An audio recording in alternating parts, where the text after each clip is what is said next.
start the scene? Is that wait a minute? Just.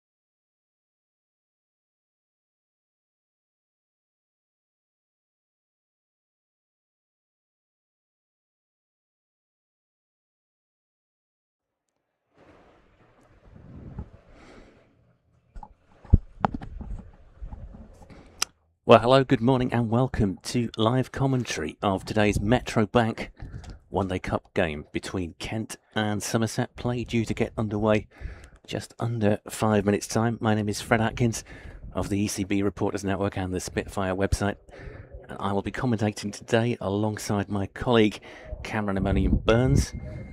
And Cameron, we're set fair here, it seems. We are set for a tremendous day here. It's the community day here at Kent. Great crowd building already, lots of families. And obviously there's a big special event going alongside this, being Joe Denley's last game. It is, yeah. You didn't hear the news yesterday. Kent announced that this would be the final game of Joe Denley's career.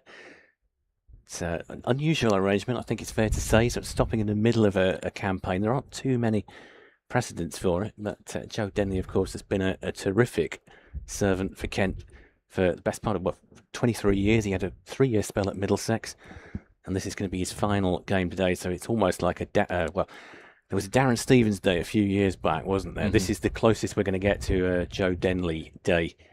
Absolutely. Well, I think that he's given so much to the club, as you say, over the years. That little spell away at Middlesex. First Test cricketer born in Canterbury, of course, and I think it's that connection to the city, which is probably, I don't know for sure, but the reason why he was so keen to have his final game here, and perhaps not in the final 2 group stage games but up at Beckenham. But perhaps we should run through the teams. Should I go through Kent's side? Yeah, if you don't mind. Yep. So the toss was won by Daniel Bell-Drummond, and Kent elected to bowl first. But the Kent team in order is Ben Dawkins, skipper Daniel Bell-Drummond, Sam Northeast at 3, Harry Finch, Chris Benjamin with the gloves, the big man of the moment, Joe Denley, Ekant Singh, Grant Stewart, Keith Dudgeon, Matt Milnes, and Matt Parkinson. And the Somerset side, which we'll just try and get up for you in just a second. It's not actually that easy to read on the team sheet. It's Vaughan, Pereira, Lammonby, Goldsworthy, Thomas, Connell, Lammy, I think it's written that way. I think it's Theo, but I'm not 100% sure. We'll come back to that one. Church, Pretorius, Shaw, and Theedham. So apologies in advance if we got any of those pronunciations wrong. We may have some help from Harry from Somerset at some point later on, so I'm sure he will correct us if we haven't got any of those quite right. We're just watching the umpires make their way to the middle. Today they are Ben Debenham and Paul Pollard. And there's a guard of honour being formed out there. I'll try and bring you the details as to who is actually forming that guard of honour. It was a school. It's usually a school, isn't it, or a cricket club? I know that I think it was Ashford Cricket Club last week. I think it's Rainham today. Is it Rainham? Well, yeah. I apologise if I'm wrong, but I have a recollection that is Rainham Cricket Club. Yeah, so big day for them. The horses, the mascots, Victor and Victoria, are out there. We're watching Somerset's openers stride out into the middle. Yeah, big game this for Kent. Obviously, starting off their One Day Cup campaign well here against Northamptonshire, winning that one. However, on the road, it's not quite been as plain sailing, losing their last 2 games against Gloucestershire and against Lancashire most recently. So they are sitting at this current moment bottom of Group A, but there's a number of sides on the same points. I believe they've got a game in hand as well. They've played 3 so far. Exactly. Just to add a bit of mitigation. I thought they were a little bit unlucky with the tosses that they lost both at Farringdon and at Bristol. Certainly, I think there were a couple of decisions at Farringdon against Lancashire might be described as generous to the home side. But it's one of those things. I mean, the team obviously can't say that. The players can't say that. It's kind of a We can say it. act of faith, but we can say it, can't we? I think we're probably not going to be too one-eyed here in commentary, but just a disclaimer that we are both from Kent. We both want Kent to win.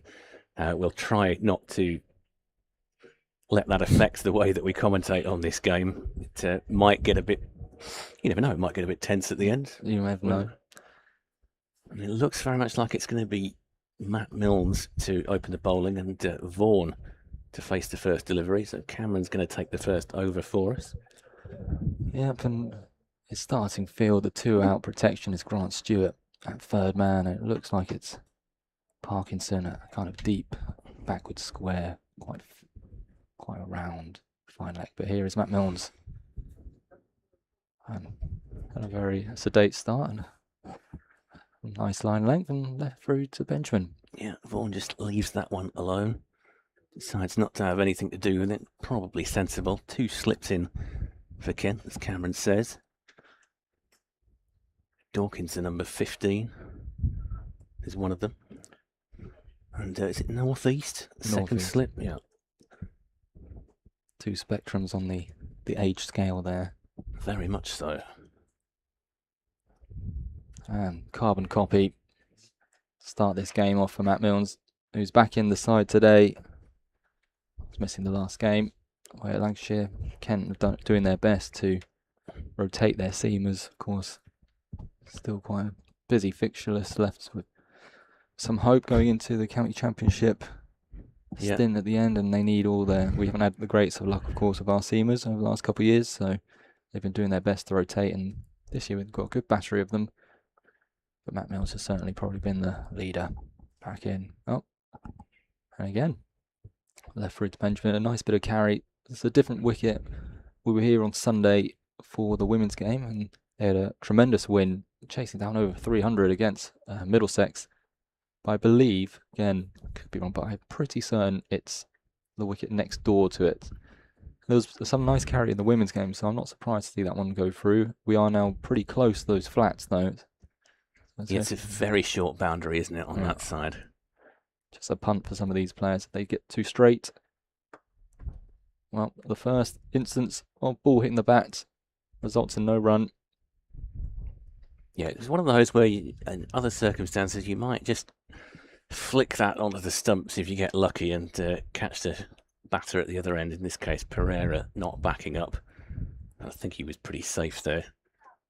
And Milnes goes back to his mark. Just we're mentioning Milnes, weren't you? Of course, his workload is being managed this year, given his injury record. Oh, that one fished. Touch outside off stump. Not much foot movement there from Vaughan. Practices what probably would have been the better shot. Fortunate not to get an edge to one of those slips. That's the pressure of limited format cricket. Building up the dots. It was a very nice delivery from Matt Milnes. And Vaughan, so he just tempted to have a little drive at it. Probably quite grateful he didn't get anything on that, because it surely would have been gobbled up. And that will be the first run ruins what would have been a potential maiden. First up, just dabs it down to third man and gets down to the other strike. I know a lot of people at my club would be saying good counting. That ends the first over. And Somerset are 1 for none. Yeah, it's a nice little shot there from Vaughan just to get off the mark. Sort of steers it, that kind of vacant gully area, I suppose, if you like. I don't think Milnes will be too unhappy with that over. Now we've got Keith Dudgeon, I think it is, from the pavilion end. Dudgeon looking very much like his fellow South African Alan Donald, with a sort of streak of adamant-style war paint across his nose. Obviously taking the sun protection very seriously. So Dudgeon will bowl from the pavilion end, and Vaughan, of course, has kept the strike after taking a single off the final ball of that over. Just a bit of a delay while Vaughan gets set at this end, and Dudgeon runs in.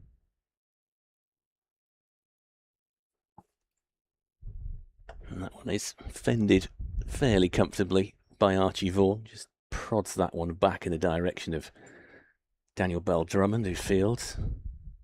And there's no run taken. Decent crowd looks like it's building here. Yeah, and there's plenty to do if you're in the local area, and considering day out, get down here to the St Lawrence ground, take you through some of the activities after this ball. Dudgeon at the crease, and that one again is fended. Similar sort of shot by Vaughan. It's a sort of short-ish delivery. Doesn't rear up too much on Vaughan, and he just prods it carefully back down the wicket, and there's no run taken. Yes, so which one of these activities takes your fancy? Some archery, some axe throwing, some Axe dodgeball throwing cricket? sounds interesting. Yeah. So Dudgeon gets back to his mark. And comes in to Vaughan. Oh, and that one beats the bat just outside the off stump. Goes through to Chris Benjamin. I don't think that was quite as big a risk as perhaps the two in the first over from Milnes, but he's had a bit of a look at that one and has not made contact. So there'll be something in this for the bowlers. So far, it's a bit overcast here. Pretty humid as well. Well, maybe it's just us in this box. Well, I think it might be the box, actually. As soon as you step outside, it's significantly pleasanter. As Dudgeon comes in again. Fourth ball of the over. Now this one he's cut by Vaughan, and that'll be 4 runs. First boundary off the bat this morning. Nice shot by Archie Vaughan. Just a little bit outside of the off stump. He plays that one. The real force just guides it down to the boundary there. Sort of point area. Maybe backward point where it crossed the rope. Well, it's a shot he practiced in the first over after he flashed at 1 to Matt Milnes this time. Correct foot movement, good connection, lovely shot. Here comes Dudgeon again. And that one was a claim, and he's out. He's got him. Finger goes straight up from the umpire, and Archie Vaughan is out for 5 to Keith Dudgeon, caught behind by Chris Benjamin, diving to his right, and Kent have struck early here, Cameron. Yeah, that's a tremendous start from both Dudgeon and, of course, Matt Milnes in the first over. Even though he just got that boundary away, you could see pressure was building on Archie Vaughan. This time he's used a bit of foot movement to get down. Maybe it's moved away a touch, and he's just prodded away at it. And a sensible and quite easy catch behind. But that's reward for this good start by the Kent seamers, the Kent opening attack. This is what they needed. I think they would be thrilled, the Kent team, to have won that toss and be bowling first. I think they'll be delighted, because part of the problem that they had, both Bristol and at Farrington, was that they didn't take early wickets. In fact, I think that certainly at Bristol, Gloucestershire got to almost 150 before the first wicket fell. As Lammonby comes out to bat at number 3. Somerset 5 for 1. And there's 1 ball left in this second over. And at Farrington as well, the problem was that Kent, I don't think, struck too early. I don't have the scorecard in front of me, but it just wasn't any kind of pressure, was there? No. And I think after seeing... It's always difficult, and the old adage of judge a pitch after both teams have batted, and I think a lot of us Kent fans were hopeful when you saw how Kent was struggling in both those games, and like you say, had a bit of poor rub of the green, but both times when the Kent seamers came out, they didn't look as effective, or not even half as effective as their counterparts in those games. So yeah, good confidence booster. Dudgeon, the South African overseas, has been pretty effective the whole year in different formats for us. Obviously, his stint was cut short last year with injury, but he's been a man for all seasons for us. That does bring the left-handed Lammonby out to the crease. He's their most informed player. Got the 4th most runs so far in the comp, 260, averaging 86. There you are. That's the stats for you. Well, there you go. Here comes Dudgeon. And that one just it's a little bit outside of Lammonby's off stump. And he was tempted maybe for a split second and then decided just playing sort of David Gower-like leave there, lofting his bat slightly. And that one goes through. Round of applause for Keith Dudgeon. And at the end of the over, Somerset are 5 for 1. It's hard to tell from our position here. We're not directly behind the bowler's arm, but the reaction of Dudgeon, hand on head as that one went past, and the movement of Benjamin behind the stumps, I do think Dudgeon is getting this ball to move, well, into the left-hander, and obviously away from the right-handed Archie Vaughan. So there's a bit of movement out there, as you say, overcast conditions. Good toss to win, but that brings Pereira on strike, someone who I confess to not know too much about, but 27-year-old from Sri Lanka, moved here as a teenager. Matt Milnes in, first ball, left away. He's playing just his 4th list A game, and so far he's had a decent start, just over 115 runs, averaging 38, but just in the infancy of his career. He's a left-hander, one of the shorter players that you'll see on the circuit. Although, frankly, they all look tall as far as I'm concerned. It's 5'7". Matt Milnes back in. And this time, drawing the outside edge. A chase for Parkinson. And we can't see because it's just gone out of our view. But seeing... Is that... I've not seen a signal from the umpire, but the 4 has come up on the scoreboard. Yeah, so we have to assume that Parkinson was unable to retrieve that. He was sprinting to his right. But a good line and length again, this time, as we say, catching the outside edge of Pereira. And just going in between second slip and the chasing Parkinson at third man. That has brought about a change in the field. Northeast is being moved to more of a gully area, leaving Dawkins just the 1 slip. Matt Milnes back in, this time shorter, clipped off the leg. Protection down with Grant Stewart. It'll just be the 1 liner touch off on that occasion. Yeah, Stewart hurling that one in. Sure, Pereira will feel better for having got off the mark, 'cause the first 2 overs he was off the strike. He's now got 5 from 3. Somerset have moved on to 10 for 1. I wonder, we're talking about the crowd size here. We'll return to this once Matt Milnes has bowled this delivery. And left alone nicely. Yeah, but it already looks like, I'd say it's about 50% capacity here. I might be overstating it slightly, but from the seats that I can see, the banks on the south bank. Looking across the members next to us, so yeah, there's obviously a lot of people are in this particular area where our commentary box is, because temperature here is a bit more forgiving than it can be in certain other areas of the ground. Matt Milnes. And again, well, it's a good leave as it didn't career into the stumps, but had Benjamin sprawling behind to his right. You'd imagine that was pretty close. Yeah. Good testing line, though. Good. Certainly Milnes liked it. He was just, he gave a bit of a groan as it went past and didn't make contact with anything. He's bowling at 2 left-handers now, which I think it's always better than bowling at a left-right combination. Again, this one patted back straight to Matt Milnes. Good over 5 from it, of course, with the edge, which went to the boundary. Somerset 10 for 1 after 3. Yeah, I don't think Milnes will be too unhappy with the way that he started so far. 2 overs, he's not managed to take a wicket yet, but 2 overs for 6 runs. I'd assume that Dudgeon will continue from the pavilion end. It would be pretty unusual to change after just 1 over. And a successful one. And a successful one as well. Again, I've played with some captains. Well, was it the back end of the game with Northants here this time last week? They were basically changing bowler every single over. I was on the PA duty at the time. It was actually quite difficult to keep up. It did feel like there was a bowling change at the end of every single over as they were just trying things. Dudgeon comes in from the pavilion end to Pereira. Pereira fends that one, if you like, towards the kind of point area where it's fielded by Milnes. No run.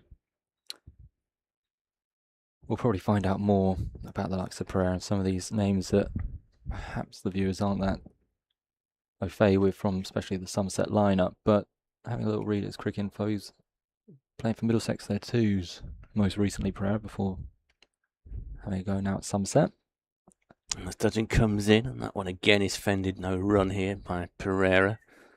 And again it's fielded by Matt Milnes, who hurls it back into Chris Benjamin.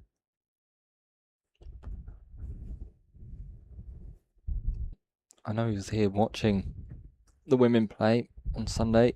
He's been recovering from that injury. I can't remember against who it was when he got smashed. I think it was Hampshire, wasn't it, in the blast? Oh, yes. He was fielding, wasn't he? And he got absolutely belted in the lower leg. It's a horrifying picture of his shin. When you saw it, you thought he could be out for a spell here. Oh, Matt Milnes to begin his third over.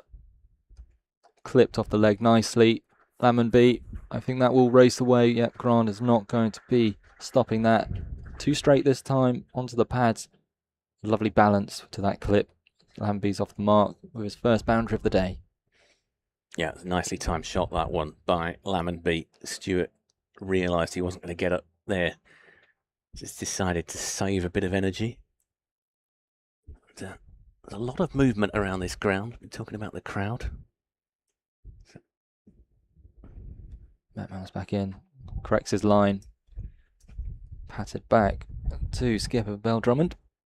Was that a full toss, that one? I'm not certain. I think he was on. I think his length was okay, but yes, talking about Denley's injury, the one thing that I can sympathise with him is I equally got smashed for my last game. Recovering. Where did you get smashed? On the shin. Right. Yeah. Well, that can't have been a whole lot of fun. No. That Milnes back in. An appeal. It's a shout just for us. Matt Milnes is wanting it. Oh, hands on head. They will take a leg by down to Parkinson at third man. Matt Milnes on his knees. Just for a second, I thought he was going to give it. Yeah. It was just him shifting his stones in his hand. A decent shout, but I think it might have been pitching outside leg. I suspect that if you saw that one, if we had Hawkeye technology, everything available, I think that would just have landed maybe just outside leg stump, and that is probably why Pereira is not out. Certainly Milnes liked it, didn't he? Pereira on strike. And no run. Yeah, he did. In fact, if you had a look around, Kent fielders, quite a few of them had their hands on their head, convinced that was out. It was very, very close. I've just looked at the replay again, and I don't think an umpire can give that to be absolutely fair. Oh, I think there's an element of doubt as to where it's pitched, and that's what's... of course, you're not out if it pitches outside leg. Oh, good carry and pace there from Matt Milnes, bending his back, beating the outside edge again. Pereira just poking at it, flying through to Benjamin. Perhaps a bit of frustration, Matt Milnes there, but good to see a bit of life in this wicket. Yeah, certainly an interesting surface so far. Plenty in it for the bowlers. I just find it's more interesting when there's just a bit of help for the bowler. Absolutely. Not keen on 400 versus 400 games. Milnes in. It's confident push down the ground. Timed nicely by Pereira. That will bring him his second boundary of the day. This one a lot more confident looking than his first. That ends the fifth over. Somerset 19 for 1. Getting a touch too full that time at Milnes. Adjusting from the ball before. Pereira got into a good position and drove it nicely past Bell Drummond for 4. Yeah, they'll be annoyed about that, Milnes. It was a good over up until that point. It's just slight, well, it's slightly too full, as you say. And Pereira has driven that confidently for 4. Dudgeon will bowl the 6 over from the pavilion end. He's back at his mark, and Lammonby will face this one. And there's sort of half-hearted shout from the stumps there, but I don't really think if the bowler's not going, then you've got no chance, have you, really? So, topic for conversation, having said that, obviously, almost the entire world seems to have been talking about what's happened at Saltburn over the last week or so. We'll return to that in a second as Dudgeon comes in from the pavilion end. Oh. And that one's a little bit wide. That just goes through to Benjamin. That's given us a wide by the umpire. Slightly delayed reaction there. But I don't think anybody's particularly surprised. Benjamin was pretty much at first slip when he took that from behind the stumps, sort of dived in front of Dawkins. So it'll be an extra run to the Somerset total. They're up to 20 now. Kept very low, that one. Dudgeon back to his mark. And again, this one is just fended by Lammonby, so that'll be a dot ball. But yeah, I mean, everyone's sort of piling in on this Saltburn issue. I mean, you play cricket locally. I'm not suggesting that you'd know anybody that would go to that kind of extreme. I would suggest that if you play most leagues in most counties in England, there will be a team that has a reputation for gamesmanship. Dudgeon comes back to his mark. He is about to unleash, and that one is pulled away by Lammonby. That'll be 4 runs. Confident shot there, backwards square, and the fielder is not going to get anywhere near that one. I think that's Parkinson down there. Yeah. Once again, it's the incorrect line and length. Too much on his hip, and he's already shown so far in this innings he's pretty comfortable there. Just swivelling on it. Bit of Gordon Greenwich about that shot. Yeah, I thought. That's Dudgeon is back to his mark, comes in again. And this one is going to go the other side. There's a chase on here. I think Daniel Bell-Drummond might get there with the aid of the slope. And he will get there. They'll just get 2 from that one, will they? Or is that 3 that they've run? 3. 3, yeah. So it's turning into a bit of an expensive over, this one from Dudgeon. We've had the wide and 7 runs off the bat from it. And well, the radar's been a bit off, hasn't it? As you say, the wide, that one was much too wide, easy to cut away, and the ball before. Almost like he was overcompensating for it, wasn't it? Absolutely, yeah. So Dudgeon comes in again to Pereira this time, and Pereira sort of plays that one to point where it's fielded by Harry Finch, and there's no run. And the ball will go back to Grant Stewart, who probably beat, I would guess, the first change from one of the ends, depending on what Daniel Bell-Drummond's plans are. I'm excited to see Ekach Singh up to when he gets a chance. Well, yeah, that's something else we can talk about when we get a lull in the action. Ekach Singh obviously is rated very highly by people at Kent. Here comes Dudgeon again in from the pavilion end. Final ball of the over. And that one just goes straight through to Chris Benjamin, and there's no run. So at the end of that over, Somerset are 27 for 1.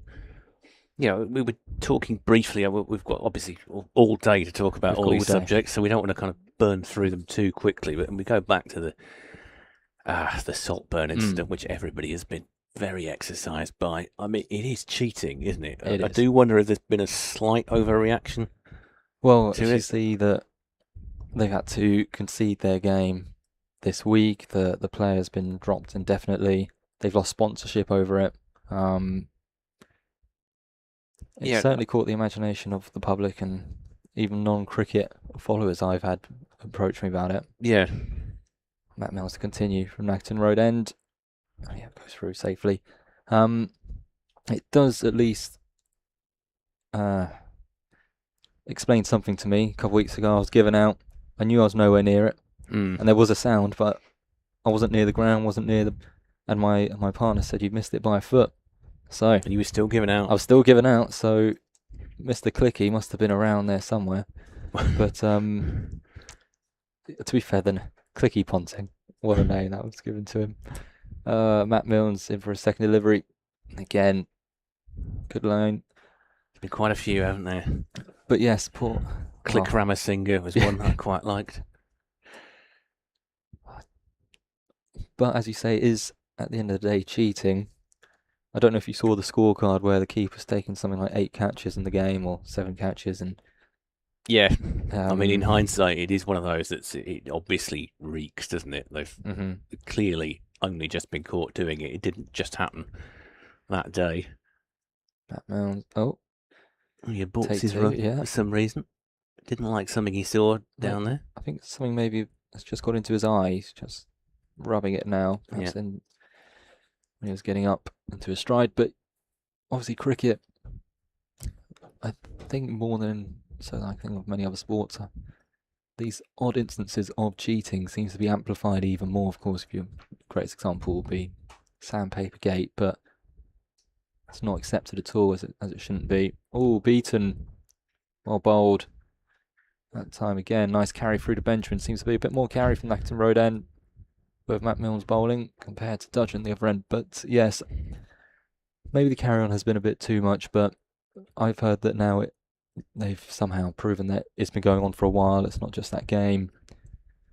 So there was an incident, the England under-19 game of Beckenham when Ben Dawkins was given out. I'll talk about that in a second. Again, flashed at. This one a touch wider, but still probably not wide enough to full-blooded cut as Lammonby was trying. Got big on him and zipped through to Benjamin. It's good pressure building, 4 dots in a row. 2 have now beaten the outside edge. Matt Milnes to Lammonby. Good little battle this. Lammonby just had a bit of a rehearsal, didn't he? There. Obviously wasn't too happy with the shot that he played. If you're Milnes here, you don't want to change it. Dudgeon comes back from the pavilion end, and this time it's a better one from Dudgeon. Better line on that one. Slightly fuller. I don't think that Pereira really knew where that was going. It's ended up with Grant Stewart. So it wasn't a bad shot defensively in the sense that it didn't loop up anywhere. It just bounced towards Grant Stewart, who was at cover. Dudgeon, I think, is changing as well. You know, talking about Milnes last week. Now Dudgeon is going to go around the wicket here to the left-hander to try and see if that mixes it up at all. Well, that one is cut outside the off stump, but it's acrobatically fielded by Harry Finch, so there's not going to be a run taken there. I often feel there's an opportunity here for the bowling side. Last few balls off a power play, even though we've been saying they're taking it a bit more serenely, but it's normally in the back of the batter's head.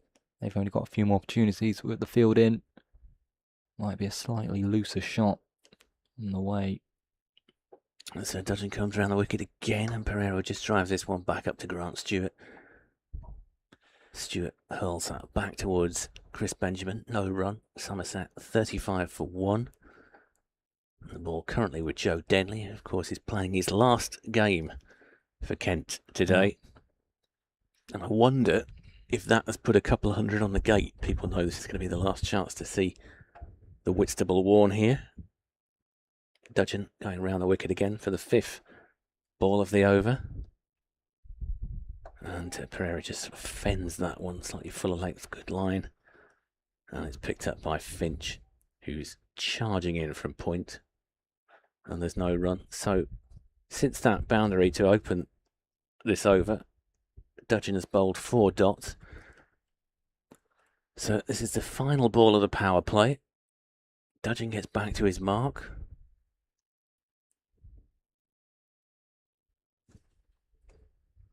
Comes into Pereira.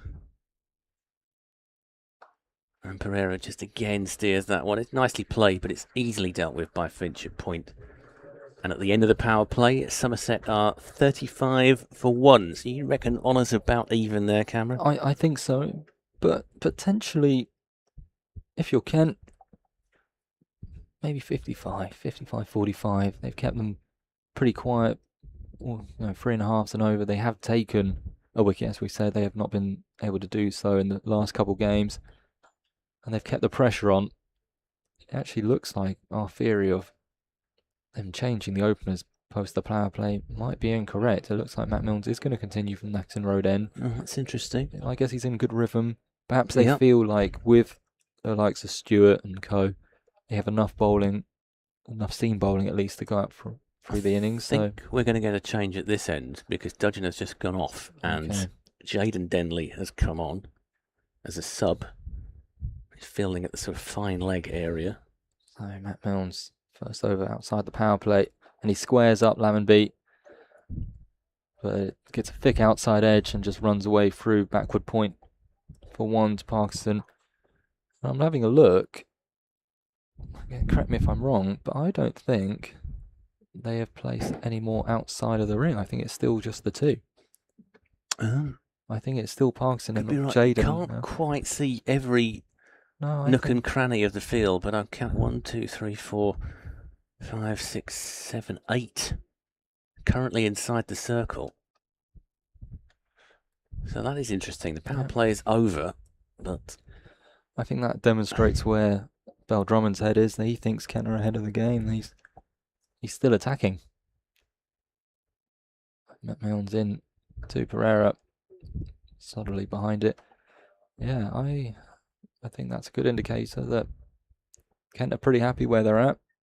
Not looking to defend. They're still looking to keep this pressure on Somerset duo. Yeah, I think you could be right. I think we'll look at that power play, which ended on 35 for 1. One run has been added since. Yeah. And they'll think, well, we're not doing too badly here.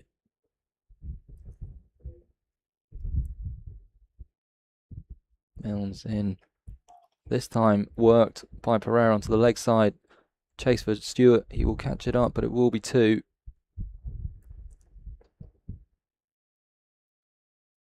Yeah, it's hurled into Benjamin, isn't it? Yeah. I think Lammonby is signalling for something. I'm not sure what. I think Another it's another bat. I wonder if... I think he wants to put some tape on it, actually, judging by the gesture that he's just made. I'm wondering if it's not been... Yeah, it looks I think on the other bat, I think he's asking for his original bat, but just taped up. Yeah. Doesn't like this one. Milnes in.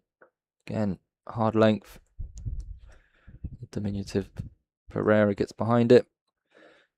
So as you can't get too attached to a favourite bat, can you? Because no, just so likely for something to happen to it.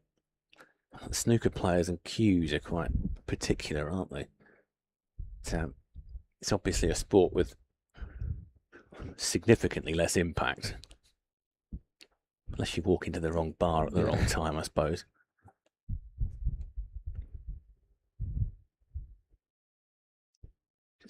It seems to be buffeting a bit. We've got quite a lot of wind here today. Stewart's now gone out, which I think, again, was an indicator that this ball was not going to be in Pereira's half. Stewart's not totally on the boundary at square leg or just in front. He's loitering a good 10 yards or so off it, or 5 yards now, moving back a touch. I think he's there for a catch. It's a very long boundary, isn't it? Yeah. On that side. If you are just joining us, if you're a regular at the St Lawrence, Kent are playing on a wicket that is much closer to the old Dover Road side than it is to the South Bank. This be easily tucked away for a single, with only Denley being the only man in the circle on that leg side. So to finish the over, Pereira will retain the strike. Matt Milnes is 6 done. He's bowled 6 overs, number 20. I do wonder if that is him. You'd think, wouldn't you? Yeah, well, we are getting a change at the pavilion end, certainly. Grant Stewart is going to come on. Stewart, obviously, had a good time out from when he played Northamptonshire here. Got 3 wickets. He did, yeah. He enjoyed himself. Every now and again, he produces one of these performances like that with bat or ball. Yeah. It's one of these players, if he stays in for any length of time with the bat, you know that you're going to get an injection of runs.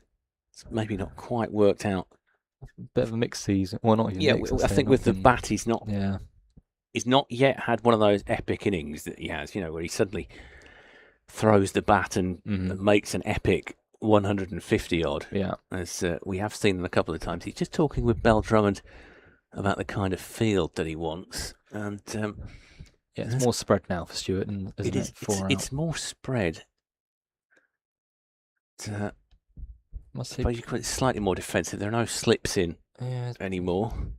Pretty easy to rotate the strike just behind square on both sides. He's going to come in around the wicket, and that one is going to be prodded. Oh. They'll get a single here. Benjamin sort of shies at the stumps, but Lammonby had already charged down the wicket there.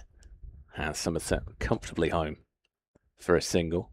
I was wondering if we were about to get a bit of a Grant miracle innings against Lancashire. He looked like he was just getting in, and a few of those lusty blows. It was mid-20s, wasn't it, that he fell for in the end? But I think he was just at that point where I think he felt he had to throw the bat. It was just interesting. Jack Leaning was in this competition last year when he was still with Kent. He was talking about you're in a position where you might get 270 if you take a few risks. You'll risk getting out for 170.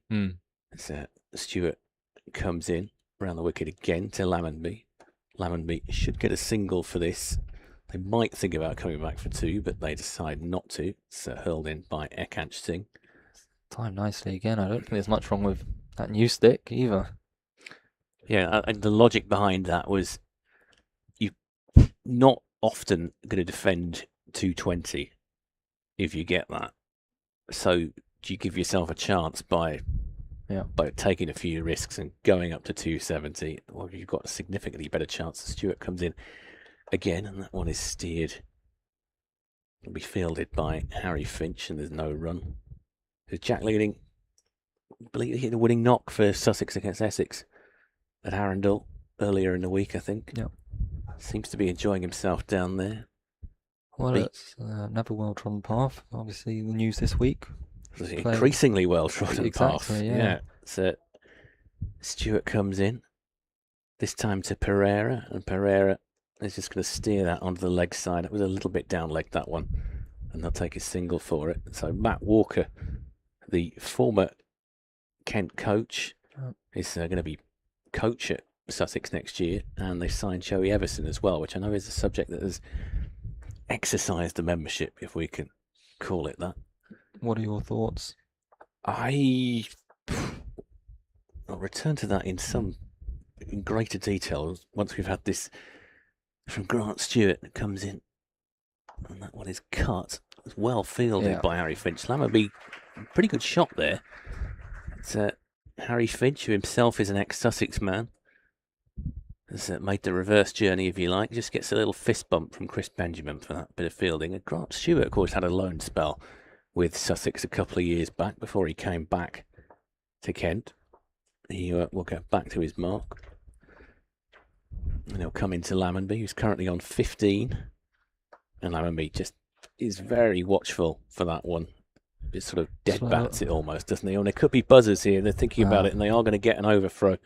It was a problematic bit of fielding, if we can call it that. Yeah, a bit sloppy that from Kent. It's rather spoiled Stewart's over, I'm afraid, as that one.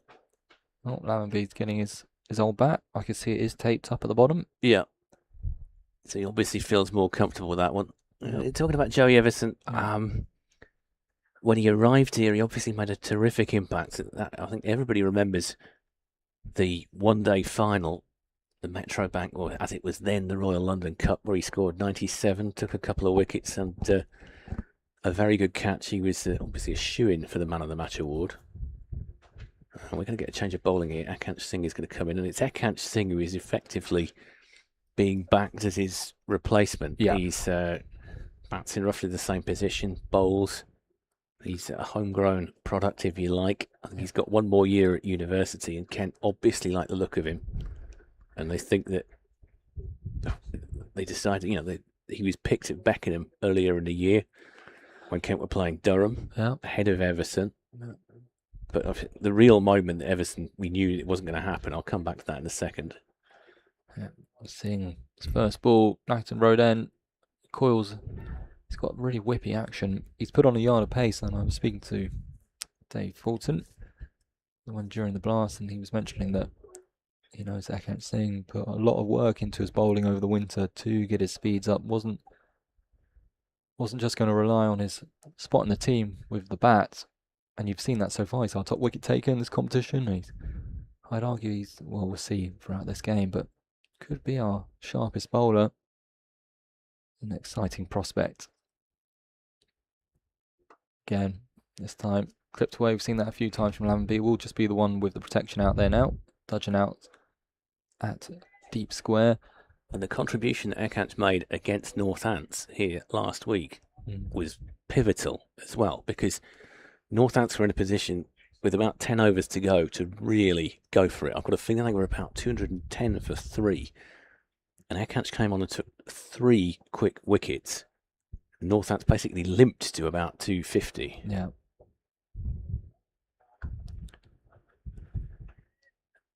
That one's a dot. I mean, it's awkward, isn't it?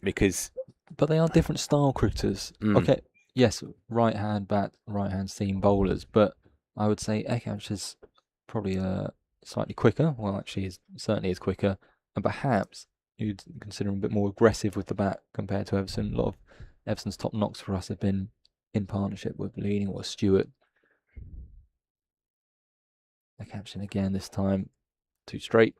No protection there, so it'll be the 1-2 Stewart. So Kent going with, as you say, a touch younger. Everson's, I don't know. People are upset by it. I know that members are upset that he's gone, and I'm sure the club had their reasons. I'm sure the player himself has had his reasons. I think the loan move was the loan move was probably the time. But if you were at Lords for the last game, he was retired out. Yes, that first game. I think that was probably the moment where it started to go south. Yeah. Oh, squared up, leading edge, doesn't quite make it to Finch, who was on the dive. Yeah, it fell a yard short of Harry Finch, so really he did well to actually just sort of stop that behind it. That probably, there were Parkinson's on the boundary down there, so I think he would have been all right. It would just have been a single, but awkward sort of bit of fielding for Finch to do there. It's a sort of backward point area, would you say, is? Yes. He's creeped in a few more steps now. Singh back in. This time Fuller. And straight to short cover, which is Sam Northeast. Well, it's not a bad first over from Ekant. She's got just 2 from it. Somerset 45 for 1. I think from a Somerset point of view, I know that we're going to have a fairly high number of listeners from that part of the world today, because the BBC are not commentating on this particular match. If you've only got 1 wicket down, I know it's 13 overs gone. I know the run rate's not that high, but 3.5. This is a decent platform for you to push on. I would just like to say welcome if you are listening from Somerset. Hope you enjoyed the stream. We're not going to try not to be too one-eyed here. So Stewart comes in, bowling to Pereira. Pereira fends that one back to Stewart, and there's no run. But yeah, just finishing up on the Everson news. I think when he was brought in, as you say, had a really successful start in nearly all the formats, and perhaps a bit less so in the shortest, but he had that tag of the heir to the Stevens throne, which was a tough one, I think. Yeah, Stewart is in, bowling to Pereira. Pereira cut this one. He'll get at least a single for this. They might think about coming back for 2. As it is, they decide not to take on the arm of Keith Dudgeon, who are racing in from the offside, whips the ball in to Benjamin. No run taken. Yeah, I mean, you're not going to thank anybody for dubbing you the new anyone, are you? You want to be your own man. Yeah. So Stewart will come in, bowling around the wicket still to the left-handed duo. This one is to Lammonby. Lammonby cuts that one nicely. They might get 4 for this. I don't think Dudgeon is going to get there. And that will race up the hill for 4 runs to Lammonby. So that just takes the pressure off a little bit for Somerset. 50 up for them after 13.3. Yeah, he's done well there. Connected nicely. That's a deep pocket to the very long boundary. And there's 2 men patrolling. One at Stewart, deep cover point-ish area, and a wide third man. I think it's Matt Milnes, and he's dissected that gap. I think, yeah. Oh no, it's Dudgeon, yeah. So Dudgeon is now getting a bit wider around to protect all the square shots.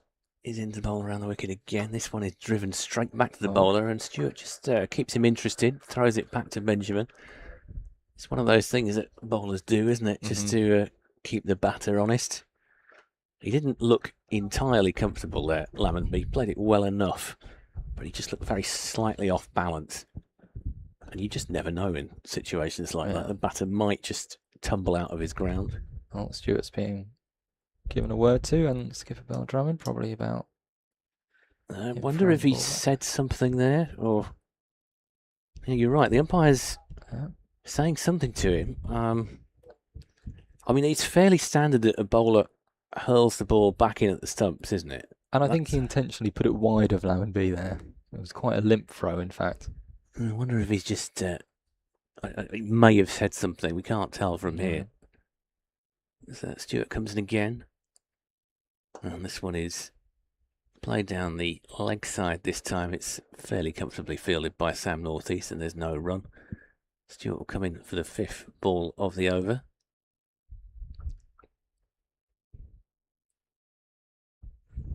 But no, wish Joey Everson well. Yeah, I think everybody wishes him well. I don't think you'll find anybody here that has a bad word to say about him at all. He's been very popular with the members. Stewart comes in. That one is going to be hooked. I think that one's going to go for 4, and that is going to be 4. It's nicely pulled rather than hooked by Lammonby. Yeah. Sorry, it is Lammonby. Yeah. That one, isn't it? Yeah. Just the asterisk slightly confusing me on the scoreboard because it's on Pereira. They are quite different looking players. Lammonby is about 6 inches taller, I would guess. And that will move the score on to 54 for 1 after 14. I'm just going to ask our colleague Harry from Somerset if he wants to jump on. Do you want to take a break, Cameron, or do you? I'll make way for half an hour if he wants to come on. Yeah. So Cameron's just going to talk for a few seconds. Yeah.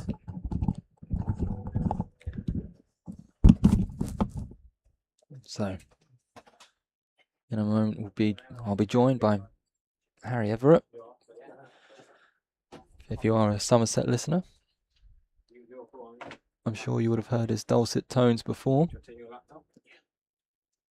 A big appeal here for Singh, not given.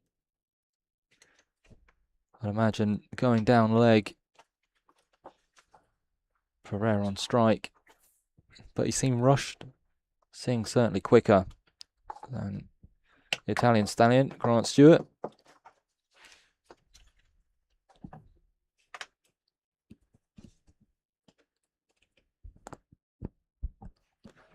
And now Harry's here. Harry, welcome. Thank you. Yeah, beautiful. Lovely sunny summer's day for it. Yeah, good. Touch wider this time. They've gone for one of those appeals to try and persuade umpire not to give wide, but he has, and that is the 50 partnership for Somerset. It's come off 74 balls, spread equally between the two batters. Yeah, well, from the Somerset perspective, how do you think it's going? Yeah, it seems quite a low-scoring pitch. Is it a bit slow and low? The ball doesn't seem to be carrying through very much. No, a bit more from this end, from the Lafton Road end. But then that is Matt Milnes and Akash Singh, probably our 2 quickest bowlers on the show here today. Singh back in, hooked nicely in front of square. I don't think Keith Dudgeon is going to reel that one back in. Yeah, and as you say, that one's a bit slow, a bit puddingy coming off the wicket. Yeah, I feel like it was going to bounce higher up. It didn't. South Pereira was quite a short man as well. He did well to sort of wait for it and get in front of square. Especially as we have, like I say, Dudgeon is out on the boundary at a deep mid wicket here, maybe a kind of in between deep mid wicket and a deep square, and he's got that right in front of him to the deep side of the boundary. It's a good shot. Both batters look pretty comfortable at the moment. Singh back in, again hard length. Pereira getting on top of the bounce and just guiding that. I feel like there's no reward for hard length here. It's like they're bowling a little bit short and they're easily cashing in. They're managing to put away those cross-batted shots.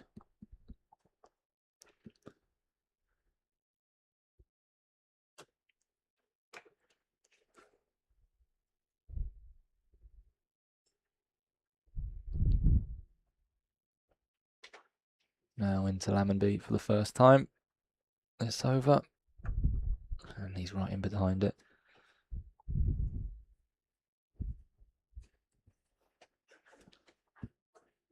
you'll obviously be able to tell us a bit more about some of these Somerset players, but it's remarking that Lammonby has been in fine touch so far during this competition. Yeah, some quite big names in this Somerset side, actually. Yeah, I was up at Welbeck. I've done every Somerset home game and away game so far. Welbeck last Tuesday, out for 92, pulling straight to fine leg.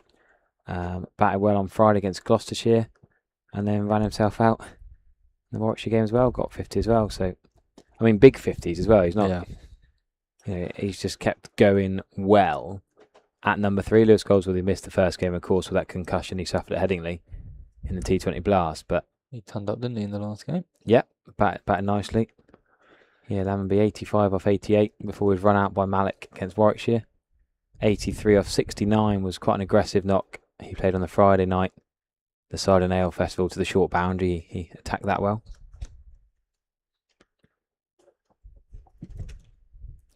Final ball of the over to Pereira. And they scamper through for a quick single. They're going to have to be quick. Oh, and a bit of a wild throw. I think that's Matt Milnes there at... Yeah, it is Matt Milnes at mid-on, but I think Pereira was struggling there. I don't think there was a single. That's been one criticism of the Sav Pereira and Vaughan and Lammonby sort of partnerships. I mean, Lammonby was involved with 4 run-outs last week, ran himself out, had a direct hit not given, and then 2 brilliant... I mean, 3 of them in the field, so 3 very positive run-outs. 2 direct hits were out, and 1 was not given. But yeah, he ran himself out coming back for a 2 that probably wasn't there. Sav Pereira and him had a couple, not fallouts, but a Welbeck where one was looking, the other wasn't, and it's just getting that understanding, isn't it? They've not batted together much. Lammonby's not played 2s cricket with Sav Pereira, and he's not played Notts Prem. He's not played any cricket with Sav Pereira before. Yeah. This month, so. Well, what is the story then, Pereira? I was having a quick look. All I can find is obviously his cricket info stuff, and yeah, I guess everyone's talking about him and the 10 counties he's played for. Yeah. And the 1400s he scored in 2s cricket around the grounds. But yeah, just given a chance by Somerset basically, because Somerset have had so many injuries. Yeah. Finn Hill did his hamstring in a game a few weeks ago. So with Finn Hill unable, he was going to keep in this. He's not really a keeper, but with Somerset losing 4 keepers to the 16.4, that there wasn't a keeper for Somerset. So Ben Church has come up through Taunton School, Lansdowne, youngster, and the 2s. Yeah, so you would have played Finn Hill, and then you've got a batter in your top 5, whereas he's then going to take the gloves. Whereas Church is batting a little bit lower down. He can bat, but he's more of a 7-8 in pro cricket. Stewart still, this time, clipped off the pads from Lambeat. I'd say Lambeat's been very watchful, but anything slightly offline and length, anything on his pads. Yeah, timing's been lovely. Does it feel like one of those wickets where they're trying to cash in there because it's quite slow and there isn't much pace to work with, trying to be really positive, any width or back of a length? It's quite a big boundary to one side as well. And pretty short one to the other. Flashed. Well, yeah, you might have seen the last 2 games at Somerset. The short boundary is a long boundary compared to the last 2 Somerset have played it towards the flats. Well, it's towards the flats here as well, isn't it, ironically? Exactly. It's I was saying it's here on Sunday for the women's game, and it was the pitch just to the right of this one from where we're sitting. And we've had a few blast games towards this side of the square, and it really is just a bunt towards those flats. Dangerous, yeah. How many injuries have you had? A few broken windows, I think. Oh, and in fact, that might be in the game. No, not good timing from Pereira, landing just short of Ekant Singh out there. I thought it was either going into the flats or down Singh's throat, but he timed it. He coughed it so badly. I was about to say, yeah, he's done well to hit that badly, actually, because that could have been out. Well, especially as we were just mentioning, it's such a short boundary. It's tempting, isn't it? Yeah. Yeah, we had 2 injuries the other day, and we were told in our Somerset TMS WhatsApp chat about all the ambulances on standby with the short boundary for drop catches in the crowd. Oh, this one timed a lot better. This time Lammonby, it's hit through. Northeast is pretty close in at mid-wicket, flash past him, and no chance for Ekant Singh out there, and it's hit away to the boundary. That's another one. Well, the Southpaw, he's raced the way to 31 now. He's been speeding up with the introduction of Grant Stewart and Ekant Singh. I don't know how much of it you saw, but the openers, especially Matt Milnes and Keith Dudgeon, did a good job at containing during the power play. But equally, the Somerset pair did well to ride through that, and now cashing in. Yeah, I think it's good batting from these two. I think this pitch will take a little bit longer to get themselves in, maybe. So Also, both being left-handed means perhaps a bit longer for the introduction of the leg spinner Matt Parkinson, who I'd like to see on this slow wicket. He normally gets the best out of those kind of conditions. I couldn't believe it. Why was he doing fine leg to fine leg? Well, is that an injury? No. How do I say it? He normally finds himself. He's not a very good fielder. Is that what you're politely saying? I wouldn't say that. I'm just saying he normally finds himself patrolling those areas. Would he not honestly say that about his own fielding? Well, we'd have to ask him. But he normally finds himself either a short third man, but he gives it his all. In fact, now I think he is once again patrolling. Yes, just in front of the lime tree. Yeah, that's cool, that, isn't it? So tell me the story. A lot of Somerset fans tune in today, text me, Harry, when you're on comms, we want to know about the tree. So you have to educate a lot of the Somerset, because Somerset fans don't get to listen to the live stream of Kent very often, because quite often it's on Sky for the Blast, and we don't play in the Championship. So. Yeah. So in fact, I don't know if we're going to be able to on the stream, because I don't know if the cameras move around. Well, after this, it's just a catch thing coming in again from Acton Road End. This time driven in the air, but through a very wide gap. And I think that is collected by the man at the moment, Mr. Joe Denley. Yeah, doing the boundary riding as well. I thought on his last game they might put him in a more X-Factor position, or maybe he's out there to sign the autographs. Well, I was saying this before to Fred. Like during the Blast, he is deemed one of our boundary riders, even at a young age of 40. He's very fit. Fred was saying on Sunday he's bumped into him coming in his Lycra from his long bike ride. So no, he's often patrolling those boundaries. Parkinson will be in the game at third man. Swooped up by the leggy, just the one.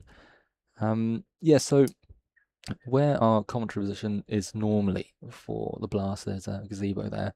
Of course, it used to be a rough area of where the tree used to be on the pitch. It was a big tree, wasn't it? Big old tree, which is now, I'm just trying to find exactly what year it was. I was here so early this morning, having left Devon at a stupid hour, that I had a good couple of laps around the ground and did read every single information board to try and educate myself. But I can't remember the exact year. Slower ball this time. Well adjusted as Lammonby. Straight to Finch. So tell me, where did you come from today? Is this your first time to Canterbury? Oh, okay. Well, it's not my first time to Canterbury, but first time to the cricket ground. Mentally, my mum's Kent born and bred. Okay. That was this trip, had a bit of a lure to it. My grandma's from Bridge, 10 minutes from here. Yes. Born and bred. So I spent every single school holidays in Bridge, Bishopsbourne, up until I was 15. Then when my grandma died, I haven't been back to Kent. It's a bit sad, really, because I loved Kent and loved coming in the holidays, but none of my family, my dad's a semi-pro footballer for Tiverton Town, so he would occasionally play football in the Southern League down this way. I was at Wembley a few times, the FA Vars, but I didn't ever come to the cricket ground, which is sad. We went to Howletts and Port Lympne and did the Canterbury Tales and everything else you do. Yeah. And watched Bridge football and whatever else, and friends on a farm. But somehow every holidays we'd come to Kent and never came to the cricket ground, which I found really sad. So done a day trip here instead. Nice. I'll just guide away, Lamby. Well, what do you think of the ground? I love it. I didn't realise there's a grass bank. I mean, that's pretty cool. You can't actually see it because there's a few people sat on the grass. Well, you can sort of see it to one side. There's sort of two sections to the grass bank. But no, I was quite impressed. And then you can come and park in the ground and be careful to not park long on to the short side. But I love it. It's obviously during the Blast you can't really see the grass bank. It's all filled up with people. That's where all the food stalls are and the drinks and so on. But today is our community day. I kept seeing this time, digging it in.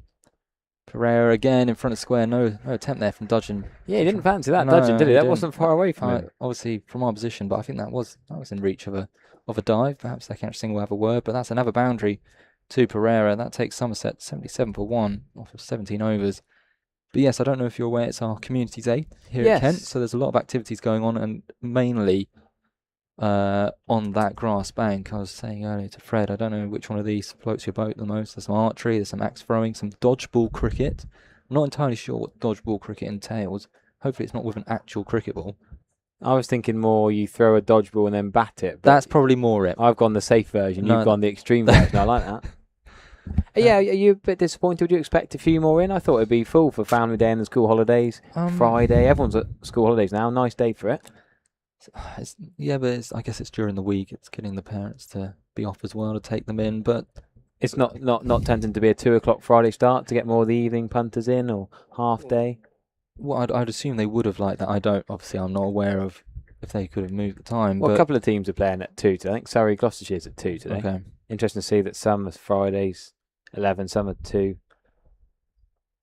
Grant Stewart to continue from the pavilion. Floodlight rule, I guess, limits on floodlight games. Oh, audacious this time from Lammonby.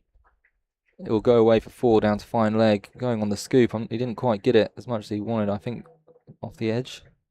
Went flat, didn't it? Sort of inside edge to fine leg. He'll take that though. Keep Yeah. striking positively, I think. Somerset, no, they haven't got much in this middle order. There's no Cian Roberts today. Miggy Pretorius is in, so there's a bit more beef, I suppose, long handle. But we don't really know where Theo Lamey's going to bat. He's a top order bat. Played a bit of Brandinch in the Devon Prem. One of the best Devon Prem players of all time was you might know Mr. Chappell, who's been cleaning that from the Devon League. He was saying it's one of the best players he's ever seen. And Lamey's got 200s this week for Somerset under 18. So he's come in as a form player, but we don't know where he's going to bat yet. Hammered this time from Lammonby. Back-to-back boundaries, this time to the right of the younger Denley. Down just below us here for 4. Lammonby really looking into his stride now. 42 or 47. Grant Stewart getting a bit of the brunt of this. Lammonby assault. He's going at just under 9s. Yeah, okay. During the power play, Somerset were going at 3.5s and being contained. So much so that when they came out of the power play, I don't know if you noticed, but Beldrummond still only had 2 fielders out. Yeah. Showing where their mindset was. Now, third one, it's down Ekash's throat, and it's gone. Slower ball dug in by Stewart, hooked by Lammonby to the short boundary. Ekach Singh patrolling straight at him, timed nicely, straight into the hands of Ekach Singh, and Lammonby departs. 42 for 47 balls. That's a very timely wicket for Kent, and probably a disappointing one for Somerset. Yeah, he's got a bit of criticism, Tom Lammonby, which seems harsh when he's got 3 big fitters, say 92, 2 scores in the 80s, but he's not gone big. I mean, he's got in every single game. He's played 4 games, and this is his lowest score. So you can't really criticise a man who scored 42, our top scorer in the comp. But I guess it's almost like it's too easy for him. He's just creamed a scoop. Well, he's creamed a straight drive after inside edging a scoop for 4 to fine leg, and then he's got the worst ball of the over, the long op. He's just picked out the one man on the short boundary. It was on his 3rd bat as well, wasn't he? His 3rd GM bat that Jake Baller brought out for him. But I think Somerset want to keep going hard and being positive. Like you say, there's a bit of an experience and depth down the order. Goldsworthy is a proper player at number 4, but it'll be interesting to see where. I think Josh Thomas will probably stay at 5, but Johnny Connell and Lamey might switch around at 6 and 7. I think the scorecard's got Jake Ball on it, but cross out Jake Ball. If you're listening in the ground and scoring, cross out Jake Ball. He's got his green bib on today. And Langridge, is that right? Yeah, they're both out. Yeah. And Miggy Pretorius and Theo Lamey in. So tell us a bit more, about Theo Lamey. Yeah, so, young lad, quality batter, played so much youth cricket, Somerset Academy, Somerset 2s, been playing cricket at Bradninch in the Devon Prem. Class player. But young lad, I think he's only like 16, so he's come. What's interesting is he's come in from outside of the squad. Jack Leach and Cian Roberts are in the squad and fit. Yeah. And they've played in previous games. Leach played at Welbeck, didn't play the 2 home games. Cian Roberts has played 2 of the 3. Interestingly, those 2 haven't travelled here today, and they've gone with Theo Lamey from outside the squad to come in. Bertie Michael and Oscar Coleman were other young school lads who've done well for the 2s in the academy, who were options to come in. But I think it's partly a form thing. Right. That, as a young lad, Sam Price, who played at Bath, who came into the Somerset warm-up 50-over game at Wadebridge against Cornwall, having scored big runs for the 18s. So I think fair play to Somerset. They see a man in form for academy 2s or 18 sides and give him the chance. Oh, Goldsworthy, who's coming off a ton, facing his first ball from Stewart, gets in nicely behind it. It's also one of those that Somerset, like you see on the scorecard, it's clear that there's 4 of the top 5 could bowl you 10 overs. Lammonby's had his injury, so even if you don't worry about Tom Lammonby bowling, you want to save him for his batting and fielding. Archie Vaughan, Goldsworthy and Thomas are pretty reliable spinners. Yeah. So it seems harsh to not play Jack Leach, but when you've got those 3... You've already got 3, Beef out the batting some more. But then could you argue that Jack Leach could almost be an all-rounder in this competition? Wow. If you can open the batting Yeah. and in a test match and score 92 and get a one not out, that's the most famous one not out in the history of the game. Absolutely. Yeah. Many would argue that if it was just trying to win every game, he could bat 6 or 7 in this side. Mm-hmm. Well, he And could good bat anyway. experience as well. Yeah. To bat around. I would like to see him play more, but he's been playing for Taunton Dean in the Whipple, enjoying his club cricket still. Stuart Goldsworthy off the mark with that clip. He wants to, taking on Dudgeon's arm. Well, not that strong from the South African, and they'll get back for 2. He doesn't seem particularly keen in the field, Keith Dudgeon. Is that an injury he's nursing, or? Well, they've been very. He's obviously. I don't know if you know the story that last year he came the over, injury. got the 7th for unbelievable first game, wasn't it? And then I think it was his knee, so had to go back to South Africa, and of course come back this year, but signed up to all formats. Yeah. I'm not sure how much they thought he was going to be needed and played during the blast. However, again, the curse of as what's happening with you guys, the injury, especially to our seamers, meant that he was used perhaps a touch more than Kent first thought. So his workload has been pretty big. So they've been trying to manage him during this one-day cup. Of course, we've got a pretty big few games in the county championship coming later on in the month and so on. So, like, Milnes hasn't played all the games, and I wonder if maybe he's just managing something out there. But then if he is, I don't know why you'd put him.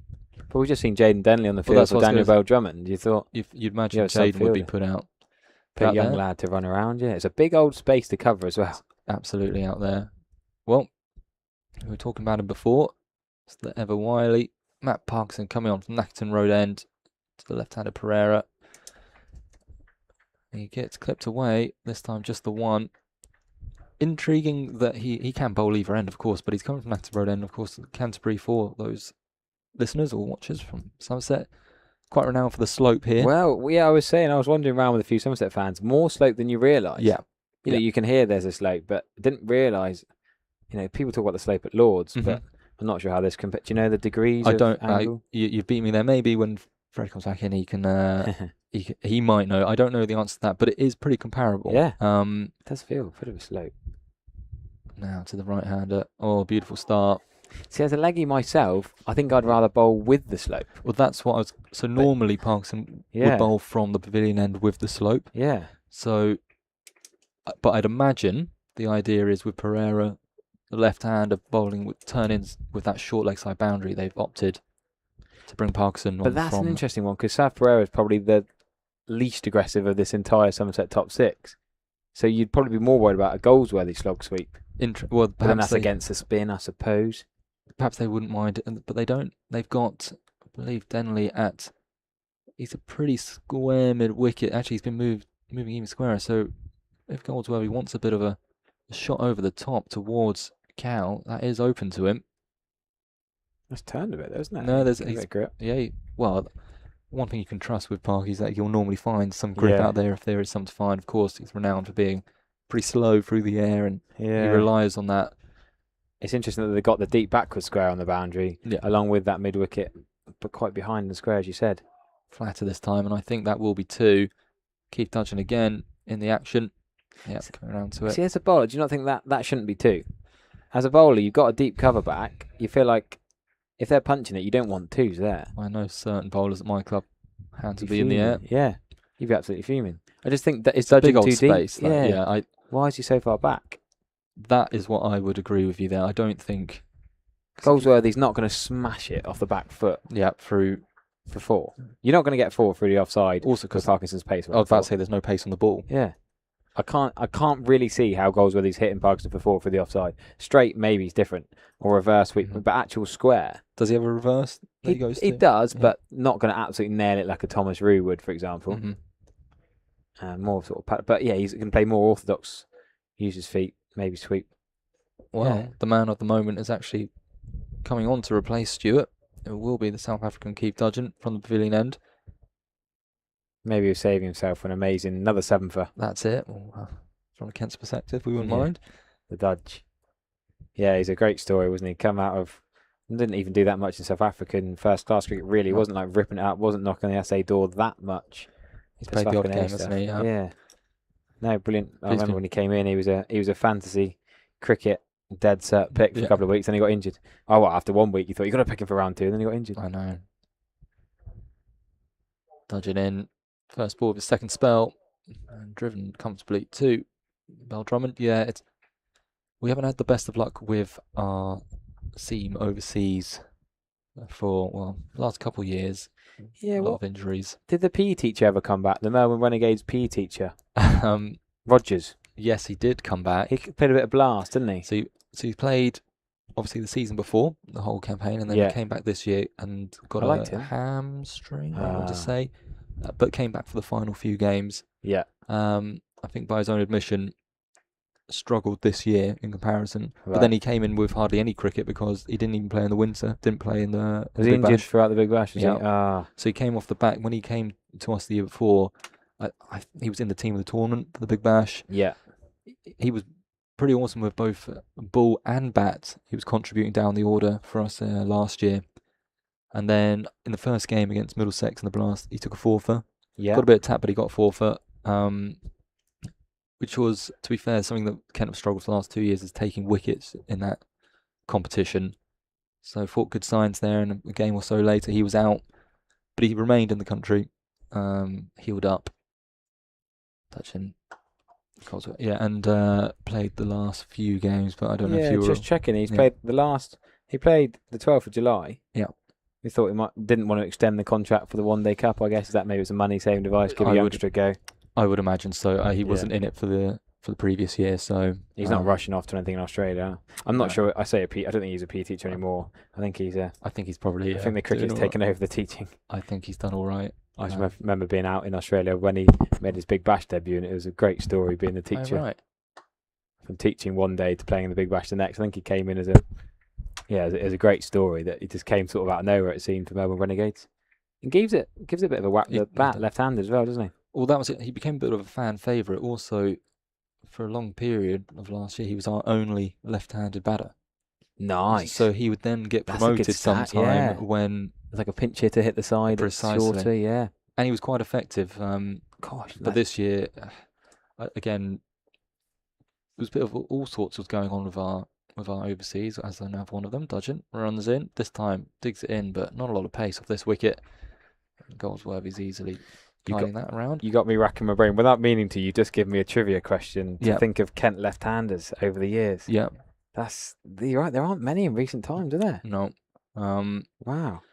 We thought we had a really good one for this campaign in Deanne Forrester. Yes. Yeah. Who then got pulled away initially. He couldn't start on time because he got called up by CSK for the last week or so of the IPL. But then he came back. He's never going to play, though, really. He was an injury replacement. No, he's getting into their kind of ecosystem, isn't he? Yeah. But then he came back, and in his first game, I believe against Sussex, comes in. He's not renowned for his bowling, but took 3 for not many, and then came and smashed a 40 to win us the game. So we're all hollering, left-hand bat. Then we knew beforehand he was going to miss, I think, 2 for South Africa A games that were going on. One was at Beckenham, one was at Arundel, I think. Exactly. And then, but he was back for the rest of the comp. Yeah. And then he never got back to us because he then got picked up to sit on the bench at the MLC. That's so frustrating. It really you got to feel for Kent hampered the balance of our side there. The batting all round the left-hander. Yeah. Because we have on paper at least, a really strong top order in that comp. And to not even play in the MLC as well, it's tough for a Kent fan to be watching that.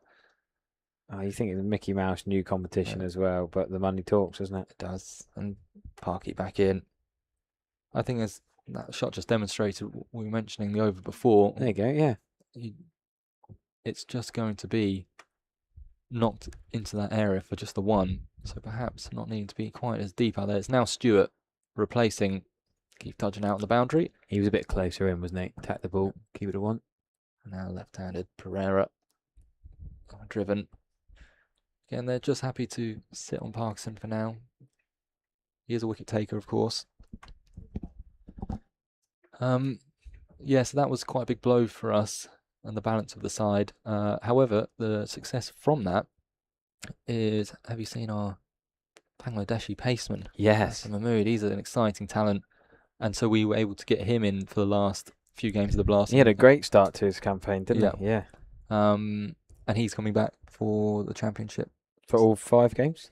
Nice. So, and also the long-awaited South African left-arm off spinner Mutasami is coming as well, and he was another one who was supposed to be here for the Blast campaign. Yep. But injury kept him out of that as well. So it's been one of those kind of years for the Kent, but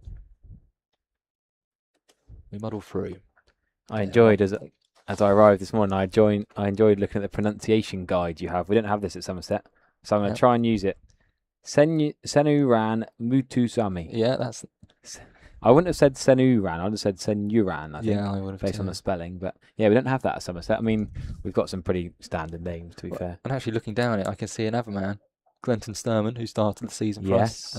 Same team coming over as with Keith Dudgeon, who bowled nicely in the first game, and then. Go on, I should know that. Go on. What's his South African side? Well, I'm going to let you try and have a think because it's the same as Dudgeon's. I'll give you a. I should. It's another successful one that for Parkinson. He's now bowled 2 overs for 6. Somerset 95 for 2 after 21. Yeah, good start from Parkinson. He's one of them who'll try and end. Sorry, he'll try and end that, won't he? He'll make it hard to score. It's nice to commentate with open windows. We normally just have aircon on at Somerset. Oh, but really? I like the sort of, you can hear the hum of outside. Yep. Well, normally, like I say, we're right in it, in an open gazebo. It must get so warm here, though. It's only 20 degrees today, and it feels really warm. Back in, Dudgeon. Just easing it away, Goldsworthy for a single. Yeah, I must say, because obviously the Blast games are normally peak time. It's been damn hot, hasn't it? Yeah. And the sun goes directly into that for the whole day, so it comes round. Was it here or Derby where it was stopped? Yeah, Yeah, behind the bowler's arm. Yeah. Is that not a problem regularly? Or? No. Why was that one off? The wicket was in a bad place for it, maybe? Perhaps, but sometimes just the angle of it. We had one instance this year where we thought it might stop play, but I think it just timed it nicely with the interval break. That 10 minutes? Was that the worst? Exactly. Like, couldn't see the pitch from where we were even. And I think maybe they just delayed it a few minutes to make Isn't it odd that one game was once... Yeah. You know, it's famous, really, in county cricket folklore that it was called off for too sunny. It sort of sums up cricket, doesn't it? It does. But funny that it was only once and the other times they get away with it. No, I love it. The different vantage points of it. Yeah, I've done a lap and watched in different places. So many different stands you can go to, different staircases that lead to different places. I kept getting lost, really. Dudgeon in. Nice looking drive. Goldsworthy. I think that one will race away to the boundary. First one of the day. That was a confident looking shot from man and it brings up the Somerset 100, the 21st, 21.3 overs. Obviously, so what was his 100 like? Yeah, but I mean, nothing special, nothing over the top and stylish, just a sort of professional. You think of Jonathan Trott or Joe Root for England over the years, just accumulating, picking up runs around 103 off 90 balls in the end. Pretty good lick. Mm-hmm. Eventually got stumped trying to go for it off Jake Lintop, but yeah, it's, class knock from the captain. Again, on top of the bounce, this time taking it. Oh no, it's Denley out there to his left, but this time he can just cut it off for one. So you've probably talked about it a lot, but why is Joe Denley retiring mid-tournament? It seems just such an understated goodbye. Kane Williamson went very professionally. Ben Stokes made a massive deal out of his retirement. Yes. And now Joe Denley's just sort of walking away mid-competition. Well, we can only speculate, but of course he came in with an injury, so he didn't start off the season after he got his leg smashed to bits in the Blast. Again, driven, half stop, but they will get through for the single. He has such an affinity and such a connection to this ground and to this city, of course, becoming the first Test player to be born Canterbury. I wonder if... And he made quite a big... That's a stat. In all the years, there's never been another Cantabrian. Wow. So... This is 217th game at this ground over the years. And he's got no affiliation with Beckenham. Is that part of it as well? Well, again, I'm only speculating here, but this being the last home game during the one-day cup, at least the group stage, I imagine he wanted to end it here.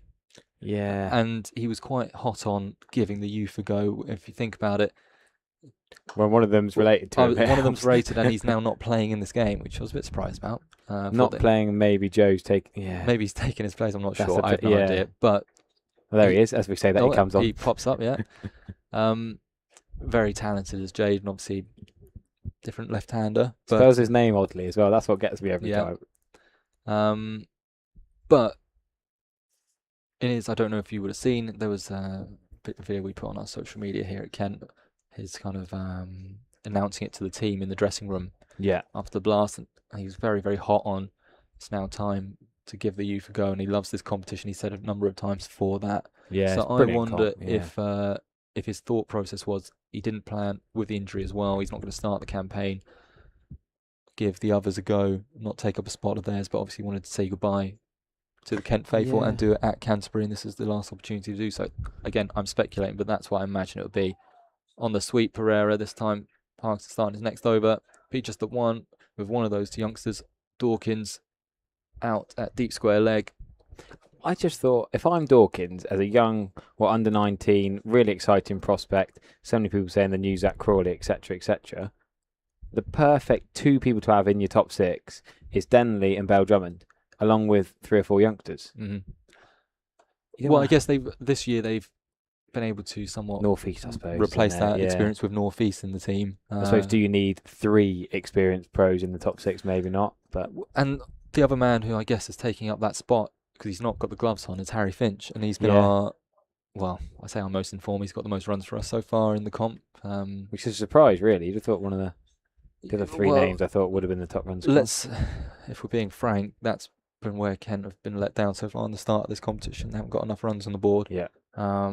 I was just looking, if Lambie now has over 300 runs for you guys after this innings. Yeah.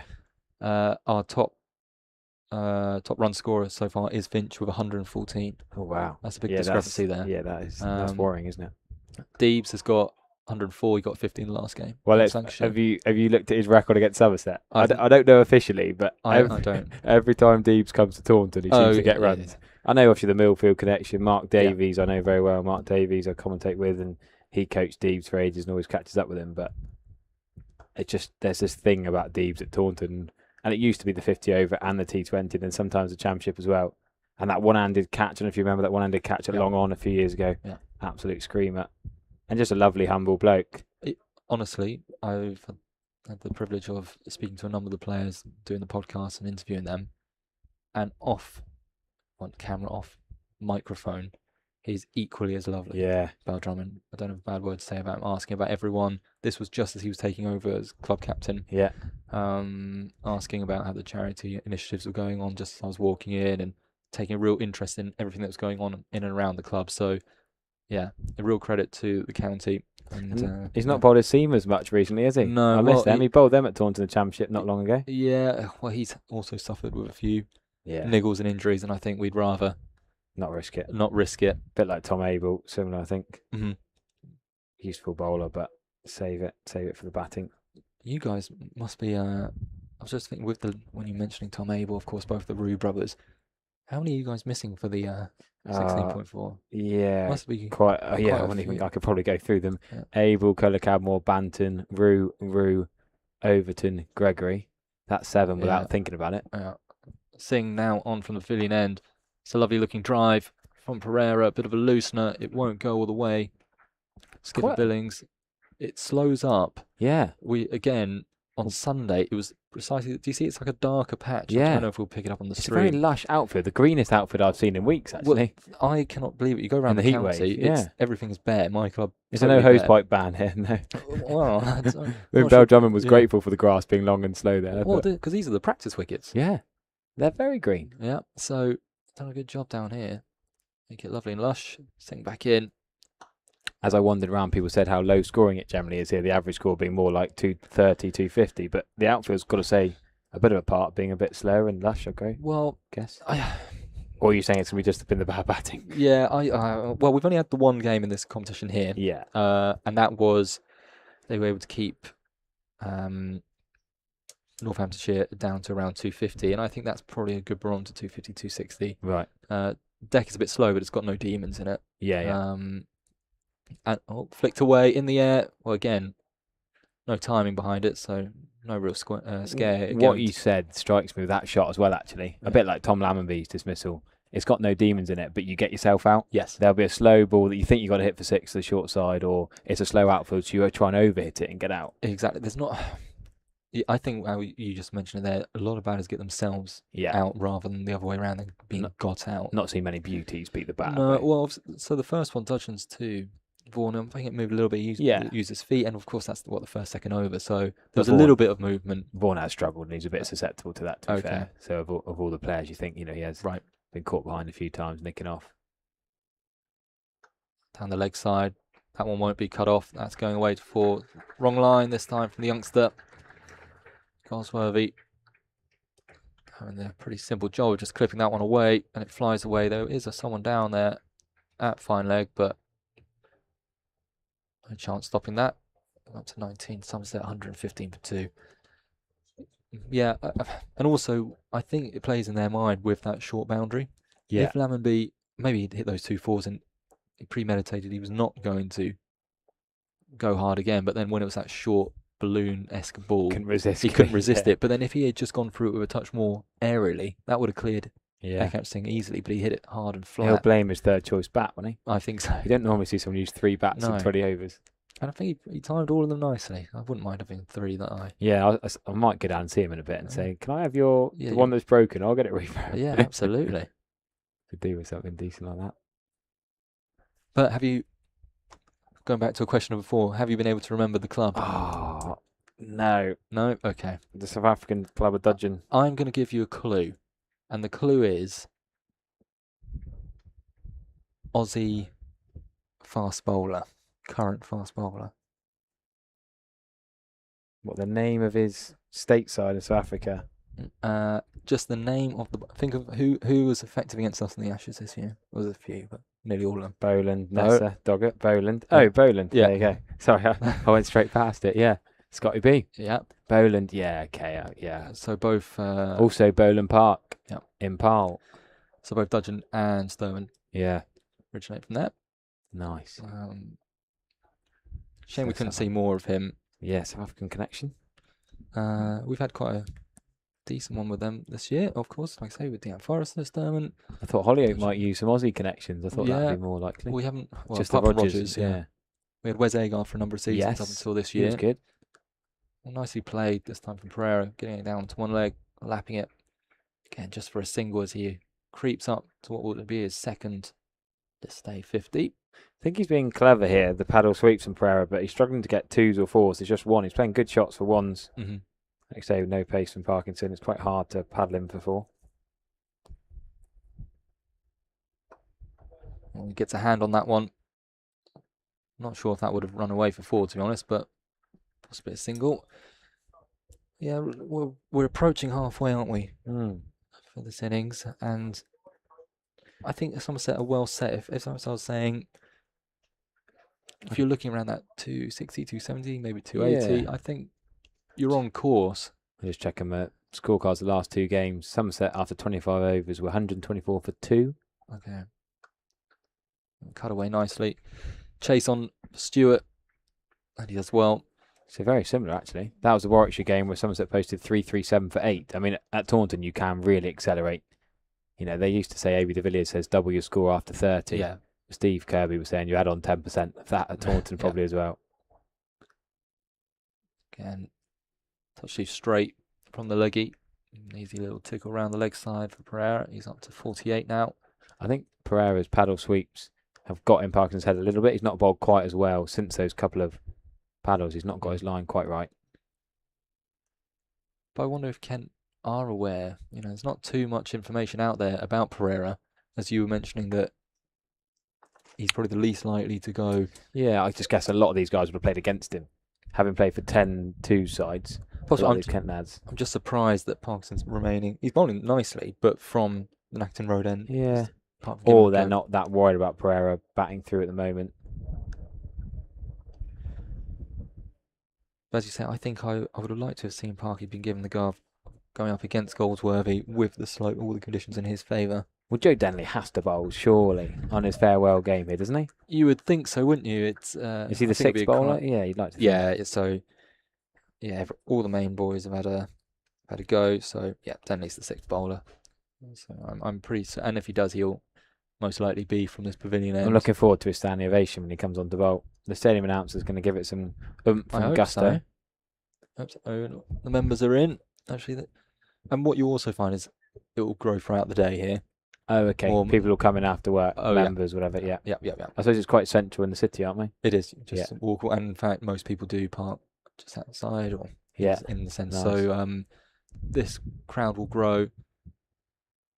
It was funny as I walked around. A couple of the stewards come up to me and said, "Oh, Harry, how lovely to have you here." Oh, it's funny that some of the Kent stewards must be just general county cricket fans, recognise me and heard me from the Somerset TV. And nice of them to recognise me. I always have to keep showing them my credentials. Well, yeah, blimey, yeah. No, it's cool that they, that shows the love of county cricket. Other teams, we don't play Kent very often not in Red Bull anyway.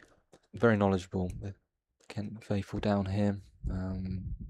It made me laugh. There was a chat with the steward assessor bib, and he didn't know as much as the actual stewards knew. We had a bit of a laugh that he should be the other way around being assessed. But no, it's lovely day for it.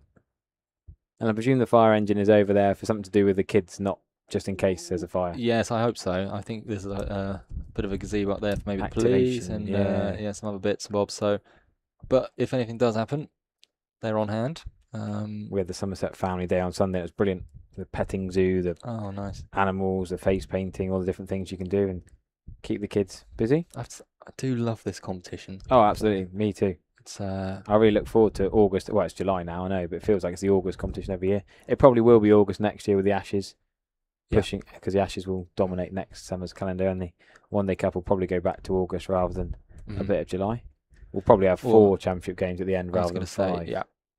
Next, because when's the final test? It's Pakistan. No, I mean sorry, the Ashes next year. Oh yeah, it's July, but I can't remember the exact date. Towards the end of. I had a message on LinkedIn from a chap called John Swanwick. Said I was going to be at Canterbury today and introduce myself, but I couldn't make it. He had a meeting here with a new Kent CEO, looking to compare notes on the ECB and future of recreational cricket, ahead of a series of articles for the Cricketer. Maybe we'll get down to Taunton soon. So there you go. That's pretty cool. Who's the new CEO then? So I don't know how much you're aware. We had a change of the guard. Actually, maybe I'll let Fred, because he's going to come in. He will explain a bit more. Yeah, we'll do that now just before they come on, and he will give you the full rundown. Cool. And but I'll join you guys back later. Yeah, give me a shout when you want rid of the away voice as the fire engine departs. The fire engine's moving on. No threat of a fire here at Kent. I'm Harry Everett, guesting on the Kent live stream on my busman's holiday to Canterbury. Done Welbeck last Tuesday at Welbeck Colliery, Jake Bull's home club last Tuesday, then the 2 Somerset home games Friday and Sunday. Thought I'd make it 4 Somerset One Day Cup games in a row in this brilliant competition, the school holidays. Love to see different Somerset shirts around the ground, kids in deck chairs and playing games of cricket around the concourse. No, wonderful summer holiday cricket. And Somerset 119 for 2 are set fairly well here. The acceleration is on. Tom Lammerby, if you're just joining us, was out for 42 or 47. Archie Vaughan fell early off Keith Dudgeon for 5. But Sav Pereira's doing what he's done really at the top of the order for Somerset. Knocked it around. Played his lovely flowing cover drives, the languid cover drives. And skipper Goldsworthy's just getting going alongside him.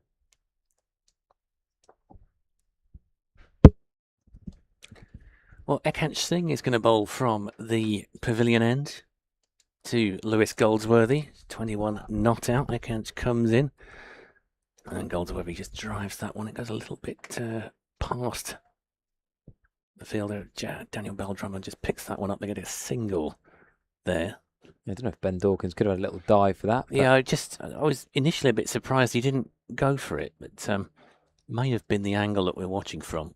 Yeah, we are a bit far over, aren't we? Is this one of the furthest down the slope towards the flats? Yeah, normally if you're here, we are pretty much behind the bowler's arm to the extent we have been told to sit down on occasions. Ekant's just going round the wicket to Pereira, and Pereira just sort of flicks that one towards Finch at point. I think I've said that quite a lot today. Harry Finch seems to have been very actively involved. Well, there was a bit of a debate at the start of the season as to whether Finch or Benjamin would get the gloves. You took the question out of my mouth. There you go. Well, who would you pick? I'm going to take the fifth on that one, but I think Finch's fielding might have tipped the balance as Ekanch comes in again to Pereira, who's on 48. He's going to get a single here, move him to 49. I just wonder, he's a really good fielder, Harry Finch.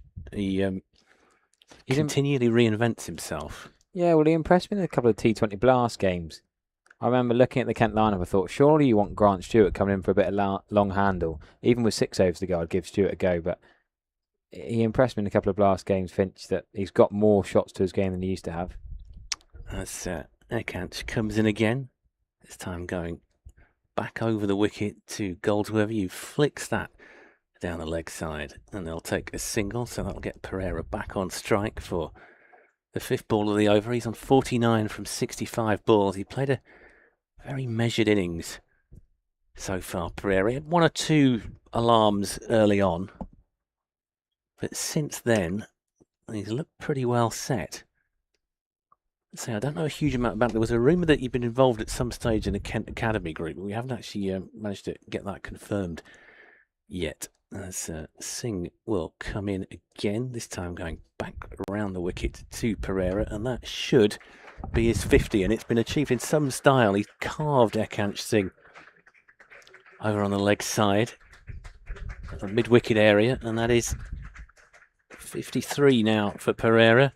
6 fours, 66 balls.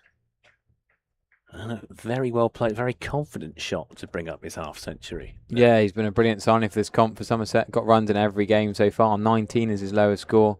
50 on debut at Welbeck with his family fan club there watching. 19 off 29 against Gloucestershire on Friday is sort of almost a failure. But then back with 39 off 48 against Warwickshire on Sunday. And he takes the guard again to Ekanch Singh, and Singh bowls that one a bit leg side, and that one they're going to go for another 4. I can't work out his plan here. Why is he dropping short so much? The short boundary to a left-hander, why would you try the short ball? I'm not sure he planned that one to go there. But 2 in a row, you thought he'd learn from the first one. Well, he's still a young player. Ekanch still learning the trade very much. And yeah, feels like he's been around for years. I think he's been around for a couple of years in the sort of Kent first team picture. It was this competition where he first shot to attention. He's been around the England under-19 and England Lions setup. Saw him do very well at Beckenham a couple of those games. But, I don't think he's going to look back on the last 2 deliveries of that over with any particular fondness. And now it looks very much like we're going to get the Whitstable Warn here. And there is a big round of applause going up when the crowd realises that it's Joe Denley coming on to bowl. The Whitstable Warn. Love it. Replacing Matt Parkinson. Leggy for leggy. The Nackington Road end. And of course, one of his best memories in a Kent shirt will be that final with Somerset and the blast back in 2021. It comes in and Goldsworthy drives that one on to the offside. They will get a single for that one. Yeah, you were just talking about the Sav Pereira. It was the Academy Plus, it was called at Kent. Because Sav Pereira, Mohammed Ismail and Chinmay Mulapudi from Saka. They're a bit older guys now, but that was the Academy Plus at Kent a few years back. I did think there was a connection as Denley comes into bowl, and that one is played onto the leg side, and there'll be another single there. I wonder if Finch slightly misjudged that, or whether he just got his foot trapped in the surface or something. He seems to take a step in the wrong direction. And I don't know whether he would have got there or not, but there's 2 singles to start the over, and so Goldsworthy is back on strike. Denley comes in, turns his arm over. And just thinking back to that final, Denley's role in that was absolutely pivotal. He didn't do a lot with a bat on finals day that day, but he took 3 priceless wickets as Jordan Cox had given Kent a decent total to defend that evening. It looked at one point that Kent were just going to get blown away for not even 3 figures. It looked that bad, and then Cox came in and blasted a decent number of runs off those final 3 overs. And Denley then came in and took a wicket with his first ball, I believe. So he took 3 wickets in that final, and they were 3 big wickets, if I remember correctly. And there's a single taken from that one. So Somerset move on to 134 for 2. Denley at the Nackington Road end. Facing Goldsworth, there's just a bit of a shuffle in the field, if you like. It looks like Keith Dudgeon is going to move out towards point. He's going to get extra cover, I think. And Finch is coming a bit closer. Yeah, no, they're going to leave point open. Give him one through there if he wants it.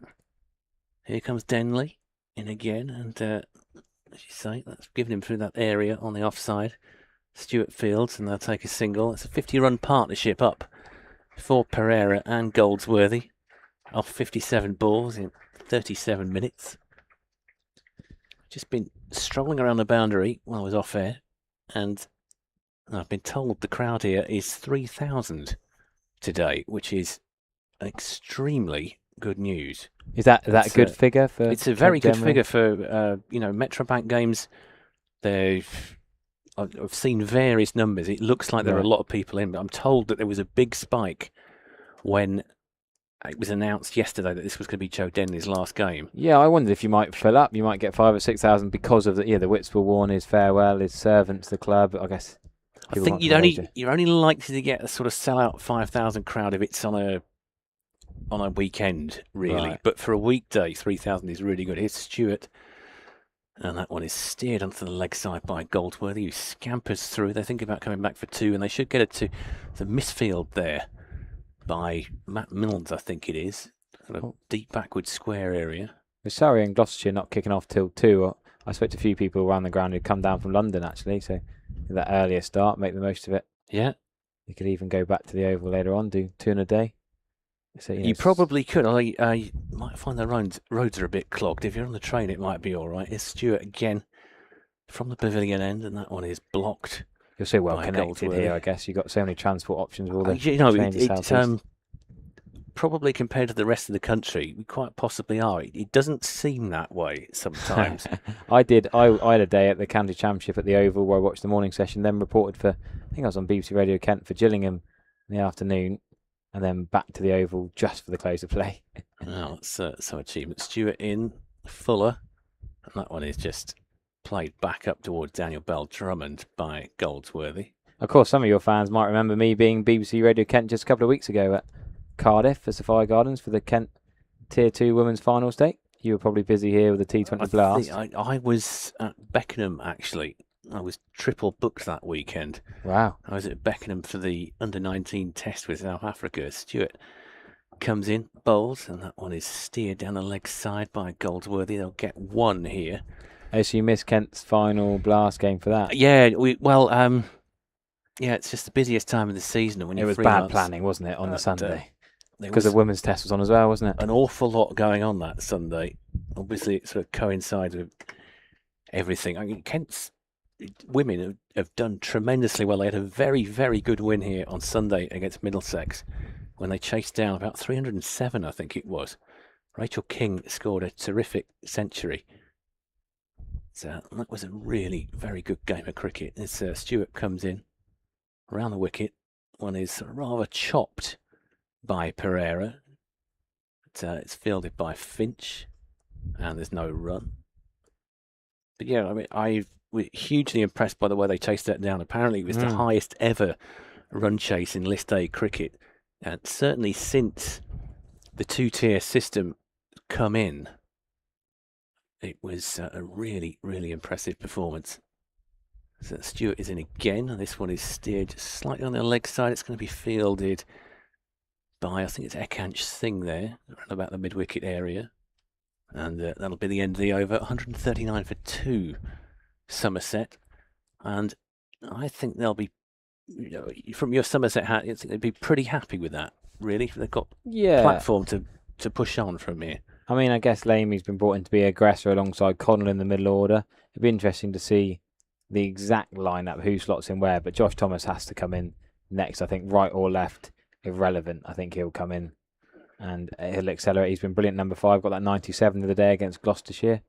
Will Williams just starved him a bit at the end where he couldn't get it away, but targeted the short boundary at Somerset superbly. And there's a short boundary here as well. Denley to Pereira, who reverses him for 4. Parkinson wasn't too far away from that one, but to say, from my position, couldn't quite see just how close he was. I'm not sure necessarily should have stopped it, but there's not been great energy in the field so far. Got to say, you thought even if you're near, might you a couple of steps and think about a dive. We saw Dudgeon give it a couple of 2s we thought could have been 1s earlier on at deep cover. It's one of those things where, unless you're sort of right in line, it's very difficult to tell. Certainly earlier this season, there was an incident in a blast game with Essex where Kent were basically out of it against Essex. Essex were just cantering to victory, and I'll return to that in just a second as Denley's back at his mark. Into Pereira. Pereira this time steers it down the leg side. Square leg. Dudgeon will field it. They'll take 1 run. Yeah, there was an incident. We were about probably about 2 or 3 overs from the end, and Essex were clearly cantering home. A catch went up, looped into the air. 3 players converged on it, and Mieye got quite badly injured. Yes, I did see that. Yeah. So I wonder if that's in the back of some minds. Here's Denley into Goldsworthy, who drives, and it's fielded by, who is that there? Is that Finch? Yeah, looks like coming in close. It's short mid-off, isn't he? Short mid-off Finch has been moved around a bit today. Not quite silly. No, it's not close enough, is it? It's not close enough that you'd need a helmet in that position. Of course, he's done well there as Benjamin. That's really stayed low off the throw from the outfield. Yeah, I believe it was Ben Dawkins who whipped that one in. And the ball goes back to Denley. This should improve the over rate anyway, because Denley does tend to, certainly by Kent standards, whip through the overs. You say that, and then they make 7 more changes to the field. Well, yeah, they're tinkering, aren't they? It's still quicker than some. Yeah. Even with the tinkering, as Denley comes in again to Pereira, and Pereira sweeps or tries to sweep that one. He's only going to get 1 for it. I don't think he quite put that where he wanted to. Dawkins fields at a kind of deep backward square. And Goldsworthy will get the strike for the final ball of the over. Denley comes in. And this one is it going to be caught? It doesn't quite carry to Daniel Bell Drummond there. Just for a second, it seemed to die on him, didn't it? I think you're quite generous there. Yeah, it did die a little bit, but I feel like it could have walked in and made a bit more of that. Bell Drummond, good fielder. It did die a bit, but didn't really get forward with much intent. Goldsworthy's got away with one there, I feel. He's been caught mid-on before. Didn't really need to play that shot, did he? Not a shot he's going to look back on with any particular fondness. Some of the Kent players were hands on heads. Yeah, certainly you could hear an audible groan. Yes. Coming from what is essentially an absolutely packed stand behind us. You don't normally see this unless it's a blast game. Oh, okay. It's absolutely, I don't think there's a seat in the house in here. As Stewart comes in from the pavilion end, and that one is fended off by Pereira, and there's no run. I mean, there are seats still available here. There's a bit of seating on the Old Dover Road side, a bit on the southern bank. The Nackington Road Grumblers are well stocked. I heard a few grumblers next to us, to be fair. They are. There are a few grumblers about the fielding. Well, these are specific to the Nackington Road. They are about 80% full. Stewart comes in, and that one is down leg side a bit, and it's going to be given as a leg by here. I wonder if Pereira had let that go, whether that would have been a wide. Yeah, I think you're right. So, if anything, Kent have done well out of that to not have to bowl the extra delivery. So all this chat about the ageing players like Bell Drummond and Denley, how much have you chatted about Darren Stevens? Another 80 or 51 balls yesterday. Still doing so well for England seniors, getting them past 400 against Wales yesterday. I'll talk about that in a second. Stewart comes in. That one is cut by Goldsworthy. They're just going to get a single for that. It's fielded around about point boundary area. He's obviously still very good at cricket. He plays regularly in the Kent League. He plays for St Lawrence and Highland Court. And it does seem that pretty much every weekend he gets a score. And the Kent League is a decent standard of cricket. A lot of ex-pros play. Stewart is in again. That one is driven. That'll go past Dudgeon, who dives.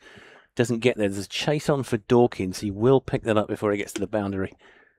and they'll throw it back in, and that will limit him to just 2. But Stephen's not bowling as much as he used to. Is that just because the games he's playing with England over 40s have to and say, the league?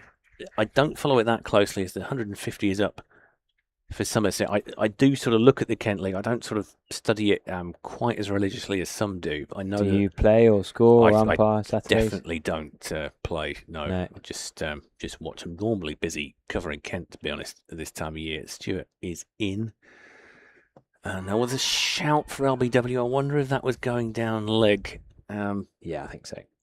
The umpire just gestured that as well. Didn't really get a lot of support from his colleagues there, did he, Stuart?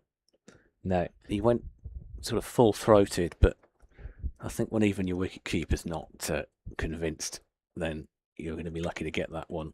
And that is a leg by. Somerset move on to 151 for 2. Certainly think they'd be looking, they'll be hoping to get north of 300 from this position.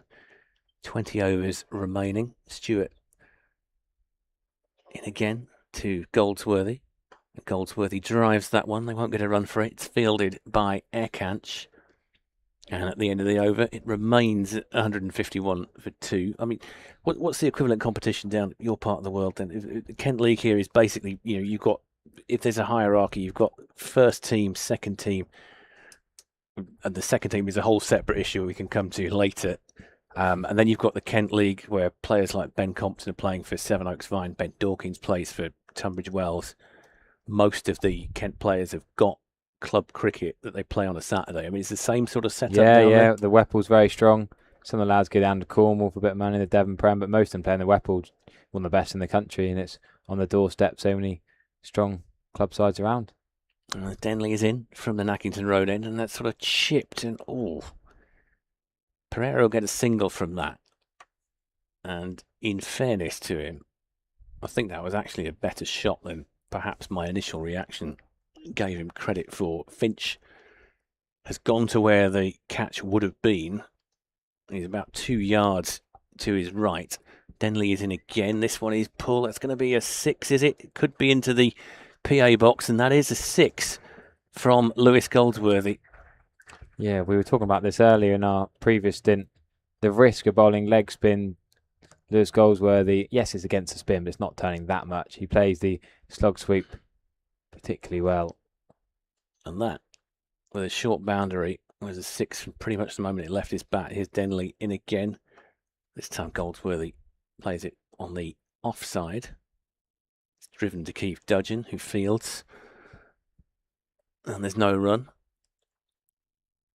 Denley in again. This is his 3rd over. He's going to concede at least a single there. It might go to the boundary. Stewart's going to have to dive to get that. He does dive to get that. They come back for 2.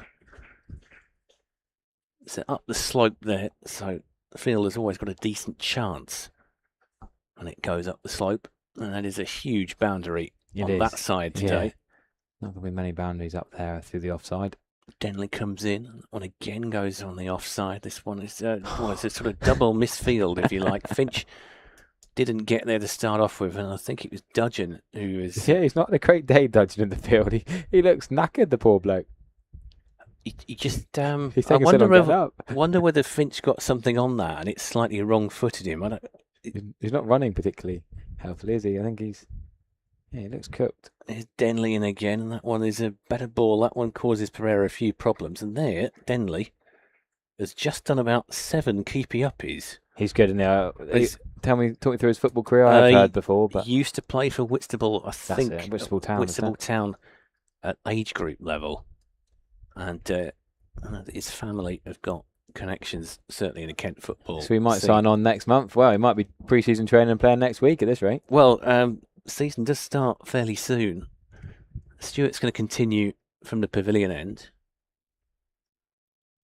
So would you agree par score here is probably only 260 odd? Oh, difficult to say. We've only really had one game of but so far list A. Last year, to tell you the truth, I've kind of blanked it out. I'll return to that in a second. Here's Stuart. I was watching a highlight reel on Somerset's Twitter feed last night. I blanked the game from my memory because it was so one-sided. Actually, Somerset only won by about 4 wickets, I think. Lammonby got runs, didn't he? Lammonby, I think, got some runs. But it was just one of those where it didn't really feel very competitive. As Stewart comes in from the pavilion end. And that one is going to be steered backwards of point. It's going to be fielded by Matt Parkinson. They'll take a single. They will move on to 162 for 2. I'm curious about the league system down there in the sense that obviously got a very big catchment area. Somerset, basically, presumably you get all the players from Devon, Cornwall as well down there. Also, maybe Wiltshire, I guess. Yeah, a bit of Wiltshire, a bit of Dorset as well. Yeah. East of Dorset will go to Hampshire, but Stewart is in. And that one might have a better chance. Oh, that was a good shout for LBW, I thought, from Stewart. I wonder if it was maybe just drifting over. I agree it looked close than the previous one. A bit more vigour in the appeal. Maybe down leg, that one. Yeah, it's hard to see if we haven't got a replay screen up here and we're a bit further across, but I have to say his teammates didn't really go with him on that one. No, there's not been much animation in the field with any of the appeals. It does seem to be the ball on his own. I do wonder if part of that is to do with the soundproofing that we've got in here as well. We've got huge headphones on a no effects mic, which means you're slightly isolated. And he nearly chops on there. Pereira to Stewart. That one, he sort of played it down and it seemed to bounce over the stumps. Yeah, but sometimes even just like the body language, you can see the arms in the air or the jumping, the up and about, the running excitement. There hasn't been that much. It seems a bit flat in the field. Definitely wasn't a full-throated appeal, that one. Stewart returns to his mark for the 5th ball of this 32nd over. And he's in, and that'll be steered onto the offside, where it'll be fielded by Harry Finch. So I'll take a single and move on to 163 for 2. At the risk of stating the obvious, Kent need to break this partnership. Yeah. It is well past 50 now. It's funny because I thought on paper Kent look a much stronger side. You look at Euro 11 to have Sam Northeast, Joe Denley and Daniel Bell Drummond in this competition that's supposed to be a development competition, people are saying these days. That's some real stellar names in there. So Stewart comes in, and this one is whipped off the hip by Goldsworthy down towards the fine leg boundary where it's fielded, and they come back for a single. I'm not quite sure who that is down there at fine leg at the moment. It might be Matt Milnes by process of elimination. I think it is, yeah, agreed. Looks like Matt Milnes from here. There's 164 for 2 at the end of the 32nd over, 18 remaining. And I think you'd have to say that from here, Somerset will be very disappointed if they don't get over 300. Yeah, definitely. Warren.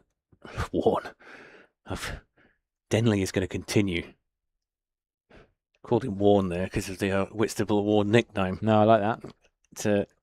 The Whitstable Warren continues for his 4th over from the Nackington Road end. So would you expect him, probably not tomorrow, but a week tomorrow, to be playing club cricket again? Oh, Joe Denley? Yeah. I would imagine he'll be playing for Whitstable tomorrow.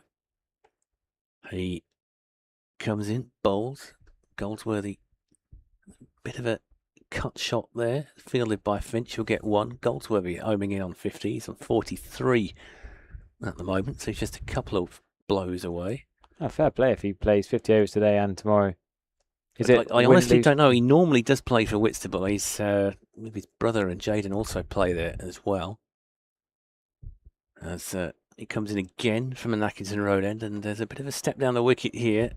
Pereira lofts that one back over Denley's head. Doesn't go quite where he wanted it to. He'll get 1 for it. And he rehearses that shot afterwards, doesn't he? So it's not really a South Pereira shot, that. He plays the sweeps really well. He took a large stride forward, didn't he? He was trying to whack him over his head. Didn't get as much on it as he wanted. Denley's in again. This time it's cut. There should be another single in here. Finch will field. Deep.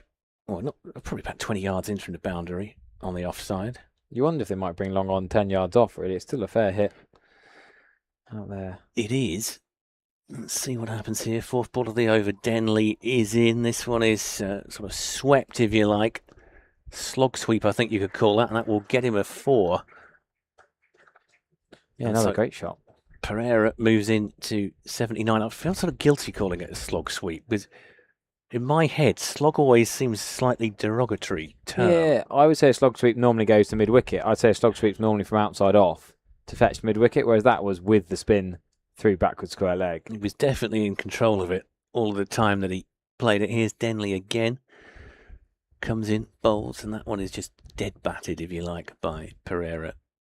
Benjamin scampers out from behind the stumps. That's a much better Sav Pereira shot, really. Trying to go against his instincts and go over the top just doesn't look as natural, whereas the sweeps he's played really well. And even with deep square back and short 45 quite square, he can still play it past them. Denley in again, that one's a full toss, and that is caught and bowled. And one of the worst deliveries that he's bowled all day. And he's got Pereira caught and bowled for 75. Full toss from Joe Denley. Pereira took a step down the wicket. He's just smacked it straight back to the bowler. And there Joe Denley taking a two-handed catch. So the Whitstable Warren strikes just when it was needed for Kent. Somerset lose their third wicket, and Pereira will be absolutely kicking himself that he's got out to that. Yeah, that's a good catch from Joe Denley, but yeah, got the full toss and, well, yeah, long on was back. He's trying to hit it straight, but not got hold of it. 171 for 3 is still decent and allows Josh Thomas to come in. You know, it's not the worst time. Sav Pereira is not going to whack it as well as the likes of Josh Thomas and Johnny Connor will, but he set a good platform again. It's a story of Somerset's season a little bit in that him and Lammonby, the two left-handers, have got in every game, and neither of them scored 100 yet, but have had a really good start and good platform. Yeah, I don't think he can be too unhappy with the way that he's played there. I mean, you're always going to be unhappy when you get out. It's just natural, isn't it? But I mean, that has been a good innings from Pereira. He can't be too unhappy with 75. So top 5 as expected for Somerset. It's who comes in next will be the interesting one. Could be Johnny Connell, could be Theo Lamy on his list day debut, his professional first team debut for Somerset today. And it's interesting.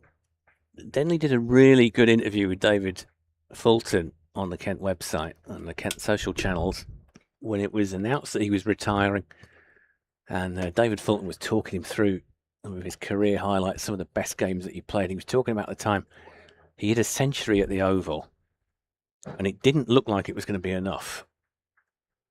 Surrey seemed to be coasting home, and then Denley took a hat-trick. Joe Denley, and he was quite open about the ball that he got the hat-trick with. He said it was terrible delivery that he got. It was just leg spinners do that, don't they? Yeah, but he got it, and I'm not sure that he'd claim that that's the best ball he's bowled in his career, but it's done for Pereira. Now at the end of the over, here's Stewart from the other end, bowling to Goldsworthy, and Goldsworthy thinks for a second, or rather it was his partner Thomas who had taken about 3 strides down the wicket, and Goldsworthy sent him back.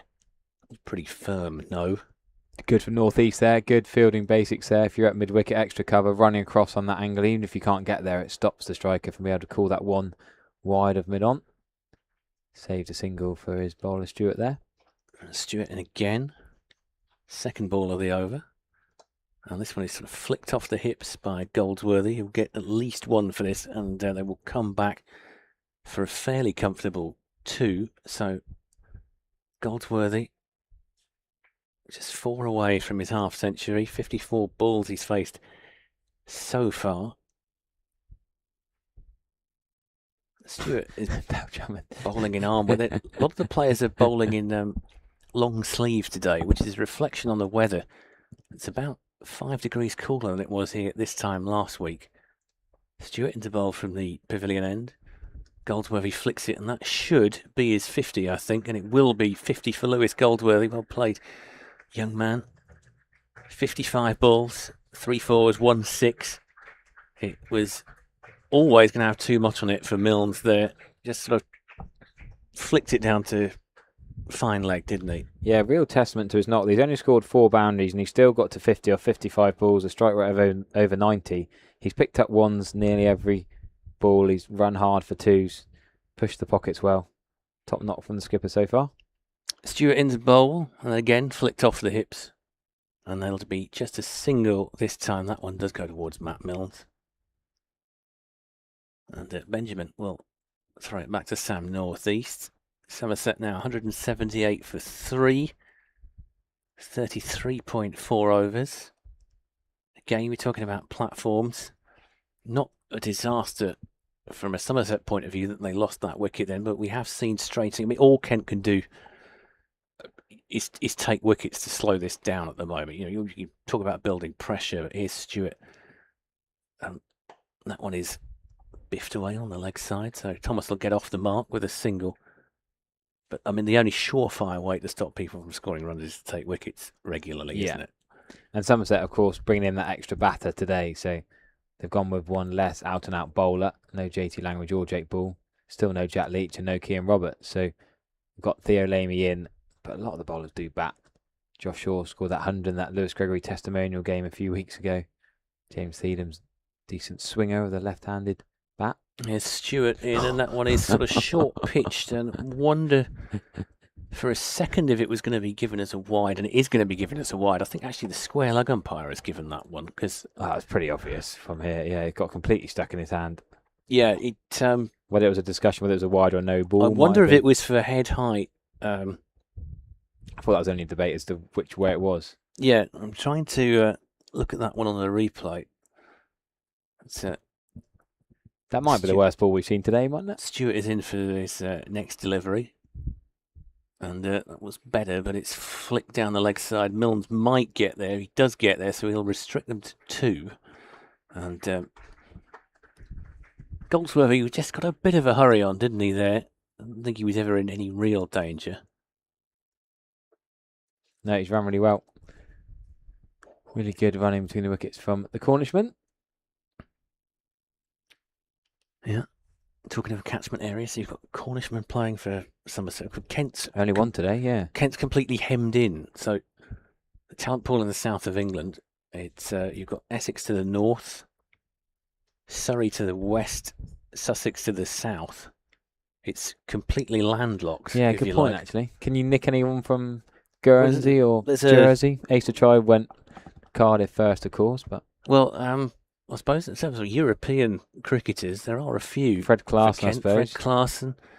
The Channel Tunnel helps, is it? Mikey Cohen is eligible to play for France, if he so desires. Grant Yeah, Stewart where's has he? played for Italy. Where's Mikey Cohen? I think he's got a side strain, which is why he's not available for selection. We've got a bowling change here.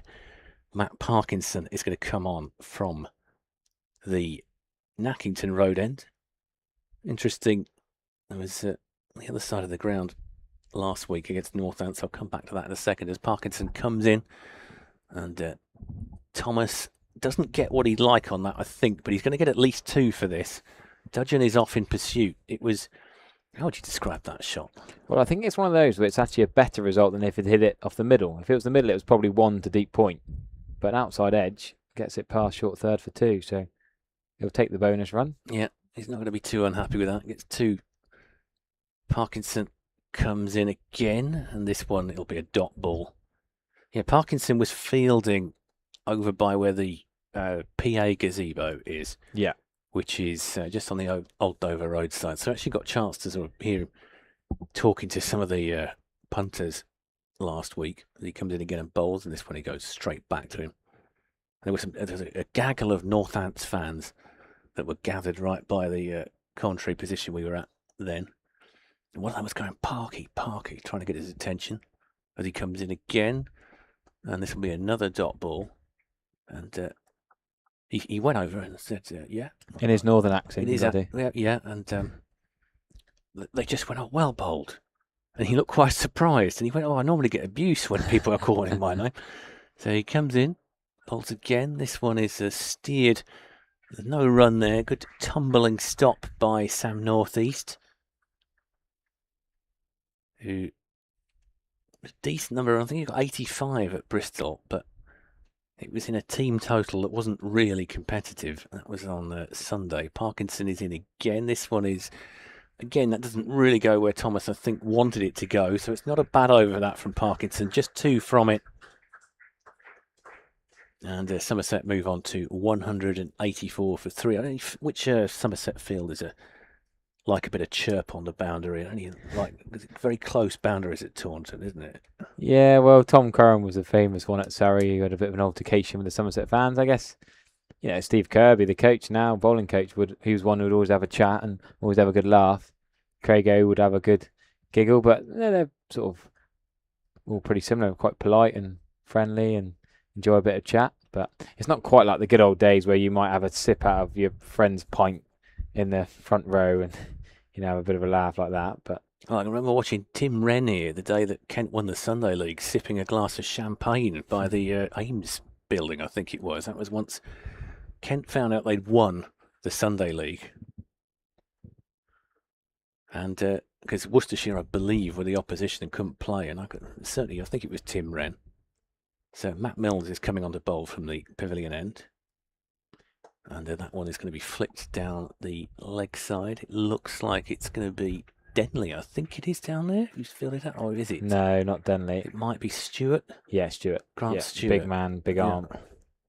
Denley taken off after that wicket. It seems a little bit harsh, but he's come on in his testimonial game. It feels like he's got his wicket. Well, he got a wicket, yeah, and it was a very good catch out of inverse proportion, shall we say, to the quality of the delivery. I think that's a fair comment. Milnes is just being given some instructions here by Daniel Bell Drummond. But you get that as a leggy, don't you? You bowl your beauties, you turn it, you get in the head, and then suddenly a bad ball, they might try and release too much. And plus, you're also going to get a bit of tap as a leg spinner. That's inevitable. There's a waft at that one by Thomas. He's not coming in to die wondering, is he? No, after 97 on Friday, Milnes doesn't go through his full repertoire there, but he was definitely a little bit unlucky there, Matt Milnes. Yes, Somerset haven't played for a few days off. They had a round off. What are we, game week 5 are we now? And game week 4 off. Anyway, Matt Milnes comes in to bowl again from the pavilion end. He switched ends. Earlier spells from the other end. That one is steered behind point where Dawkins was attempting to field. They'll get a single for that. Good energy from Grant Stewart at deep third, having bowled a few overs as well. He's charging around there, stopping the second. Now, talking of Tim Wren, it's unlikely, it's not impossible that he'd be listening. Recently on a cycling trip around Hythe, and all my Strava segments, the best time was set by somebody called Tim Wren. Oh, brilliant. I wonder if that was the same man. Here's Milnes cracking. into bowl. That one is steered back up to the bowler. If feel like getting in touch and letting us know, you can tweet me at the Kent Spitfire.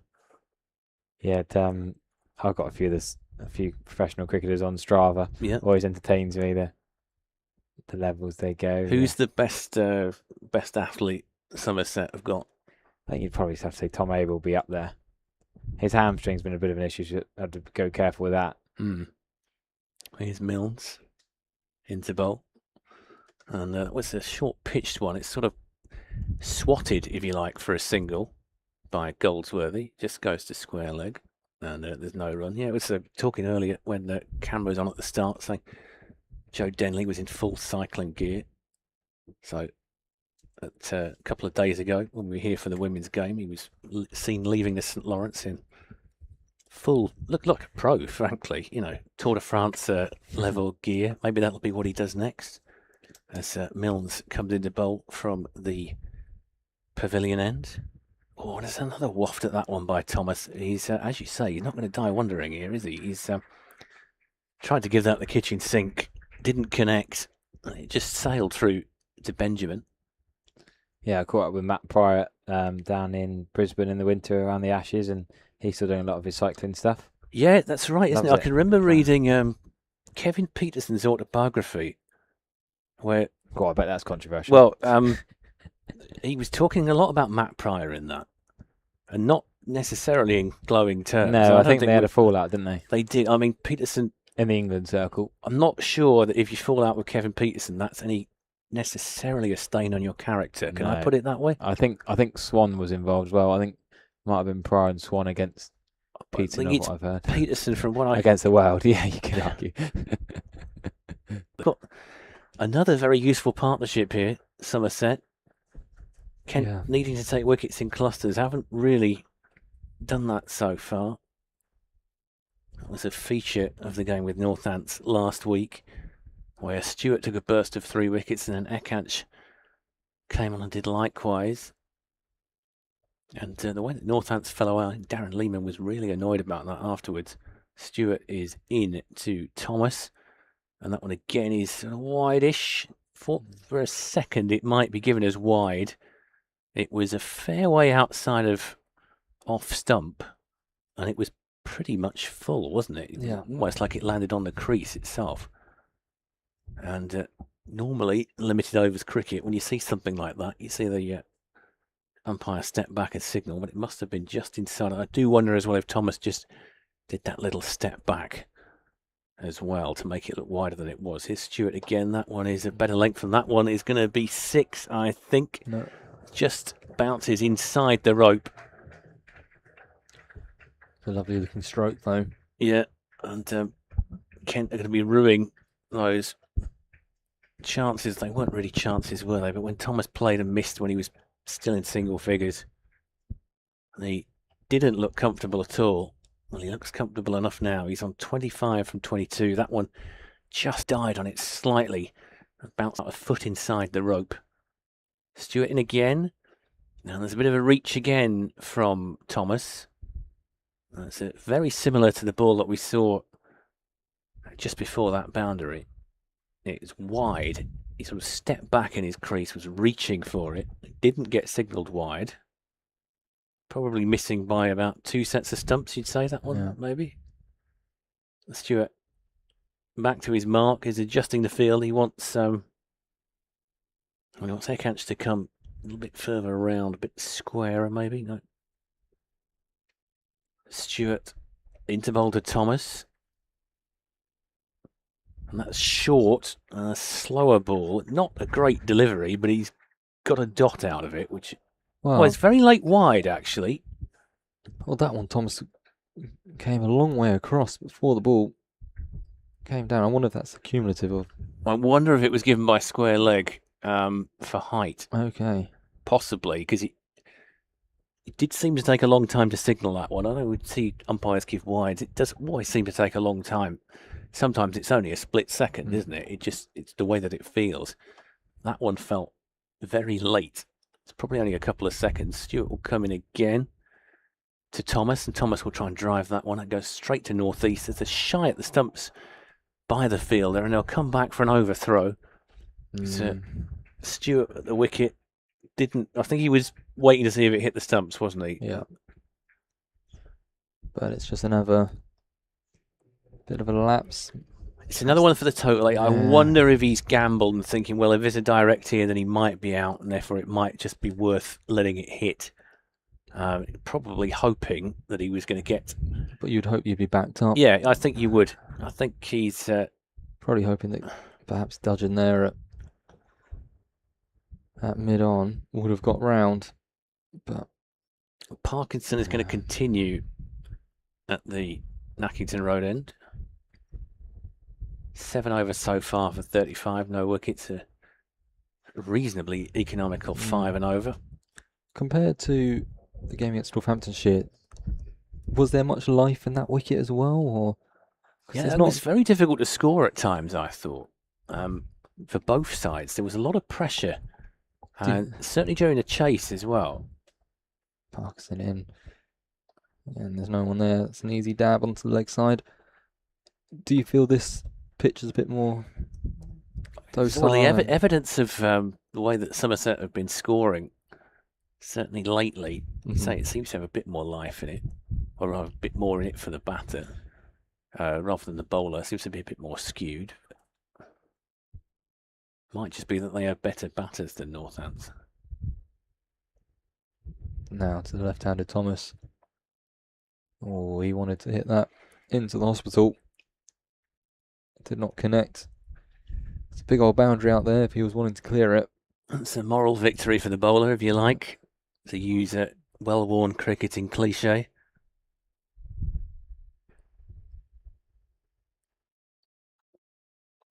Oh, an appeal for a stumping. I Not don't given. think he's going to get it. I think he was well back. I wondered for a second if he was appealing for caught behind, but I don't think Goldsworthy got that near it, to be No. honest. Benjamin has taken it well, has broken a wicket, but I'm pretty sure he was in his ground. There's a lack of conviction talking about appeals. Your teammates rather let you drown, don't they, sometimes? Parkinson been pretty consistent getting turn throughout the innings from that end as well, so he's probably looked the most dangerous. The Kent bowlers yet to pick up a wicket though. Again, Fuller this time, easy to work through the leg side. Goldsworthy. It's been an impressive innings from him, going along at a strike rate of just over 100, up to 74 now.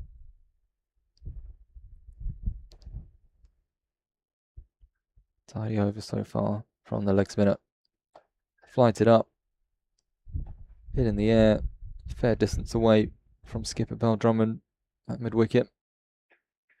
Good work out on the boundary. I think that might be Dawkins out there at long on to keep it to 1.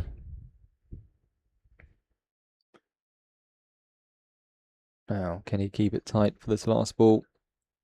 Big swing and an appeal. No, not given. Goldsworthy again looking to access that leg side with the sweep, which he did successfully in the over before. This time missing it, crashing into the pads, but given not out. I suspect that it pitched outside leg. I'm just trying to get the replay up. Parkinson trying to spin it back up the hill there. So Chahal did that quite effectively for Northants last week. And I just got the replay up on the screen now. There's yeah, I think it pitched well outside leg, to be honest, and I'm not convinced it was going to hit either. It might just have missed leg stump, but I mean, if it pitches outside leg, it's irrelevant anyway. Well, not much going for it then. No. Although I've never known a bowler not appeal, even if it has pitched a set of stumps down leg side. If it's going to hit, it's just one of those things, isn't it? You think, oh, the rules of cricket have been set for since whenever, but you just, it's in your head, isn't it? You think, oh, that was going to hit. So Stewart is going to continue from the pavilion end. Yeah, his last over. Just the 1 wicket for him so far.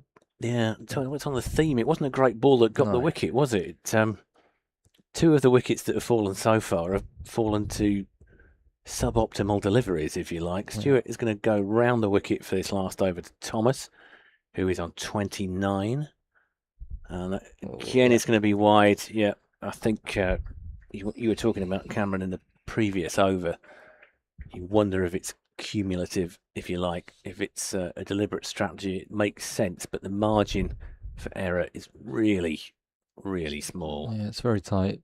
They're going for that rather than what they think will be a simpler option for Thomas, hooking it away to that short leg side boundary. Now Bell Drummond's out as well. Yeah, Stewart back in. This one is not a great shot from Thomas, but he'll get 1 for it. What was he trying to do there? Pull it? Yeah, it was the length he was probably waiting on. Touch shorter. It's the first time Stewart's gone to that. All have been full before now, but just wide enough to keep it outside of that arc. There's a reshuffle here for Goldsworthy. It's Bell Drummond just instructing Grant Stewart. An interesting thing about watching from the gazebo on the other side. Normally I'm in the press box, which is in the Underwood Knot stand. You'd hear a lot more from that gazebo. It's much more open, so the acoustics there. And Bell Drummond's actually much more vocal captain than you'd necessarily realise from sitting in the Underwood Knot. Here's Stewart in again. Back over the wicket. That'll be a single. They might think about coming back for a second, but well attacked. The speed with which Milnes attacked that ball, as Cameron said, makes them think otherwise.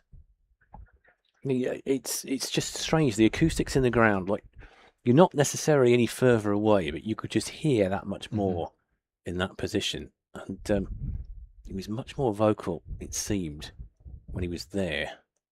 So Stewart is into bowl. This time he's going back round the wicket to the left-hander. That's a Fuller delivery. I'm not entirely sure that bounced, actually. It's fielded. He'll get him a single. So a wide and 3 singles so far from this over. There's very different captaincy styles that you've got here at Kent. Whereas Sam Billings is a very demonstrative captain, isn't he? He's always sort of using his arms, shuffling people from around the stumps. I suppose by comparison, Daniel Bell Drummond probably is a bit lower key. So Stewart comes in, and that one is lofted, and there's a fielder near it. And I don't quite know what's happened there. Bell Drummond, whether he's given up on it or whether he just didn't see it properly. Should that have been caught? I think probably just outside of his reach, but it looked like he gave up on it and went with almost the wrong hand. Well, actually, he didn't put up any hand in the end, just kind of rolled through the dive. Did he go with his left? Yeah, went with his left and then kind of just pulled it back. I don't think he was getting there. Maybe if he had picked it up earlier. It would have been one hell of a catch. Yeah, pretty nice looking shot again. And Goldsworthy straight down the ground. Here comes Stewart. And there's a step back, and it's a well-played shot there. Just for a second, I thought there might be half a chance that it might end up with Denley. But Goldsworthy has basically lofted that. Say over the kind of gully area, if you like. And that will go for 4. Yeah, so that's a nice shot from Goldsworthy. And yeah, it's taking Stewart his final few deliveries to town. It's rather spoiling his figures. Goldsworthy is on 83 now from 77. Thomas is on 31. This is going to be the last, or should be the last ball of Stewart's. 10. Stewart comes in and Goldsworthy, it's going to go down the leg side, so tempted fate there. Those of you that believe in the commentator's curse that was struck, we said that would be Stewart's last ball, but he's going to have to find another one here. He bowled that one down the leg side, so that's going to go for a wide, and that again is not going to do his figures a huge amount of good. Stewart into bowl, and that one is sort of short, slower. He's going to get 2 for this, is he? No, just 1. Good bit of fielding that from Milnes. That was awkward looking delivery. Yeah. How would you describe that one? It was dug in, to wait. That's 14 off his last. He ends with 10 overs, 1 for 75. Tough outing for the Italian stallion. That 1 wicket, big one of Lammonby, the informed Lammonby. But again, probably wasn't his greatest delivery. Was pretty fortunate. Struck nicely, but straight at Akam Singh on the leg side boundary. Just looking at the replay of that last one, I think he maybe was trying to take the pace off. But, there's not been too many change-ups I've seen, it seems. I wonder if that is a tactic they will go to.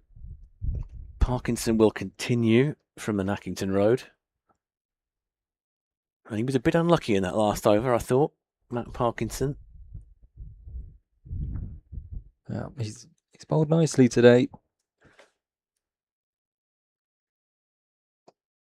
Often you'll see him bowling from the pavilion end using that slope, but he's been tasked with bowling up from the opposite Nackington Road end today. Yeah, there's just a little bit of an advantage with the slope, isn't there? Yeah. So you've got to try and bowl it back up. But 3 of the top 5 of the Somerset order left-handers, he's come this way. An attempted little dab, not that well played, to be honest, from Thomas. It's not really a shot I'd go to against Parkinson because there's no pace on that ball. He's got away with it, hasn't he? Dudgeon wasn't close enough. I say got away with it. I mean, didn't seem to be any real danger. Certainly nobody shouted catch or anything like that. No, didn't reach Dudgeon. Now, Goldsworthy, good fielding from the skipper at cover. Getting down to his right, that was hit hard. He's on the ring, he runs around, dives, and gets down to it to stop. I think that's... do you think that would have gone? I think so, yeah. I know it's up the slope, but it was going at some rate there. The big hitting Thomas on strike.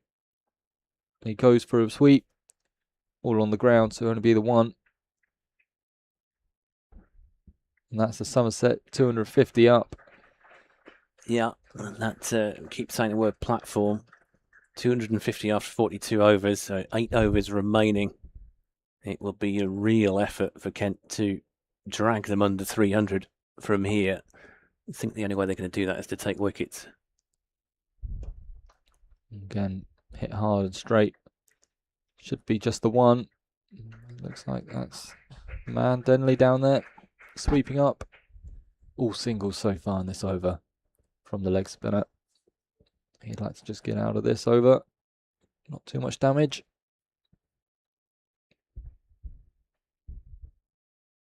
Reverse. Oh, that's a good bit of fielding from Keith Dudgeon. This time, Thomas does connect with the reverse sweep.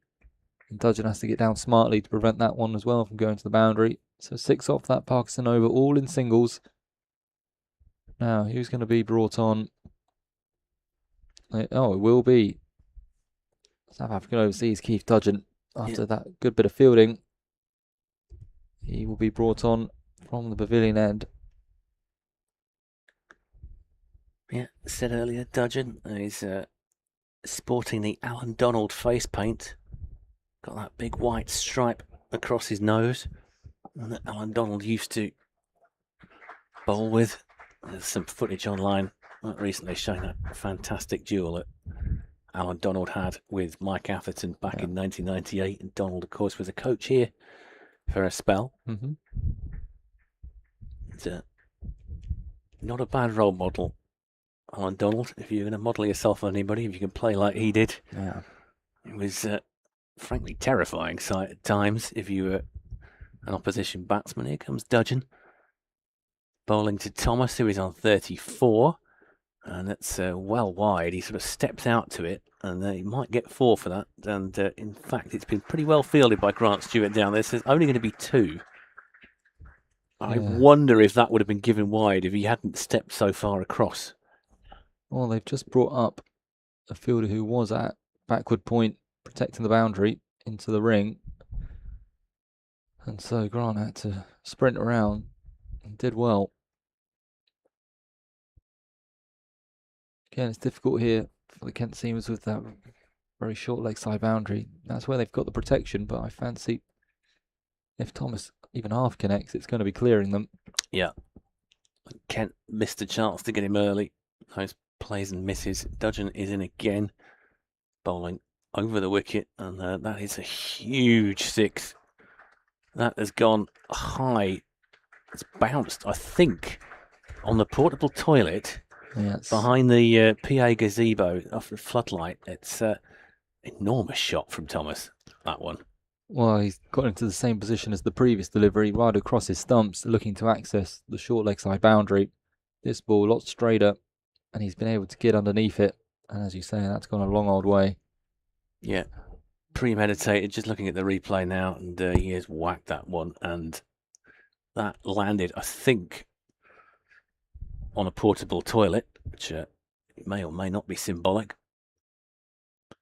So there's going to be a bit of a break here while we try and get that ball back, because that's not gone. Normally, if the ball goes out of bounds here, it's fairly easy to retrieve, but there's just one area on that side of the ground with the retirement flats where it's actually pretty difficult to find. So there's going to be an impromptu drinks break. In fact, the replacements are being sent for. Yeah. So, well, the Kent subs, I'm not sure who that is under the hat there, has brought out the replacement set. Looking for something that's about 42 overs old. Is that Quinn? It could be Matt Quinn. Yeah, it is Matt Quinn who's got the high-vis bib on. Been charged with... The ball's been found. Well, there you go. That's a bit of a surprise. I thought we'd seen the last of that one, but somebody's obviously tracked it down. Dudgeon will... takes a look like all bowlers do. Takes a look at the bowl that's just let him down and has been dumped for a 6. I think so. I've got to bowl this one again. I'm afraid he has. And there's a field change now.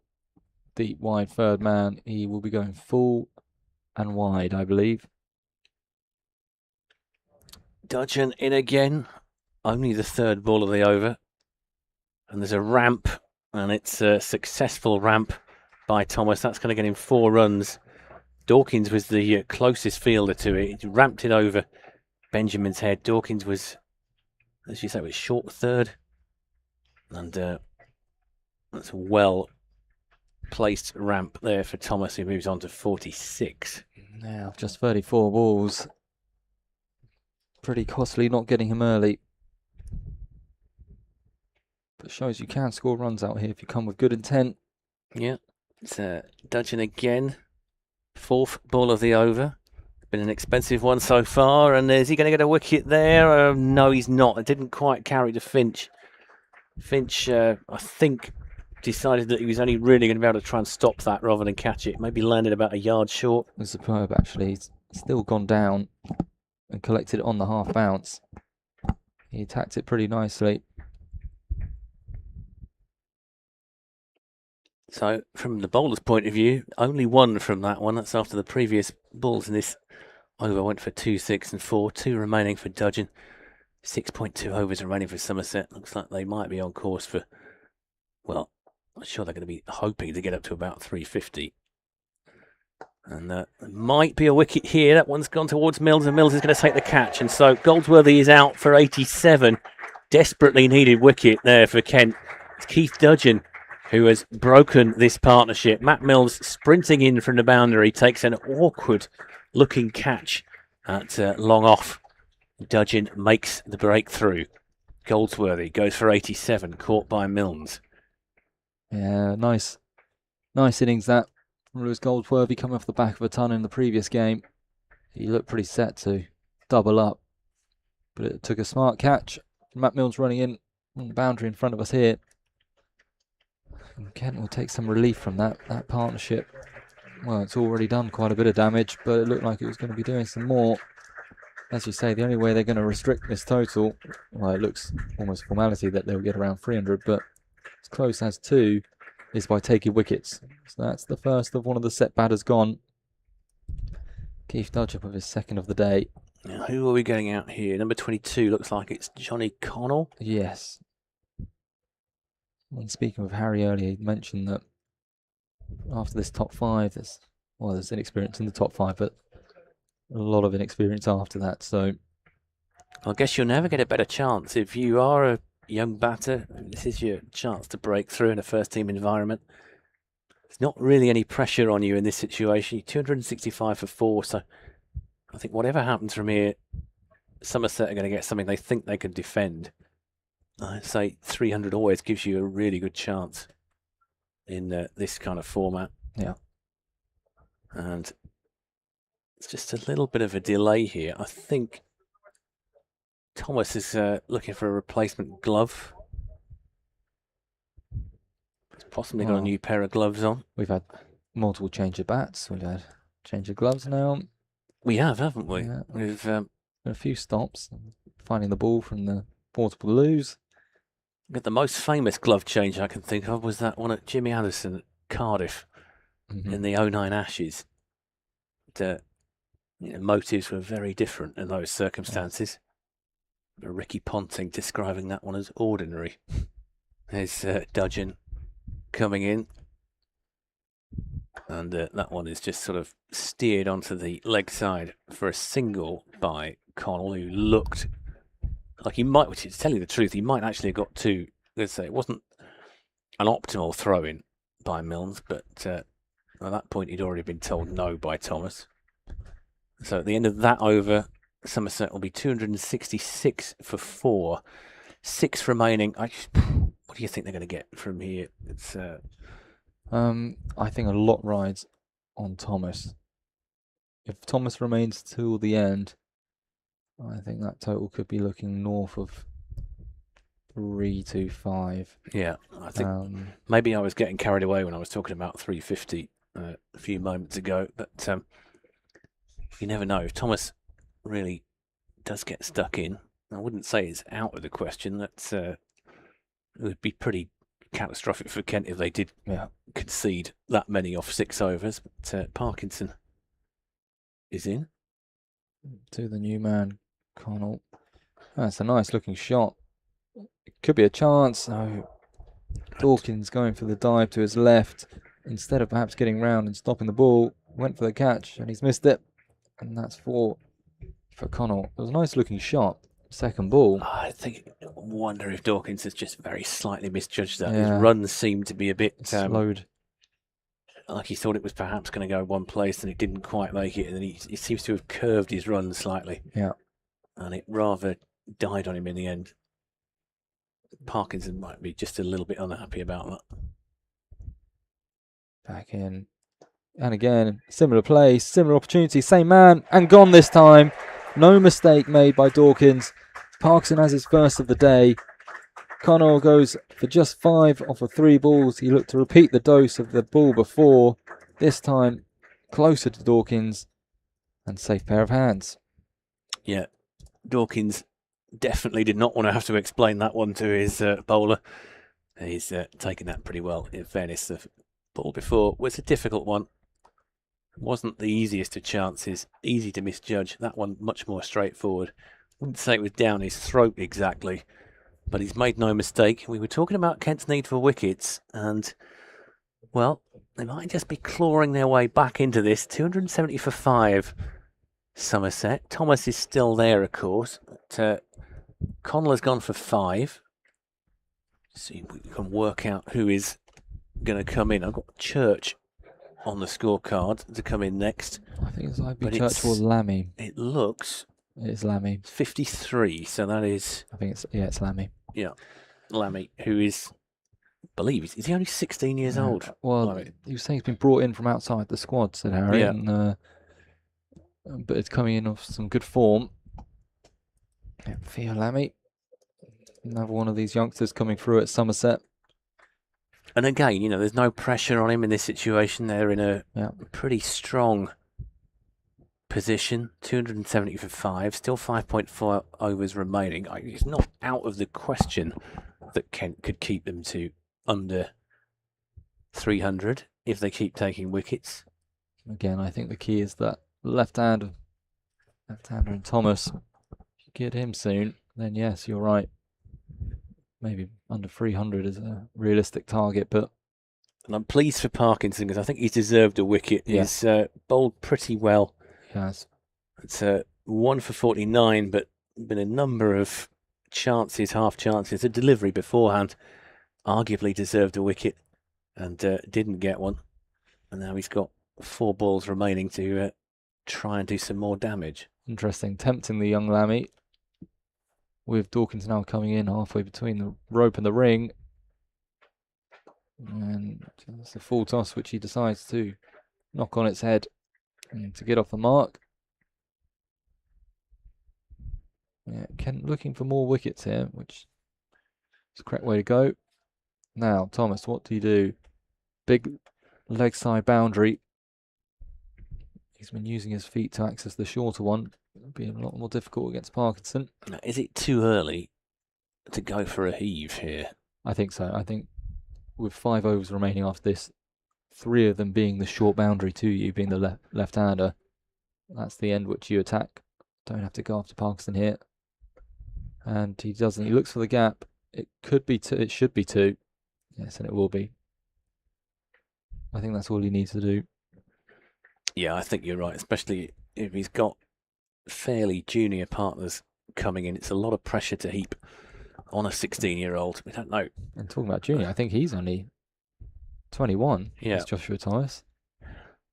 And with that on its head, Parkinson's running after it. It's well played to get 2. That will be Thomas's 50. Yeah, well played, young man. 51 coming from 37 balls, 2 4s, 3 6s. It's a generous round of applause from the crowd here. Yeah. His 5th list A 50. Obviously, and will be in action later with his slow left arm orthodox. Talented cricketer. Parkinson flatter again. Dad, this one will just be the one. He's happy to retain the strike for the next over. So Parkinson finishes his spell, 10 overs, 1 for 55. Again, I think currently probably the best of the Kent bowlers today. Yeah, to deserve the wicket that he got in that over. It looks like we're going to get Keith Dudgeon here to finish off his spell. Yeah. Oh, he's still got 2 Still more. got 2 left. So he's got 2 for... I'm trying to get the scorecard up. We'll see who's got options. I think it'll Denley's still got a few. Denley's only bowled 4, so he can come back. Ekach as well. Yeah, Ekach has bowled 5. Dudgeon has bowled 8 and Milnes has bowled 8. So if you want to go with your front rank seamers, you'll get 4 overs out of those, and that will leave you 1 from either Denley or Ekach. I imagine they'll go Ekach at this point. Dudgeon in, bowling to Thomas. Thomas cuts that one. Nice sort of Robin Smith style cut shot, that one down where it's fielded by Grant Stewart. He didn't move across that ball. No, like he did just a the whole over previously. elegant cut shot, that one. Yeah. A nice sort of whip through. Only gets him one. So, Lammy, is it how we pronounce it? Lammy? I do apologise. Yes, if it's wrong. If we've got that wrong, we'll stick with Lammy, I think, for now. And you can always tweet us. Tweet me at the Kent Spitfire if we've got that wrong. So Dudgeon is going to cut. Well, he's just waiting for a slight field shift, actually. Looks like Stewart, is it? It's going to come in from the boundary. Yeah. Into the circle. Dudgeon over the wicket to Lammy. And that one is short pitched. Just for a second, I'm reluctant to say that that's a dot ball because I called a similar one to that in the previous Dudgeon over, or may have been Stewart actually, and it was given as a wide, but that one I think that one was okay.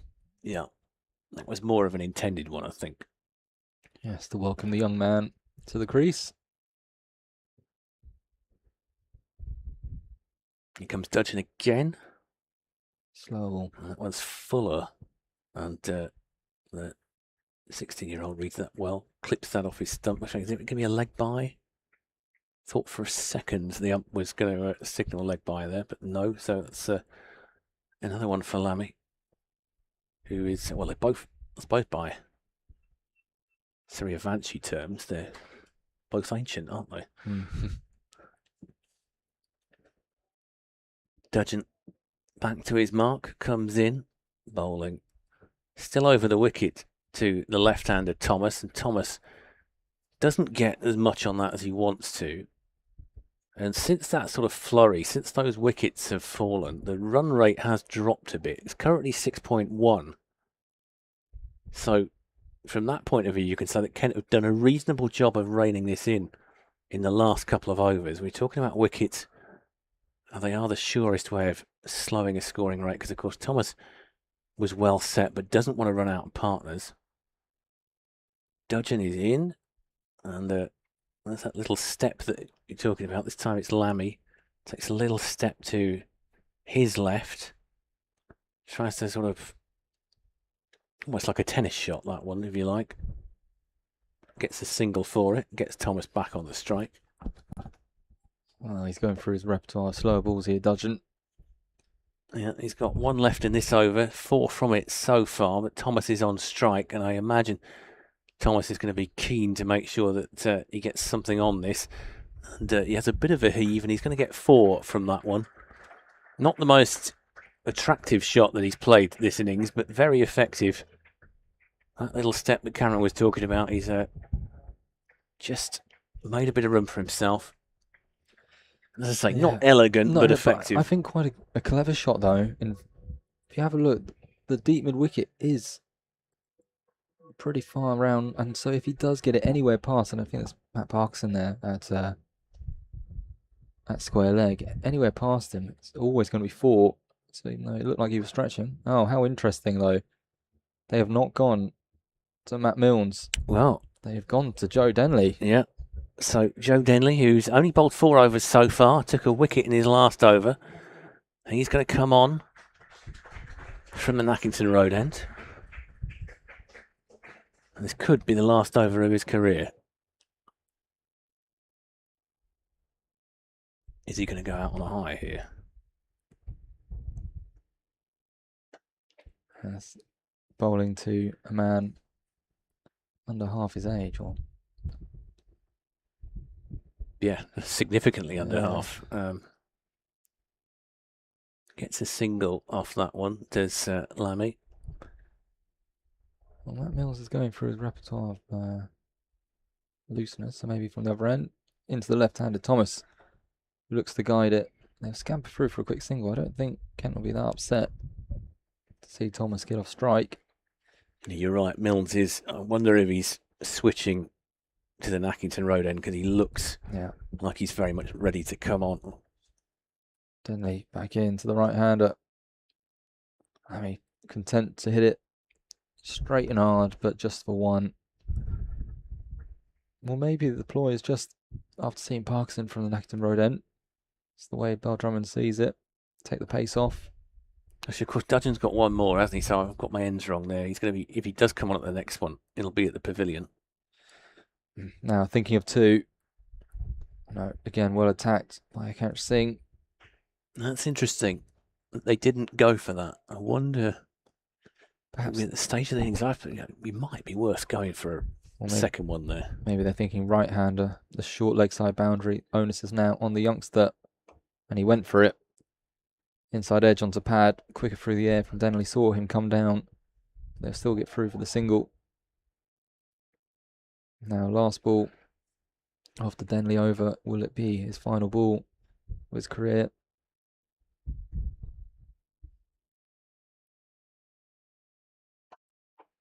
Oh, good bit of work of his own bowling again. Not allowing Thomas to get back on strike for the new over. That's significant. He liked that, didn't he, Denley? Sort of jumped up, grabbed it, did a little bit of a, like footballers do these days when they've done a particularly impressive block or something like that. And they're roaring at each other. It was a little bit of that from Joe Denley there. So might have been the last delivery of his career, but he might get one more over him. We'll find out. There's 3 overs left, 289 for 5. Milnes is going to come on to replace Dudgeon at the Pavilion end. And really, from a Somerset point of view, though, now's the time to hit out, I think, isn't it? 3 overs left. Yeah. If you carry on at the rate in the last few overs, in fact, the rate overall is 6.2. And Kent have done pretty well to rein them in a bit in the last couple of overs with those wickets falling. But Thomas, I suspect, is going to engage beast mode fairly soon. He's not on strike here. Lammy is. Lammy takes a step back and just gets off the strike. Takes a single to Finch, who runs in from the boundary, fields it, gives it back to Milnes. And now, are we going to see Thomas go for it here? I suspect that we are. See some fielders going back. Looks like northeast is going towards kind of long off boundary. Finch on a long on. Milnes in from the Pavilion end. Thomas, and Thomas skies that one. I think that's going to be out. Finch should take that, and Finch does take that. Thomas goes for 60. Always looked favourite for that, Harry Finch. It was a pretty decent knock from the Thomas. He's made 60 there. He played and missed a few times at the start, but he's done pretty well since then. He goes from 45 balls, 3 4s, 3 6s, through the bat a bit, and as we were talking about, he had to go for it there, didn't he, really? Yes, he did. But this is good from Kent. Good plans. As soon as because he got hit for 2 6s, didn't he, Milnes, in quick succession off the bat of Thomas, and from that point onwards, all the Kent seamers have made sure to try and get as full as possible and outside of that arc to Thomas. And that's been his undoing, hitting it down the throat of Finch in front of us. That's an important wicket. As before, if he had stayed out there till the end, he could have got them to above 320 or more. Now, looks like it's Pretorius coming out, the South African. Can hit a few lusty blows as well, but better known for his bowling. Yeah, Pretorius has got the job of getting Somerset over 300. 2.4 overs remaining. And it's not guaranteed in this situation that they will get over 300. It'd be fairly surprising if they didn't, but say the wickets are falling. You've got 2 relatively fresh batters at the crease. So in one case, you've got a guy that's Lammy's faced 8 balls so far for 7. Pretorius will take the strike here to Milnes. So the batters didn't cross.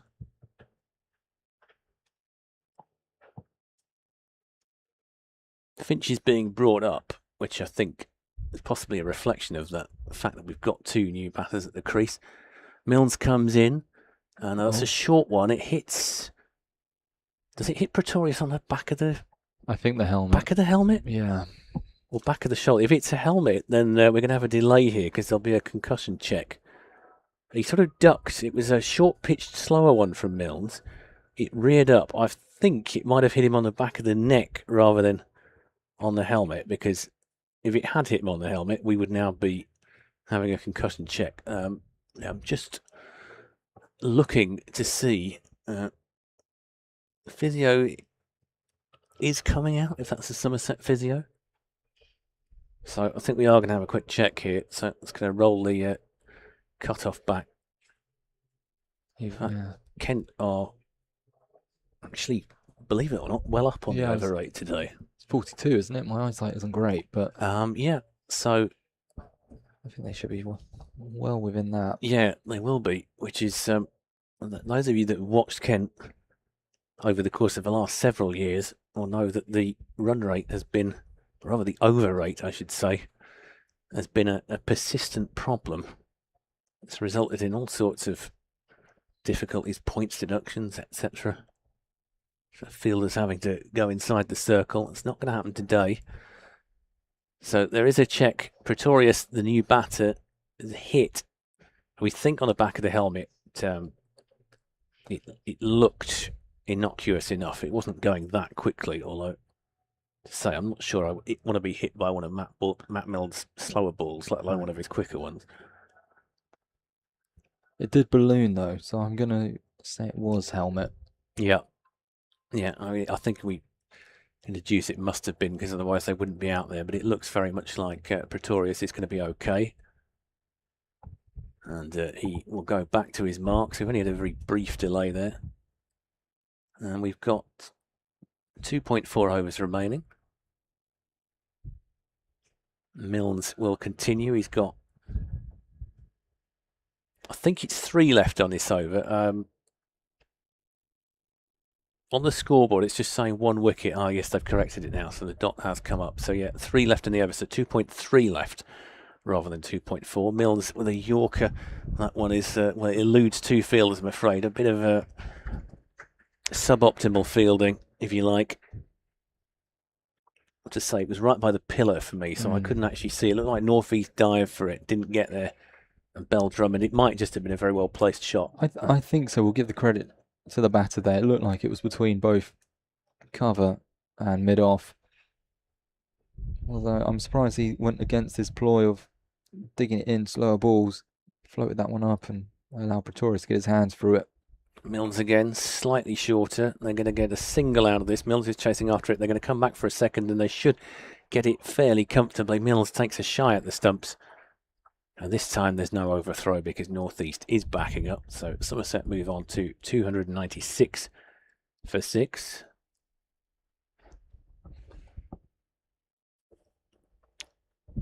This is going to be, well, Milnes could bowl the final over. In fact, probably will bowl the final over, won't he? It'd be interesting to see who bowls the over after this one from an Accrington Road end. Dudgeon or Denley, where are you going? I suspect it'll be Dudgeon. Sentimental choice would be Denley. Milnes comes in for the final ball of this over. That one again is short, and that's lofted, and that looks like it's going to be caught, and it is caught on the boundary. Is that Dudgeon down there? It is. I think it's Keith Dudgeon. So Pretorius goes for 6 from 3. Matt Milnes has a second wicket in the over. That's 2 wickets in the space of 5 balls. And Pretorius, who, in fairness, is in a position where he's got to hit out, hasn't he? Can't die wondering at this stage of the innings. And so Pretorius is out. Caught Keith Dudgeon, bowled Milnes. 4 balls, 1 4. And who are we going to get next? Church, the skipper. Is it the skipper? No, sorry, he's Church, the wicket keeper. Is next on the list. Yeah. Number 47. So it is Ben Church. Going to come out. We've got 2 overs remaining. Matt Milnes now has 2 wickets for 44 runs. And it will be Denley. So, ladies and gentlemen, the final over of Joe Denley's professional career as a bowler. You just wonder if he's got something special up his sleeve. Of course, the fairy tale would be if he came on and hit the winning runs.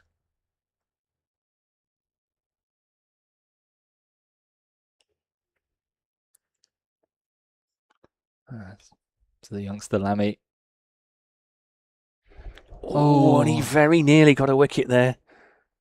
Lammy nearly played on. Chopped down, didn't it? It just bounced up over the stumps. And they'll get a single. Means another youngster in Church comes on strike.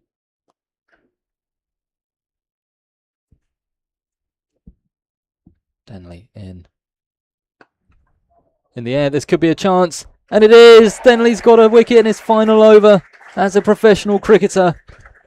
Church just coming in, having to go for it. Goes for the slog sweep, and it was safely pouched out at deep mid wicket.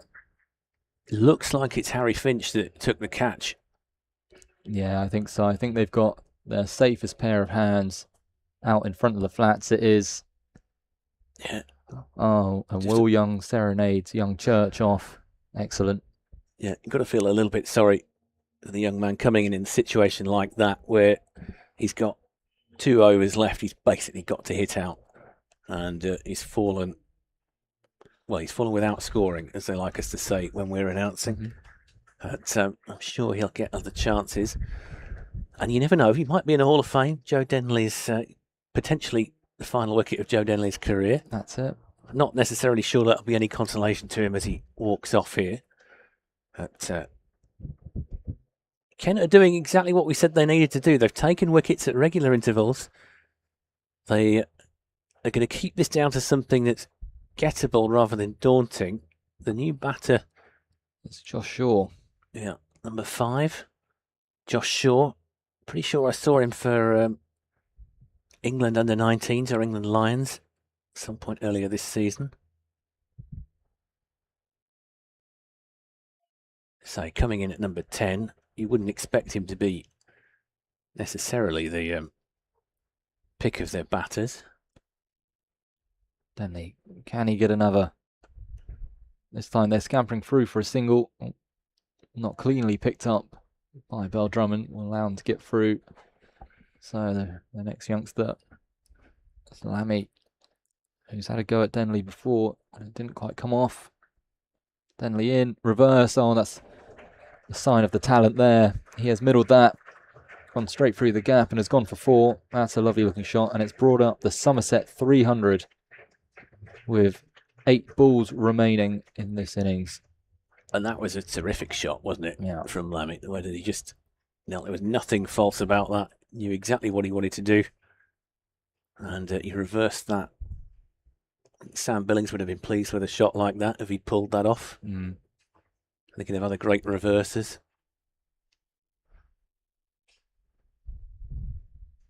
Denley, what's his response?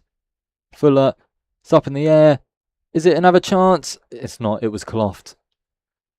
Dudgeon running in towards the ball. He was never getting there. Yeah, that was rough cricket all round, wasn't it? That's not gone where Denley wanted it to, and it's certainly not gone where Lammy wanted it to. Now, Denley's final ball in professional cricket. And again, there's a chance. Oh, it's just died in front of the fielder there at long off. What a moment that could have been. But standing ovation from those around us as Denley finishes his career with the ball. Today, so it's not a standing ovation, but given the demographics involved in this stand, that's probably understandable. And we hope he's got one last tale to tell when he bats, if he bats, which seems very likely. And so the last over is going to be bowled by Matt Mills. Somerset 304 for 8. Mills has 2 for 44. Denley will finish with figures of 6 overs, no maidens, 42 for 2. And Shaw will take the first strike. Mills just wants a little bit of movement in the field. He wants Ekach to come round. He wants Grant Stewart to come in from the boundary. Stewart is going to come inside the circle. He's going to be at the sort of mid-wicket area by the time he stops. In fact, he's coming well in. Finch is coiled like a spring in front of our commentary position. And in comes Milnes. And that one is flicked off the hip. That'll get 1, probably 2. And they will come back for a second, comfortably enough off the bowling of Dawkins. And Somerset move on to 306 for 8. So I guess you could say Shaw, senior partner in the sense of age. Yes. But not in terms of runs so far. Certainly that shot that we saw Lammy play. Very, very impressive indeed. Here's Milnes to Shaw. And that one is going to be caught, is it? No, it's going to fall short. As a fielder, sort of point boundary. I think it's Dudgeon that was coming in. And in fairness, it wasn't even a shout of catch, it was there. So obviously, our commentary position, we've got this big pillar in front of us. Can't quite tell if it's going to go near a fielder when it goes in that general direction. There is just a single from that one. Milnes will come back to his mark. Over the wicket, there's a bit of a step from Lammy, and Lammy will just steer that round the corner for 1. They won't risk a second there, and they're probably wise not to. I think he feels like he's missed out a bit there. I mean, he's just replaying that shot. He's just replayed it twice, actually. I think he was hoping that he was going to steer that for a 4 up the hill, but he rather picked out the fielder down there, which is Ben Dawkins. So, 3 balls remaining of the Somerset innings. In comes Milnes. And that one's more of a Yorker length than that one again. He's going to get away with that. Goes out towards point and won't carry to the fielder, so they will take a single. Somerset move on to 308 for 8. 2 balls of the innings remaining. Milnes, decent figures here so far. 2 for 49. Has got an economy rate of 5.1.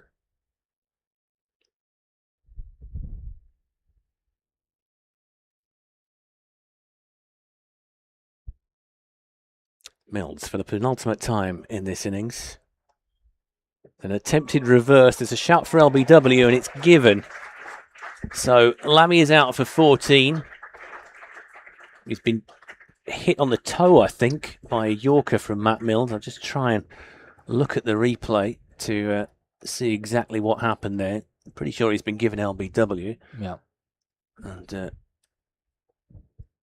yeah, that one seems to have hit him fairly well in front.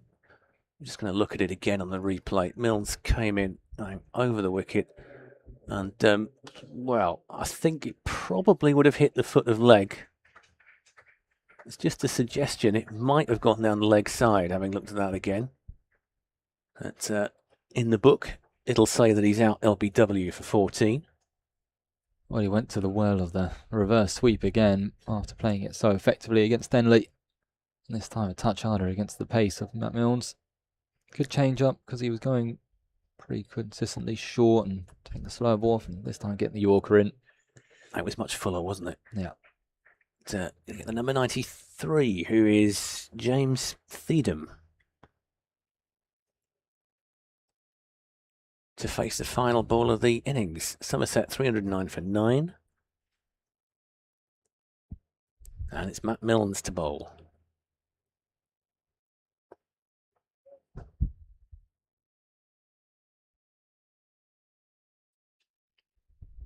Brief delay here while the left-hander takes his guard. Daniel Bell-Drummond decides that he wants to change position. In fact, Milnes is having a bit of a shuffle here. Not sure if they knew that Theedham was a left-hander or not. I think they've been thrown by that. Yeah, so Milnes has just reset his field slightly. Bell-Drummond is inside the circle. And Milnes comes for the final ball of the innings. And Theedham has a bit of a dart at that one. He might just get a 4 for that, I think. That's going to beat Stewart. So the young man has come on and hit 4 off the final ball of the innings. And that will take Somerset up to 313 for 9. So Kent will need 314 to win when we come back in around about half an hour or so. Cameron, just give us your overall impression on how that went. Well, after Kent inserting Somerset and getting that first wicket, what's the second over? I think they would have liked to have kept Somerset to around that 270, 280 mark. But a tale of a number of partnerships in there. Good innings from Savin Pereira, 75, and his partnership with Tom Lammonby, who his innings was cut short on 42. And then really the partnership that got them to this total was that of Lewis Goldsworthy and Joshua Thomas. Goldsworthy, captain, getting 87 off 82 balls, and Joshua Thomas showing some power, 60 or 45 with a few lusty blows into the flats. But I think really the tale is now what's happening in front of us. Joe Denley getting a guard of honour, and now people are on their feet around us. That's a nice touch. Joe Denley is walking between the Kent players here. Somerset players have stayed out as well. Shaw and Athena. Kent staff are all out there. Adam Hollyoake. And the batting and bowling coaches, the non-playing members of the squad. Simon Cook is down there. And that is really good to see. And Jaden Denley, of course, his nephew, is one of the players who is clapping him back into the pavilion. We are going to see him, hopefully, with the bat. You never know what kind of... I say hopefully. Of course, it might be that he's not needed. It'd be an interesting scenario if that happens. If, say, Kent are 2 down and 250 odd. I'm sure he'd probably rather that. Yeah, I think he probably would as well. Right, we will be back in around about half an hour or so. Hope you've enjoyed the commentary so far, and we'll see you again after the lunch break.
Welcome back to the live stream of this Metro Bank One Day Cup between Kent and Somerset.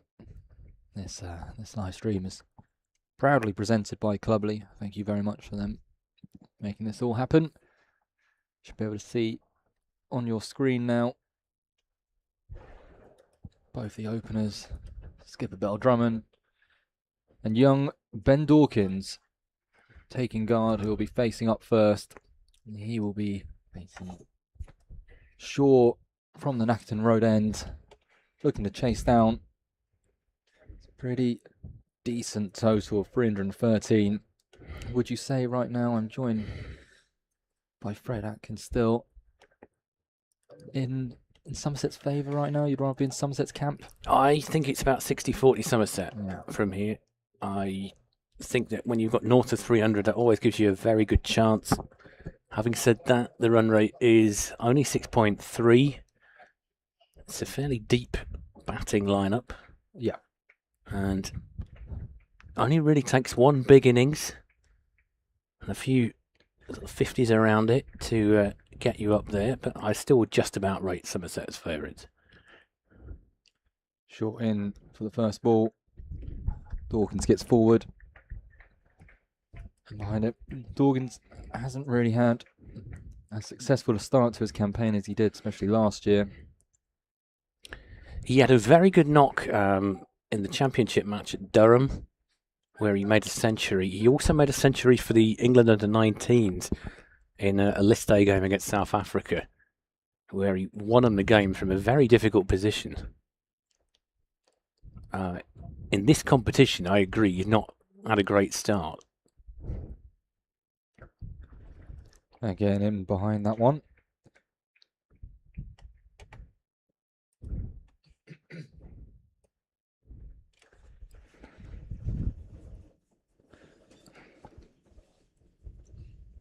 So yeah, it's form, isn't it? I've seen some people comparing him to Zach Crawley, saying he tends to either go big or get out cheaply.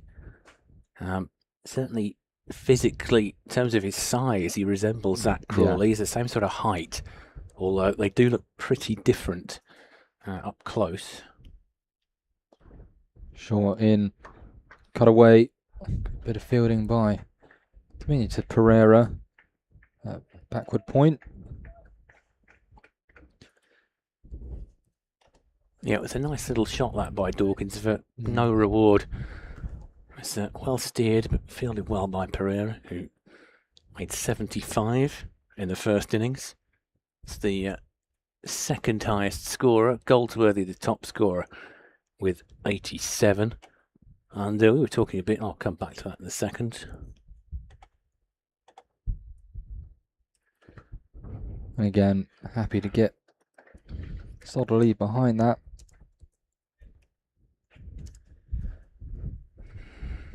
Yeah, we're talking in the press box at during the innings break. As I just said to you, I think it's about 60-40 for Somerset at this stage. I think that when you're chasing over 300, scoreboard pressure will come into it at some point unless somebody gets off to a flyer. It's not like playing a blast game. It's subtly different.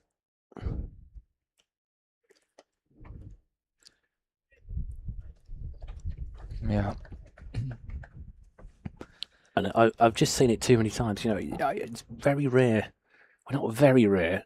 It happens more often than it did, but certainly I come from an era where if a side made 300 in list A cricket, or just one day as we called it at the time, then you never really expected it to get chased down. That's a bit more common these days. I certainly remember Kent chasing down something like 350 at Worcestershire, maybe 3 or 4 years ago. And I believe Ollie Robinson hit a huge score. I forget exactly what it was. That's well, maiden over to start. So on this big chase of 313, there's been no damage to the scoreboard yet, but equally a safe over navigated by Ben Dawkins. And it will be South African Pretorius coming on the pavilion end. It's bowled at Skipper Bell Drummond. Yeah, so Pretorius looks like a pretty well-built South African. And the number 27 on his back. It's back to his mark. Daniel Bell-Drummond takes his guard. Couple of slips in for Bell-Drummond. And, if he's tempted to go over the top, there's not many fielders in our immediate vicinity. Long on or long off. That should be a wide, and it is a wide. So first delivery from Pretorius is down the leg side. And as you'll know, if you've watched any limited overs cricket at all, anything down the leg side in this competition is signalled wide. So Kent are off the mark, one for no wicket in the second over. Run rate required 6.4. Pretorius comes in again. And that one's a much better delivery from the South African. That one almost opens Daniel Bell-Drummond up. He looked really awkward as he played that. Hey, it was tied in knots there. And again, we sadly not stood right behind it, but must have moved away, given his reaction. So Pretorius is back to his mark. Second delivery of the over. Second legitimate delivery of the excuse me, I should say. And that one is just fended off by Bell-Drummond to around about square leg, where it looks like it's been fielded by Lammonby. And there's no run. I think the scoreboard might be playing tricks. We've got wide, one no ball, one no ball. Oh no, it's changed now. Yep, just to one wide. So, okay. Still one for no wicket. Pretorius in again. This time it's a bit further down the offside, and Bell-Drummond thinks about trying to cut it. In fact, just steers it straight to the fielder at point two, I think is Connell. Well, he'll feel he's missed out there. That is bread and butter, isn't it? Snapping it through that point region, and they have someone at third man. Yes, if he got it about a foot, well, probably a yard, let's say, either side, that would have been a boundary. And it is. Yet to get off the mark with a scoring shot as Pretorius comes in. And that one is slightly fuller, slightly more on the stumps. Almost squared him up again, though. Yeah, and again, I mean, he looked slightly more comfortable than he did in the previous delivery, but not that comfortable. So you would expect it to be a little bit tougher for the openers at this stage of the innings. It's a very windy day here in Canterbury. It's the coolest day we've had here for a while. Pretorius is back to his mark. This will be the fifth ball of the over. And that one, Bell-Drummond just leaves it outside his off stump, lets it go through to the keeper, Ben Church. Well, it was quite a circumspect start for Somerset in their first few overs, and the power play as a whole just losing the one wicket, but it's really those middle overs where they started to capitalise and build, keeping wickets in hand. And as you've mentioned, I'd argue we've got a deeper batting lineup as Kent side. Pretorius in again. Bell-Drummond will get off the mark here. I'll take a single. It's a shot on the offside, steered towards extra cover, and there's one run taken. So at the end of the second over, Kent are 2 without loss. Bell-Drummond on 1. Dawkins yet to score. The other run coming from an extra. And as you say, you pointed out that Somerset did make a fairly sluggish start. They lost Archie Vaughan fairly early on. I think it was just for 5. But it's that sort of format, isn't it? People think that they turn up to a one-day game expecting a bit of biff bang, and it's a much more measured game than that. Now, Shaw after the maiden of the first over this time, bowling to Bell-Drummond.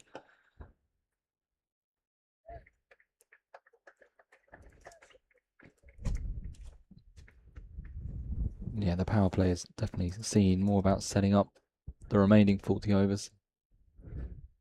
Seen more that you can potentially lose the game in it rather than win the game in the power play. Although I feel Kent needs to find the right balance the last few games. Perhaps a wicket or two, but They have struggled during this period against the new ball. Yeah, certainly the away trips to Bristol and Farrington, the new Lancashire ground, were disappointing from a Kent point of view.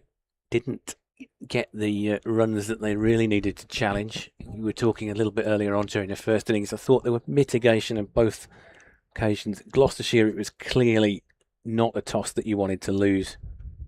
Conditions were significantly easier at the start of that day.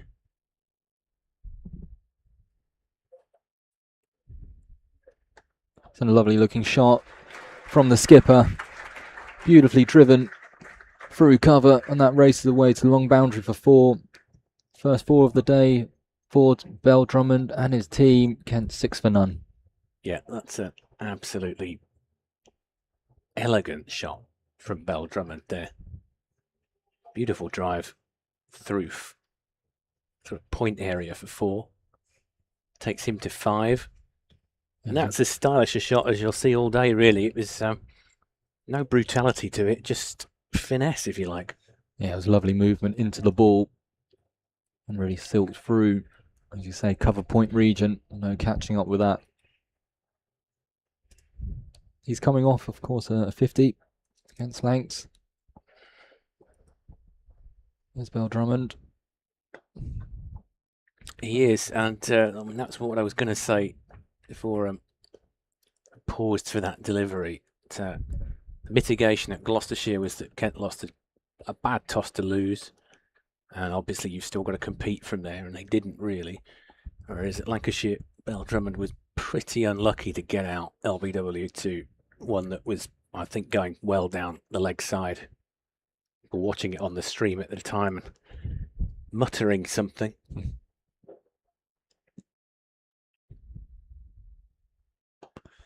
This one driven straight, not timed quite as well, so they'll get through just for 1. It doesn't beat the fielder at mid-on.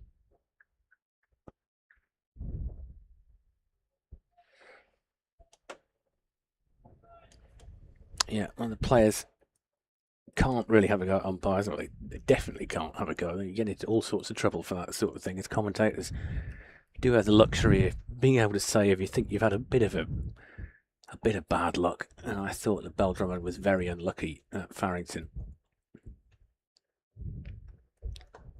Dawkins again. Hasn't faced the last couple overs. Just the last ball there. Again, no run. Yeah, and he'd done the hard work, hadn't he, Bell Drummond? He'd seen wickets falling all around him. Yeah, I think you can say with Benjamin as well. We mentioned this earlier. I think Benjamin was even less lucky than Bell Drummond was. And let's say that Kent had got an extra 40 at Farrington, then it suddenly becomes a different game. You know, it's doesn't sound like a lot, but certainly it would have been closer than it actually was.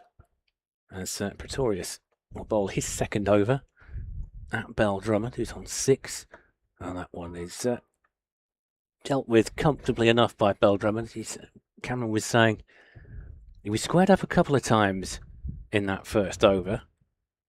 It looks like he saw that one a lot better. Certainly looked a lot more comfortable with it. Just prods it down for a dot ball. Kent 7 without loss, chasing 314 to win here. Pretorius in again to Bell Drummond. Bell Drummond again just prods that one downwards. No run.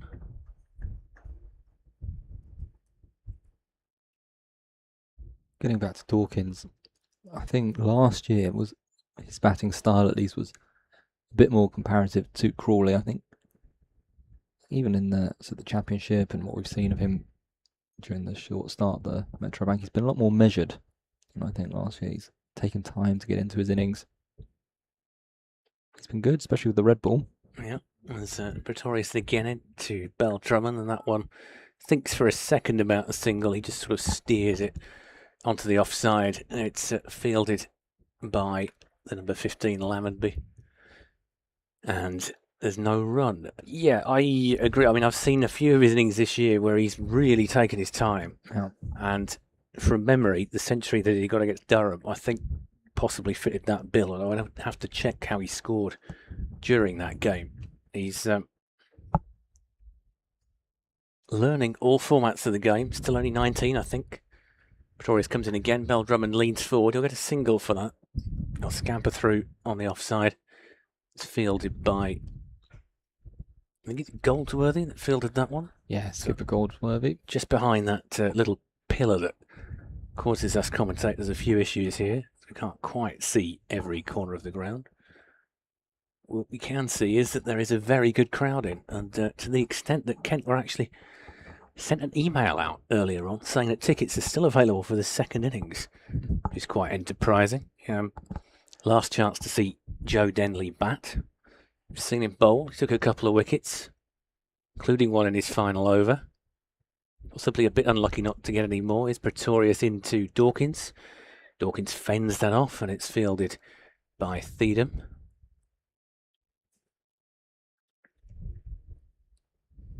And of course, we're back in action on Sunday. We're going to be at Beckenham, where we're going to be playing Nottinghamshire, who you may remember played in the first crossover fixture in the Blast here about a month ago. And George Munsey was Kent's tormentor on that particular occasion. Pretorius in again. Dawkins just sort of defensively plays that forward, and Pretorius will pick it up. And there's no run. So 8 for no loss after 4. We felt that was kind of the start of the slide during that campaign. The Notts game, I think we won the following game against Hampshire here, who at the time were riding high at the top. But then after that, it was the least said we could say about that Worcester game, and then probably even worse here against Middlesex. It's going some to say that the Worcester game wasn't the nadir of the campaign. I think Billings said that, didn't he? That he was more upset. It wasn't Middlesex, that was the final game. All right, Shaw back in. All guided away. We've seen that a number of times. Theedham has to get round, and he does, although, the throw into Church, which was the game where it was Surrey. All out for just, was it 100? The game where... Yeah, that was very disappointing. Yeah. I wasn't actually here for that one because I think I was covering the England under-19 game at Beckenham, and it sounded like I got the better end of the deal. You did. One of those where anything could go wrong. They can actually treading on his stumps, run-outs, non-strikers then.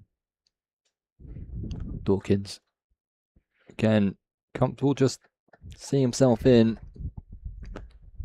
But yes, it was it's a pretty disappointing day that for Kent. Equally, when Jason Roy came out and plundered it to all parts, it was over very quickly. And yeah, Billings after that game, I'm pretty sure it's reported as saying that he was more disappointed with that result than the one up at Worcestershire. So yeah, I mean, freak results happen every now and again. You do get games where things just don't go right for you. Everyone nicks off. This one crunched. There we go. That's the talent on show. Dawkins stands tall, flays that through, backward point, and it races away for his first runs of the day, which is a beautiful 4. Yeah, to say that the members sitting next to us appreciating that shot from Dawkins. That was just a lovely little push, if you like, through cover, point rather. Race to the boundary, and there's still a bit of a slope there. It's very slightly uphill where he hit that one. This time down the leg side, yep. Given wide. Yeah, no surprise that one has been given wide. Perhaps a bit of a overcompensation that time from Shaw. The only thing is, you think in those situations maybe it flicks the shirt or something like that, and the umpires might take pity on you, but pretty much any time you bowl like that, you're going to get punished. And so one more added to the Kent total, 14 without loss.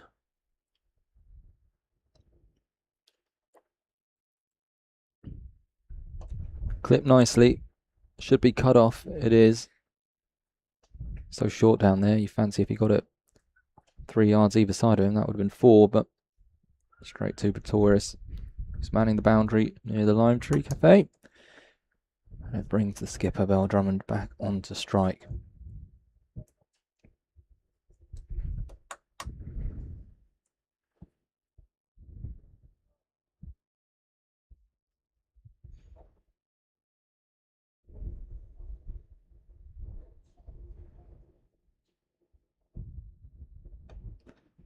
Hit in the same direction, this time off the bat of Bell Drummond. Same result, just the single. Yeah, got the extra ball this over, of course, because of the wide. Couple of deliveries ago.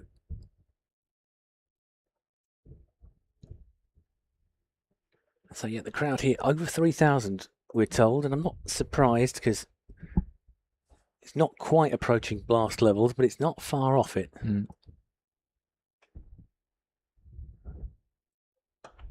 It's a nice looking shot for none. Dawkins reaching into the drive. That does complete Shaw's over. 8 off it, so Kent's one. Both batters starting to look a bit more fluent. But the most movement we have seen has been from Pretorius in this end, especially in that first over. 16 without loss after 5 overs. You are watching and hopefully listening as well to the Kent Cricket live stream, brought to you in association with Clubberly. I'm Fred Atkins. I work for the Spitfire website and the ECB. A co-commentator and presenter today is Cameron Emmanuel Burns. And we're now watching Pretorius bowl from the pavilion end to Bell Drummond. Oh, that's Bell Drummond got away with that one. That was nasty from Pretorius. Seemed to be just a little bit in that corridor of uncertainty outside of off stump. Bell Drummond had a little bit of a nibble and he got away with it. There's one slip in there. Yeah, he has troubled him a few times, hasn't he, now? Pretorius with that movement away. Yeah, standing next to Goldsworthy, he looks absolutely huge, Pretorius. As he comes in again, and this one is just sort of steered back up towards Goldsworthy. Yeah, saying this as someone who's not blessed with great height. There is some shorter members in that field. Well, yeah, personally 5'7", yeah. so Goldsworthy, Pereira in particular. Yeah. But both batted nicely, both. Yeah, they did. I mean, Goldsworthy, top scorer with 87. Pereira came in, made 75. Pereira opened, of course. He looked a little bit unsafe at first as Pretorius comes in, and that will be steered by Bell Drummond through the kind of vacant gully, sort of third slip area, if you like. He'll get a single for it. And the score will move on to 17 without loss. The other big score came from Josh Thomas, who got 60. And again, he didn't look entirely comfortable at the start. Played and missed about 3 times, but then he played a really important innings, actually, to get Somerset over that 300 mark while he was losing partners at the other end. So Pretorius comes in, and Dawkins thought for a second he was going to go large there. Then he just driven it on the offside, where it's been fielded by, I think, Archie Vaughan. Let's pick that one up. Archie Vaughan was the first man to go for Somerset when they batted. Made 5. And at that point, Kent made an early breakthrough. And then they really did pretty well to build some partnerships. Did Somerset. Pretorius now into bowl, 5th ball of the over. Dawkins just fends that one back to the bowler. And there's no run. 17 without loss still. Yeah, I'll just quickly try and go through the scorecard for you for those of you that weren't following us in that first innings. Vaughan was caught, Benjamin bowled Dudgeon for 5. Pereira caught and bowled Denley 75. Lammonby caught Ekhanch Singh, bowled Stewart 42.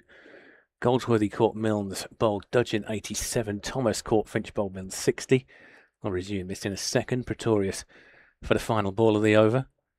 And that one again is just fended back by Dawkins, and there's no run. Then we had Johnny Connell was caught, Dawkins bowled Parkinson for 5. Parkinson a bit unlucky not to get more wickets, I thought. Theo Lammy, LBW to Matt Milnes for 14, although in the context that was a pretty useful innings by the 16-year-old. 14 from 13 in the death overs. Pretorius caught by Dudgeon, bowled Milnes for 6. Ben Church caught Finch, bowled Denley. Golden duck there, I'm afraid for him. And then at the end, Josh Shaw was not out 6, and Theedham hit a 4 off the final ball of the innings, and it was the only ball that he faced. So Kent currently need 297 from here. Wow. Slash outside off stump by Bell Drummond. Shot he's played countless times over his career where he just looks to slash it down a third man or just wide of. Thankfully, for him actually not connecting. Yeah, that's the second one he's got away with. Looking down this Kent lineup, especially in comparison to what we saw with Somerset and thinking back to Josh Thomas plundering those 6s. Oh. Use of the feet, talking about plundering 6s. There goes Bell Drummond into the flats, few steps down, and he lost Shaw over the leg side. That is a first big one for the day for the Kent skipper. Yeah, lovely shot that one by Bell Drummond. As you say, just took a little step down the wicket, and the boundary on that side is significantly closer than it is on the offside up the hill. It's facing the Nackington Road end. Well, you fancy that the Nackington Road end will be the most profitable one for Kent, because looking down this batting lineup, there is not a single left-hander in it. Yeah, that's unusual, isn't it? There's no Ben Compton, of course. He's not been in the squad. He was being considered, but he's not made the 15 for today. Been playing for Sevenoaks Vine. Apparently there's a piece, I think, in the Observer or the Guardian, where Ben Compton was actually featured as one of the cricketers who's not got any cricket. Yeah, the white. Because of the 100 and because of the List A competition. Other left-handers, Bertie Foreman, not understand his contract wasn't renewed. He had a 2-month contract that covered the blast in that game, so he could potentially have played. But, and no Jaden. No Jaden, because it's difficult to say who he's made way for today. Joe Denley, his uncle, is obviously playing his final game, so it might have been that Jaden was the player he'd replaced it. In the bowling, Matt Milnes has come back into the lineup today after missing out at Lancashire. So it's only really Parkinson that's not... I wouldn't say that he's a rabbit exactly. I don't think you'd want to knock off 50 from 10 if you had him in the last man. But he has improved a lot, hasn't he? He has. He's very dogged with the bat. He won't give it away. But I do, Matt Milnes this year, Keith Dudgeon in particular, have proven more than handy with the bat. So I do, you look down this side and it bats a long way. It does. We'll just go through it quickly. Once these two, Dawkins and Bell Drummond, are in, and you've got North East, Finch, Benjamin, Denley, Ekansh Singh, Grant Stewart, Keith Dudgeon, Matt Milnes, Matt Parkinson. So the question on most people's lips is, where does Denley slot in today? But before that, Shaw comes in, and again, this time a scampered single from Denley. Oh, not Denley, apologies, Bell Drummond. I'm getting ahead of myself. Denley is not out there yet. But yeah, 5, do you think? Well, he's down at 6 on the scorecard, but I do wonder. I think normally you'd expect to see him a little bit higher up the order than that. Do you think there's an opportunity for him to go 4, slot in ahead of Pitch? I mean, he could do. I mean, certainly he's played there before. It's very, very difficult to tell. Dug in this time again. Dawkins takes the aerial route, and I don't think it goes. It has. It's gone all the way. I didn't think that would quite carry, no. But I thought I saw it bounce aside the rope. But we'll take it. The umpire's given it, and the fielders aren't.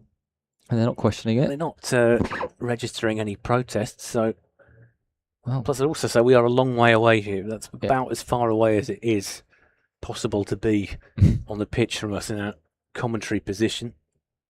So Dawkins with a 6, And as quite often happens, captain wants to change the field after he's conceded a maximum. Oh, it's the second time Shaw's gone short, which I wouldn't suggest is a great idea against this pair, especially with a short leg side boundary. And he's been punished both times. And there is a lot of room for Dawkins to aim at over there.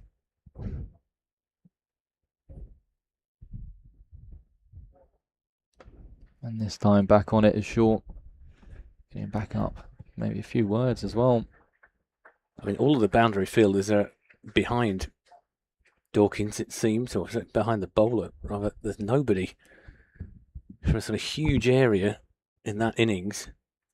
If Dawkins had wanted to go over the top, he would have got runs, and that's pretty much what happened. Pretorius is going to continue from the pavilion end. 3 overs so far for just 4 runs, so he's been very economical. His batters just getting their iron. Fairly standard. Pretorius into bowl.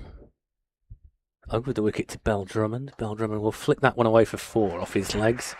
Bad ball, that one from Pretorius. Easy for Bell Drummond. Straying a little bit down the leg side, and he just flicked it almost contemptuously, you might say.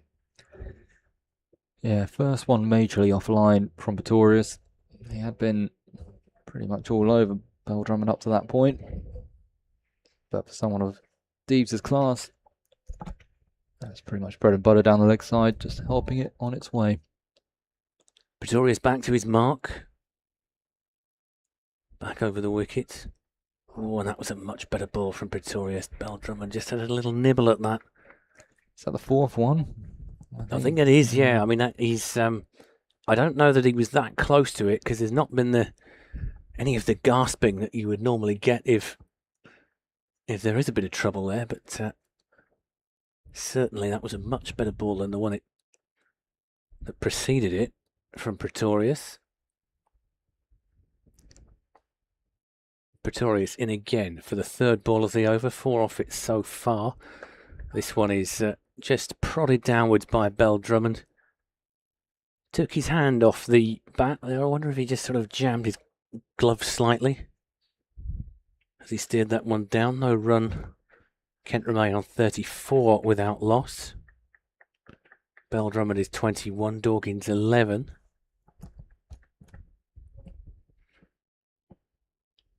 And Pretorius is back to his mark. 4th ball of the over. Over the wicket. Bell Drummond again is not entirely comfortable with that, I think. I wouldn't say he's been squared up by it exactly, but he's basically had to sort of... I mean, he could have left it, couldn't he, I suppose, that one. Well, I'm surprised to see them take out the slip fielder with the movement away that Pretorius is seemingly getting, especially to Bell Drummond. And also a big old gap there for him to just give his dab and get off strike. It seemed a prematurely defensive move, maybe. Wickets are going to be the order of the day for Somerset here. So Pretorius is in and Bell Drummond plays that off his legs, but there's a great bit of fielding there from Archie Vaughan, tumbling to his right at the mid-wicket area. And that's a dot ball. Yeah, he's saved 4 there. And he is one of the fielders that's been taken out of the slips. It's going to make you feel better, isn't it? If you've not got many runs, Archie Vaughan got 4. It's going to make him feel better, a diving stop like that. Really good bit of fielding from the young man. Pretorius in again. And this one is flicked towards square leg. Bell Drummond will get the single for it. And he'll keep the strike for the 9th over. Kent 35 without loss so far. Looking around at it's a community day here for Kent Cricket. So there's a lot of activities going on. So you can get involved. You can play in the net. Kent Police are here with a stall. There's a fire engine earlier. There was a fire engine earlier on. Hopefully it wasn't on official business. Yeah. I'm not actually sure. So there's awful lots of things for you to do here on Community Day. The VR cricket guy was here, or he may was. Still be here. He is, yeah. He was over on the South Bank. Steady stream of customers. There was a long line of people wanting to get their faces painted for free. Ben Roddy, the pantomime dame, was here No. on the gates.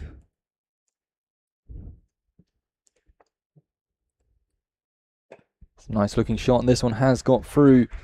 Very congested cover field, and they will come back for two. Lovely shot from Bell Drummond. Never had the chance to speak to him about it, but if I did, I'd say thanks for that. Well, there's every chance he might be listening in. That's might it. be watching on the stream. Can't be too many other games on today. Drop us a line if you want, Rob. We're tweet me at the Kent Spitfire if you feel like it. Yeah, there's no other games as big as this one. Sure, you won't have any other issues with the ECB or non-disclosure? Just a dot ball there. 3 dot balls so far in the over from Pretorius. Well, of course, the big news was yesterday. The announcements of Stephen Fleming's their coach, and of course, Root coming back as captain. Thoughts on that? I'll go into that in a second. It could be quite a deep subject, couldn't it? 3 dots so far. It's just a bit of a delay here. Pretorius started to run up and then stopped, went back to his mark. He comes in now to Dawkins, and Dawkins just fends that one back for the 4th dot ball of the over. I'm not sure, to be honest. I don't know if Root coming back is necessarily a good idea. I'm sure he could do it. I'm just wondering if it'll take anything away from his efficiency as a batter. I have to confess with Fleming, I remember from the 2004 England v New Zealand series here, which is a very enjoyable series. Pretorius is in. They're going to chase a single there, and they'll get it fairly comfortably in the end. Slight misfield by Josh Thomas, but I don't think that was going to affect anything. With Fleming, I don't realise he's been in the IPL, hasn't he? So they're not necessarily transferable skills, the IPL, to Test cricket. Well, it's 18 years that he's been focusing on franchise cricket and T20, but obviously has a great rapport with Brendan McCullum. I wonder if that came into the thinking there. Yeah, I mean, again, that wouldn't be my first criteria for choosing a Test coach. McCullum is in an odd sort of position now, isn't he? He's white ball only. And, sure, in some senses he's possibly relieved. In others, he probably isn't. Because the other aspect to it is that he's not actually starting until the end of the year, as far as I understand it. So the South Africa tour. You've got Trescothick in at the moment. Is that end of the over? 56 for no wicket. Goldsworthy to continue. Yeah, I saw somebody post, I think it was maybe Elizabeth Hammond of the Times, just saying it feels like they've wasted the summer here, England. Yeah. Goldsworthy in to Dawkins. And of course, there's actually not that many tests remaining until that big series this time next year. In fact, we have a game against the old enemy over the winter, don't we? Skewed away this time for one. I've got to admit, I lost track because I find Test cricket significantly less interesting than it used to be. And I don't want to sound like one of these people that complains about how everything was better in the old days. But when it comes to Test cricket, I think it was. Goldsworthy, use of the feet. They've gone up for an appeal, but he was a long way down, was Bell Drummond. Hard to give that out. He was a good few steps. Just take a look at it on the replay. Just say, it was convincing enough. He sounded like he believed in it. But, let's just have a look on the replay here. You're right, it was a long way forward. I think it might possibly was going over as well. The line looked pretty good, but I would suggest that was going over the top. Certainly, Bell Drummond got far forward enough that there'd be significant benefit of the doubt involved. Aggression this time from Dawkins, rocking back onto that back foot and depositing Goldsworthy over that short leg side boundary for his second 6 of the day. Yeah, Dawkins moves on to 30 from 37. And that, as we talk about that short boundary, that really exploited that to the full.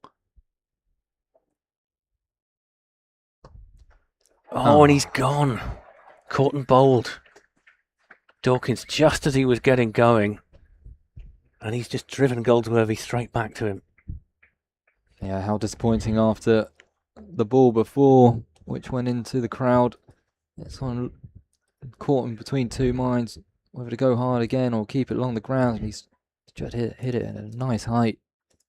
But skipper Goldsworthy, who's having a good day. What a great response from him after getting smashed away for 6. Getting his man next ball, and Dawkins goes, caught and bowled. 30 off of 38 with 2 big maximums in there. It's a shame because that partnership setting a really good platform for Kent going into this innings. It still has. It's seen them through the power play, but he'll be disappointed with such a tame dismissal. He will, especially after that shot. Looked like he was going to go large today. Ben Dawkins, 30 from 38. That previous shot just sailed over the boundary. And we're going to see Sam Northeast coming in at number 3. At number 17, back with Kent this year after several seasons away, first at Hampshire, then with Glamorgan. So it was one of those open secrets last year that he was going to come back here, wasn't it? But, I think I first heard it fairly early on. He just... the family had just had a new arrival, always kept at home in Canterbury. And I think it was a fairly easy decision. Certainly when we were talking pre-season press conferences, I remember Adam Hollyoake very glad that he was getting a player of Sam Northeast's calibre back.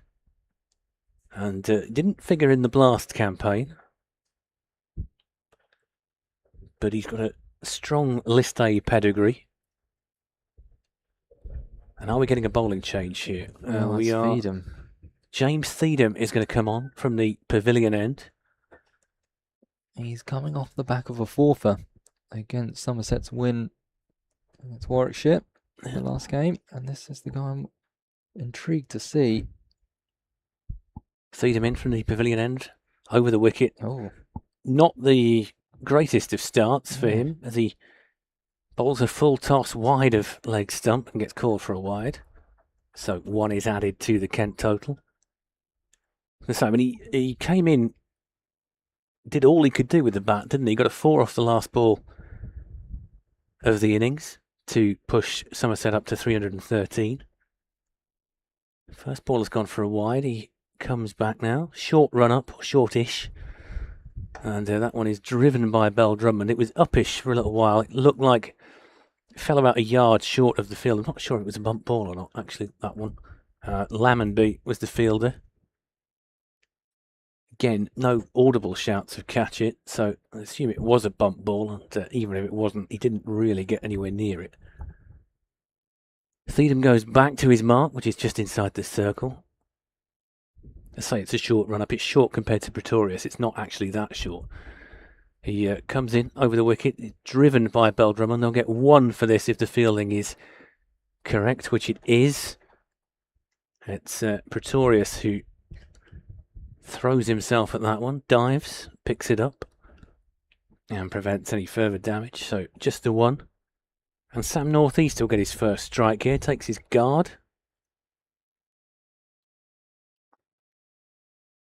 Decent knock at Bristol the other day, made 80 odd. There was some questioning by supporters whether he should have scored at a quicker rate. It's just one of those perennial questions, isn't it? I'll come back to that in a second as Theedham comes in. And the Northeast just steps forward, prods that one out of the offside, and there's no run. I sometimes feel it's a bit harsh to blame the guy that scored a third of your runs, or more than a third of your runs. yes. If you've had a bad game, somebody has to stick there and give you something. And I think that's pretty much what Northeast did. And it wasn't that slow. It was, in the end, 84 from 100 odd balls, 107 balls.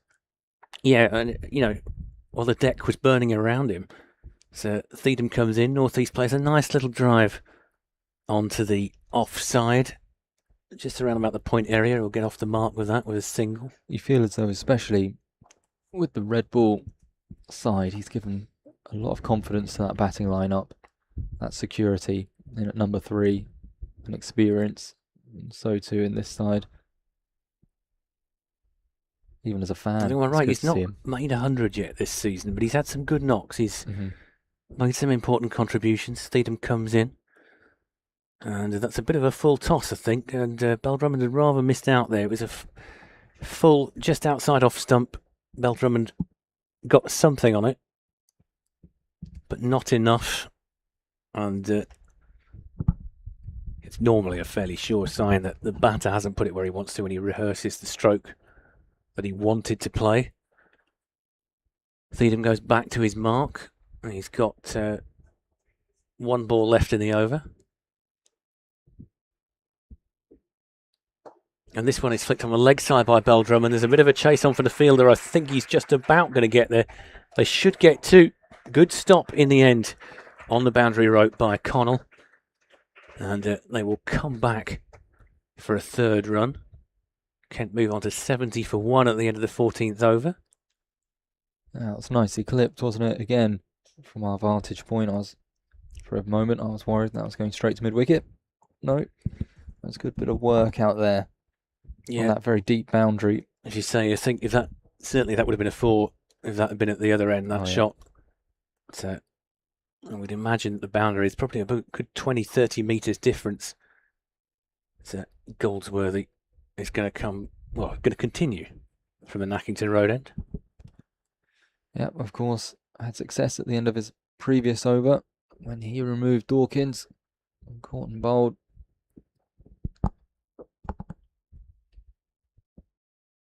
Just as Kent were really starting to look pretty set. Dawkins had just hit that 6. It's a bit of a delay there. Well, the umpire was doing something to North East. Yeah, North East lid. Yep. Yeah, Beldrummond pretty comfortable to be knocking around the ball at this stage. He just cocked his head slightly after that, as if he... yeah, a bit disappointed. Yeah, I wonder if he feels like he should have got more out of that one. Yeah, a bit shorter, perhaps. He feels he could have accessed that mid-wicket area, but no damage.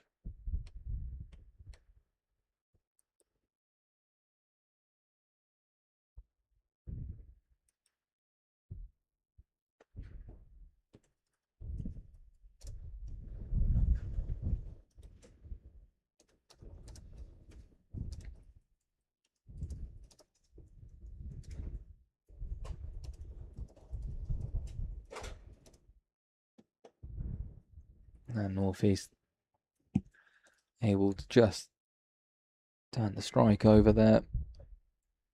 Yeah, not easy to tell from here, but it doesn't look, maybe famous last words, but it doesn't look like Goldsworthy is getting too much grip out the surface. Maybe not quite as much as Parkinson was from that end. Darting a few in.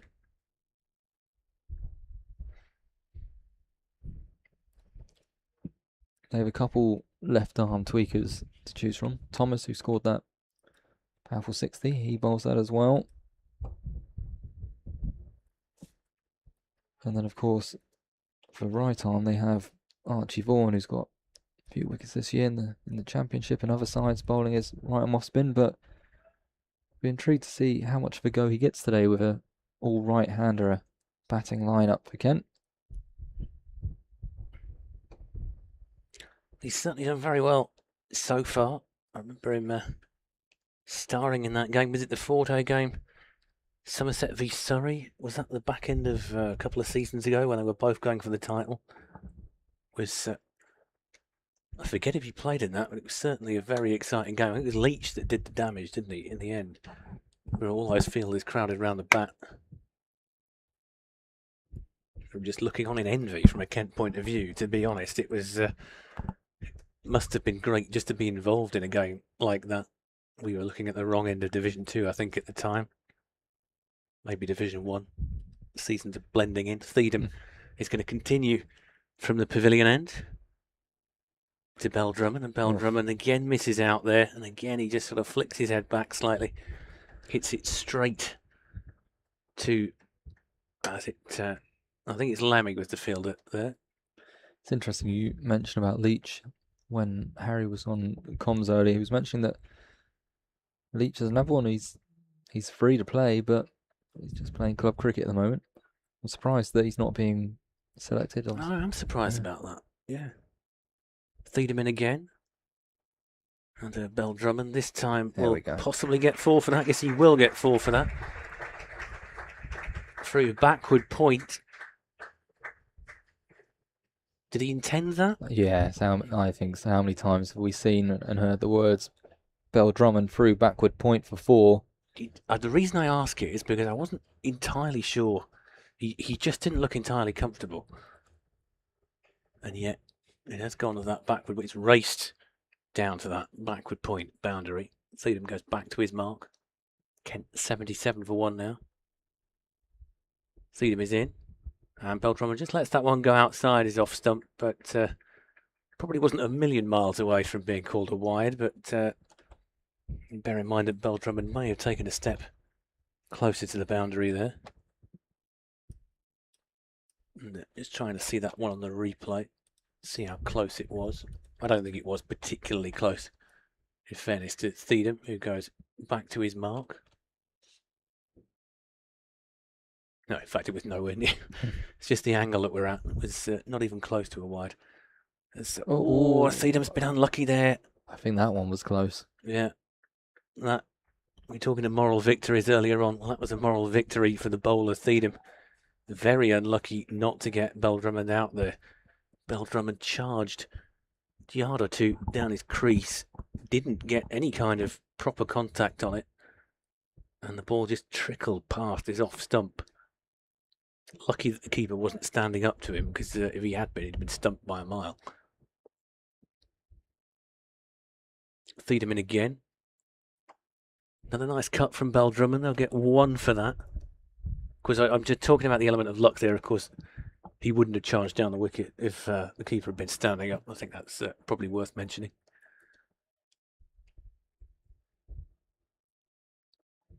So 4 so far from this over from Thiedemann. Kent currently 77 for 1, chasing a target of 314. North East is on 2. Beldrummond is on 42 from 51. North East is on strike. Thiedemann comes in, and North East rather paddles that one. Doesn't get a run for it. Vaughan will throw it in. Yeah, still feeling his way into this innings. Sam North East. In fact, I've noticed in a lot of as you say, he hasn't scored a ton yet this season, but a lot of his significant contributions have been when Kent have been facing it difficult and he's been batting with the lower end. There was one game in particular, I'm trying to remember, near the beginning of the season in the championship, where he found himself a bit stranded in the 90s, I think. Was it Durham away? Where he did quite well? It was one of those. I'm trying to think back. And I think he was the last man to go, but with all their fielders out on the boundary, he didn't have much choice. Interesting change of field here for Beldrummond.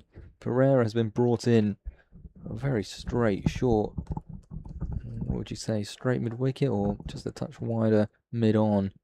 Because Beldrummond has been tapping Goldsworthy down there for an easy single, so he uses his feet and it's hit straight at the newly placed Pereira, just trying to cut off that single.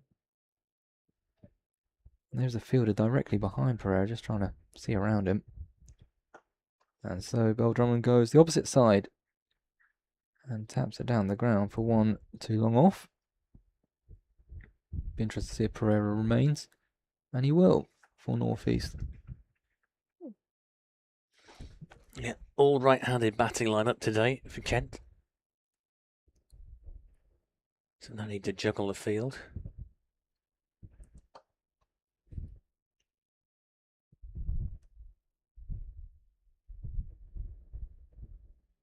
Feel the wind beginning to whip up a bit here. Don't think we've got an effect mic today, but you can certainly hear it inside the commentary box.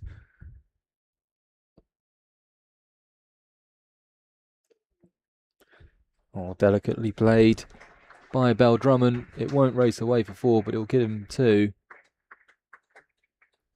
Again, on his wagon wheel. I wonder what percentage is down to that third man region. Yeah, good bit of sliding work by Theedham in the field there. Just to restrict it to 2. Again, use of the feet by Bell Drummond. Can't get it through the gap of the 2 men on that leg side. That completes another pretty quiet over. So it's 17 overs through, and Kent are 82 for 1. Yeah, required rate is up to 7.0. I don't think Kent will be too worried about that at this point. And as for Somerset, well, from their point of view, they need to do what Kent did in their innings, which is take wickets. And I suspect that if it goes the distance, Kent will win. But whether it will go the distance or not is another matter. A couple of quick wickets for Somerset here, and I think they'll be favourites. Theedham comes in over the wicket to northeast, who plays a lovely shot between the fielders, bisecting the fielders. There's a chase on here. Pretorius, I think, is just about going to get there, and he does. So they're going to come back for 3. So Pretorius has done well to save the run there, because if you know this ground at all, you'll know that the ball does run down that slope. Yeah, but even for the women's game, there's a patch around there, which really slows the ball up. And even look at the practice wickets, how lush they are. Normally you'd expect that ball to pick up speed going over there. But lovely shot, that from northeast. So Theedham to Bell Drummond. Over the wicket, Bell Drummond will cut that one, and fielder down there at backward point has done well. It's Pereira. He's got something on that. They're going to get 2. But that would definitely have been 4. And that is Daniel Bell Drummond's, what, is it 50 up? No, that's He's his 48. That would have been his 50 if not for Pereira's intervention. Yeah, Pereira there throwing himself in harm's way. Got enough on that to just take the sting out of it. And there was a significant sting. Theedham is back at his mark. Bell Drummond takes his guard. Theedham comes in, over the wicket. Bell Drummond thinks about taking a single, is sent back by northeast, and just as well, because one of them would have been out there if they'd tried to run that, assuming that there hadn't been any catastrophic misfielding. It was Archie Vaughan with the throw in. I don't think there's ever really a single there. Sort of thing, obviously, in the last over, if you need one, got one ball left, then you're going to go for it. But more often than not, you'll get run out in that situation. Theedham comes in, 4th ball of the over, 5 from it so far. That one is more on the stumps. And Bell Drummond is content just to play it back to Theedham. And there's a dot ball. 32.2 overs remaining. Kent 87 for 1. They need 314 to win. The run rate is exactly 7 and over. Bell Drummond on 48 from 60 so far. Theedham in over the wicket, and one is wide, and Bell Drummond will hit that one down to the point boundary where it's fielded. They only get 1 for that. He may think he's missed out there. Bell Drummond. Just trying to see who the fielder is on the boundary down there. Difficult to tell from this distance. Theedham in for the final ball of the over, 6 from it so far.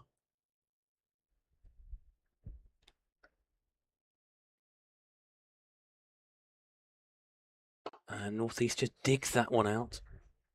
Awkward delivery, full length from Theedham, who has not won badly so far. 3 overs, no maidens, 17 for no wicket. And at the end of the over, Kent are 88 for 1.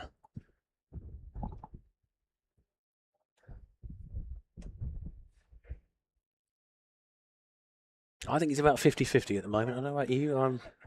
I always think a good barometer of these things, and it sometimes gets questioned, but it's when you have a look at the DLS, and that is around the same mark here. You can't find that single for his 50. Yeah, so on the big scoreboard it says DLS should be 91, and we're 88 right now. So yeah, I think we're there and thereabouts. Both teams are in it.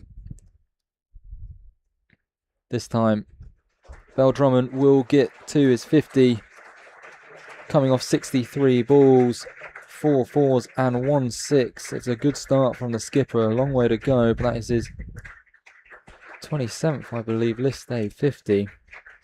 Yeah, very well timed innings that one by Drummond. Just lift his bat to acknowledge the crowd, but that sort of way that acknowledges the job is only half done at the moment. Yeah, second 50 in consecutive games. He averages over 44 in this format of the game. And one of the other things about him is he's a terrific player to watch. Yeah. So elegant when he's on form. Again, leaning back this time is Northeast. Put into a gap. There should be 2. And they will come back pretty comfortably. That was well positioned that time from Northeast. There is a boundary rider out there at deep cover, and he was able to get it in front of him for 2.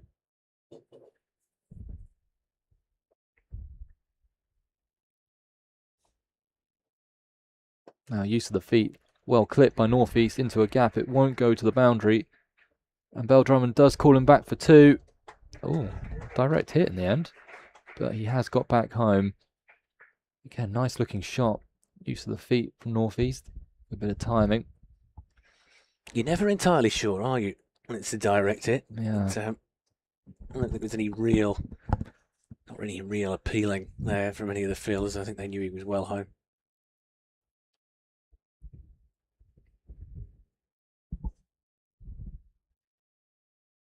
Again, oh, he's gotten away with it there. He was looking to repeat the dose of a couple of balls ago when he leaned back and kind of drove it through that cover region, but he got an under edge and was fortunate. He's just about saved himself there as Sam Northeast. He'll be, I think as Geoffrey Boycott would say, he's a lucky lad there. Theedham is going to continue from the pavilion end. You are listening to the live stream of Kent versus Somerset in the Metrobank Cup. Stream today is brought to you in association with Clubberley. I'm Fred Atkins, commentating alongside Cameron Emmanuel Burns.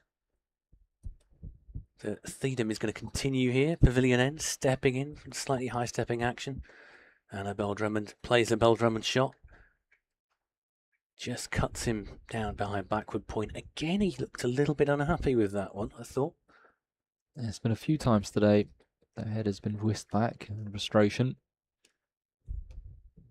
But he's doing what his side needs of him right now. As you say, the required rate of just over 7 won't concern them too much. They won't want it to get too much higher, around the 8s, but at the moment... As long as you've got wickets in hand, yeah. Theedham into bowl over the wicket to Northeast. Although the only thing, no I run think there. we kind of saw that in the Somerset innings. Of course, it was a lot of youngsters coming in. But even with wickets in hand, set batters are really the key to come in. Absolutely, yeah. As soon as the likes of Goldsworthy and Josh Thomas got out, the scoring rate did seem to plummet somewhat. Even with having all those wickets in hand, it's never easy to go out there and just strike from ball 1. Theedham in again, and Northeast well, thinks about getting a single from that, but then he decides against it. And probably just as well, because Pretorius has fielded that one just behind the bowler's arm. And there was never any danger of a single there. So if you are just joining us, the only wicket to fall so far for Kent was Ben Dawkins, who was out for a decent 30, but just after he'd hit Goldsworthy for 6, he went to the next ball, caught and bowled, well taken by Goldsworthy. Theedham is in again, and Northeast decides to give a bit more intent to that one. I think he's only going to get 1 for it, though. Tried to pull it, does get the single, but it's fielded around about a deep square leg kind of area. Looks like it was Connell that was the fielder down there. In fact, it was Connell. He's got protection out there. Fine leg and a deep square leg. Number of players today wearing long sleeves and arm warmers, which is pretty unusual. Feels like it's been warm forever this summer. Theedham comes in. Beltram takes a step forward. He'll get a single here. Hurled back in by Josh Thomas. Kent move on to 96 for 1.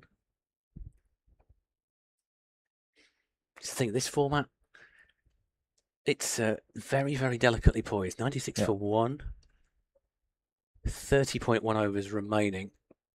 It's what's the sort of perfect list A setup, really. Still a long way off. Theedham into Sam Northeast. They'll get another 1 here, possibly 2. They should come back for a second. As Connell Fields whips that one back in. So 2 more for Sam Northeast. And Kent move on to 98 for 1. 30 overs remaining. Yeah, that's 20 overs done. It's interesting what you were saying about DLS earlier, actually, because of the summer that we've had, I can't remember it being a factor in a single game that I've covered this year. No, me either. I think the only time there was a bit of a lost terrain, Kent played, was it Northant's first game of the season? That was a draw, and I think Kent got better of that draw. They got saved, I think, was it day 3? Yeah, because there was quite a lot of that lost terrain. Certainly in terms of limits. Durham as well. Yeah, Durham, I would say that Kent were in that game at Durham. Wasn't necessarily as a foregone conclusion that Durham were going to win that. But I think there was rain in that. There was definitely rain. In fact, it was a storm, wasn't it? Was it Storm Dave that wrecked that first game? And of course, the only other substantial loss that we had was at Beckenham, and that was because the cover leaked. So it wasn't anything to do with the wicket would have been fine if the cover hadn't had a rip in it. Well, change in bowling from Nacton Road End. Left arm of Tom Lammonby. More renowned for his batting, but of course he does have this string to his bow as well. Interestingly, he's starting round the wicket to Bell Drummond. He's not got the same speed as the other bowlers. Definitely left arm medium. That is when you've got to be careful, though, isn't it? You've got through 20 overs. You've seen off the strike bowlers. No, you don't want to do anything silly. Well, that's not silly. No, nothing That's silly 6. about that one. That is 6 runs. Bell Drummond again, using his feet, getting to the pitch of it, and smacking that down over long on's head for 6, and that is Kent's 100 up in the 20th over. But for Bell Drummond, he's looking pretty ominous here. Good signs for Kent. Well, I'm sure in the back of his mind, he will remember what happened. He was in a similar sort of position at Farrington on Tuesday, I think it was.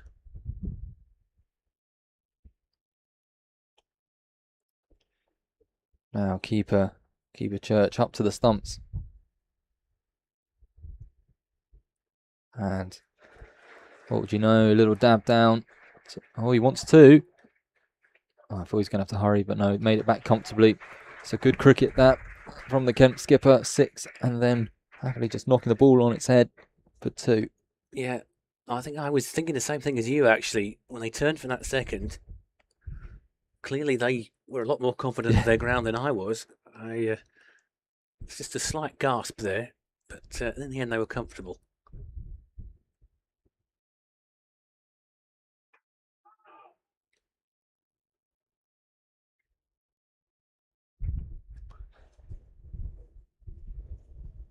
I'm sure he's obviously a very talented keeper, is young Ben Church, but Harry was mentioning earlier that he's got a chance in the side because of an injury to another one of Somerset's many keepers, of course. James Rue and Thomas Rue are away in another competition at the moment, and so this will be a challenge for him standing up to the seam. No run there. Well, I know a lot of people have been talking about the crowds in that other competition that you're referring to. Yeah, a lot of people have been talking about the number of sellouts that there have been in the Metro Bank Cup. Yeah. This is not a sellout today, but it's a much bigger crowd than you'd normally get on a Friday for a fixture like this. 3,000 in.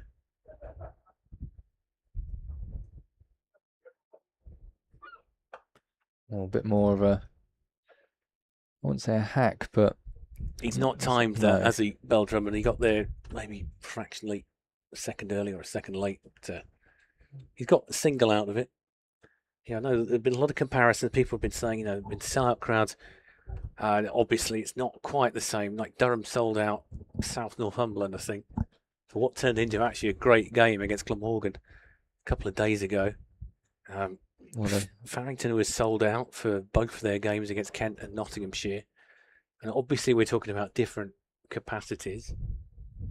But you fancy, especially in Durham's case, the inclusion of Ben Stokes in those sides are probably helping with those ticket sales. But also, I think was it Duckett the other day who came out and said how surprised he is about the it was Ben Duckett. Yeah, the ticket sales in the 100, but it does feel like there's. I feel this competition has kind of sorted itself out on what it is. At the start, there was people calling it, B tier competition, but now look at some of the names in it with the likes of Bell Drummonds and North East. So the bottom line is, I imagine we've got quite a few viewers and listeners from Somerset, and I imagine that they probably feel the same way that we do here. You're just never going to care as much about these franchises as you do about the county where you're from. Absolutely. So Archie Vaughan is going to come on from the pavilion end, bowling to Daniel Bell Drummond. Bell Drummond. There's this sort of inquiry there from Archie Vaughan. I'm not quite sure what he was inquiring for. I would assume it was LB, but I don't think he was going to get that. But it just, the hashtag for the 100 for me would have to be "this means less." So Vaughan comes into Bell Drummond, and Bell Drummond sweeps that one nicely. He's only going to get one for that, which is a shame. There's a very elegant shot, and it's fielded by Josh Thomas at deep square leg. But even more so for counties such as Kent and Somerset, who of course has no franchise connected to the ground. There's no real affinity there. And this is the other thing. I'll come to it in a second.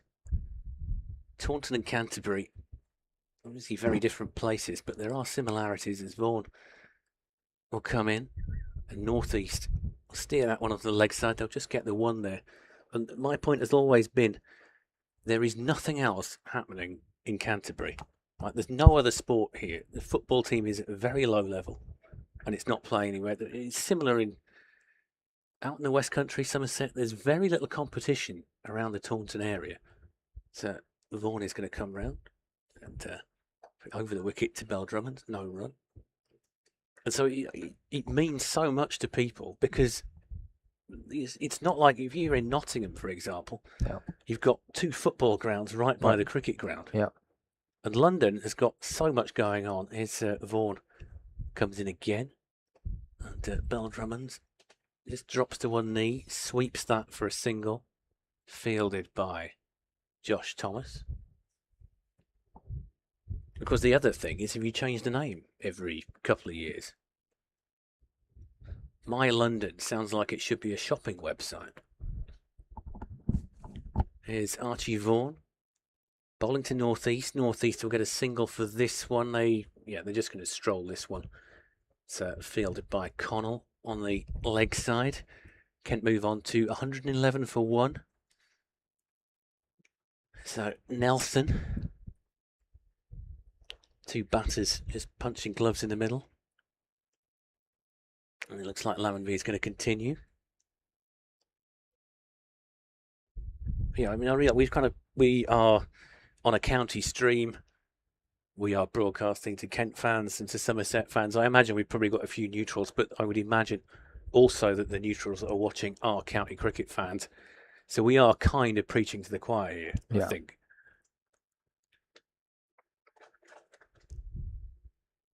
Lammonby to start his second over.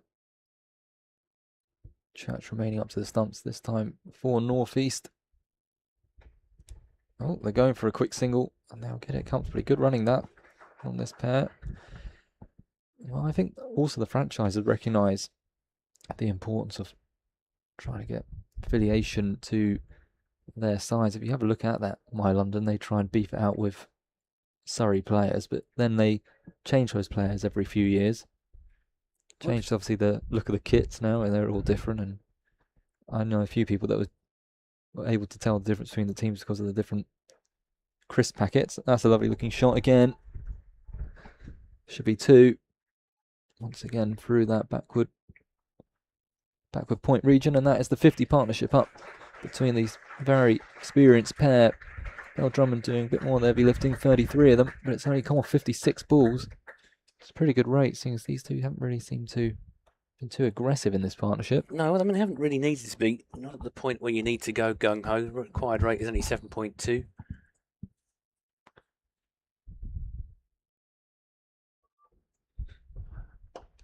Oh, shot from Bell Drummond, this time straight back over the bowler's head, slapping that one. 1 bounce 4, disturbing the net session going on down there.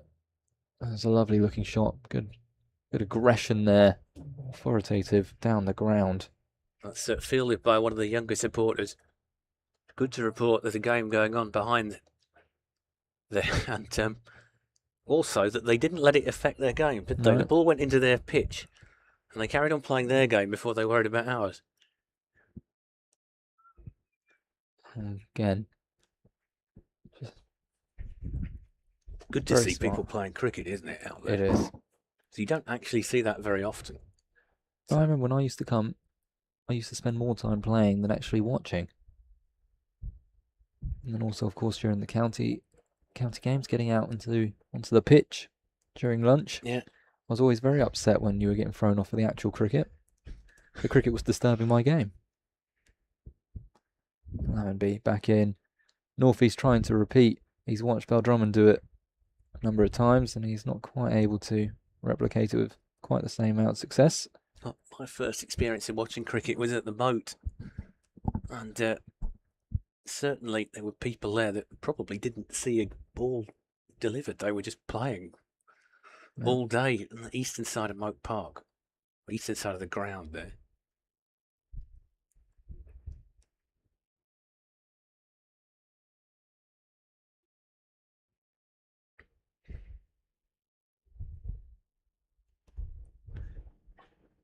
North East, yeah, not quite connecting with that one.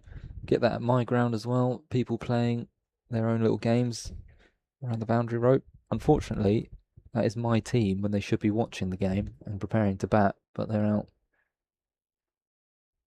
playing their own game of 1 hand 1 bounce. I think it's all about enjoyment at this stage. Vaughan is going to continue from the pavilion end. He's very tall, isn't he, Vaughan? He is tall, yeah. Wearing the number 66. 1 over so far for 4 runs. And it's Bell Drummond to face. Another lovely little steer from Bell Drummond. That might well race up the hill for 4. Fielder giving chase. He's not going to get there. And that trickles over the rope for 4 more runs for Daniel Bell Drummond. It was Josh Shaw who was the player who couldn't quite get there. And when you're going up the slope there, you always feel that you've got a chance. But it's funny to think he's a spin bowler. Bell Drummond didn't get a lot on that, and yet that's really travelled up the hill, hasn't it? Well, he's used every bit of pace that Archie Vaughan had behind that delivery. Oh, he's tried again. Again, and it might go for 4 again. I think Shaw is going to get there this time.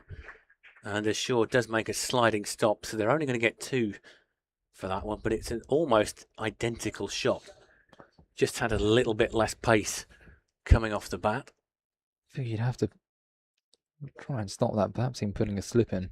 It's not just attacking, but also might take that shot out of Bell Drummond's mind, but Archie Vaughan coming round now.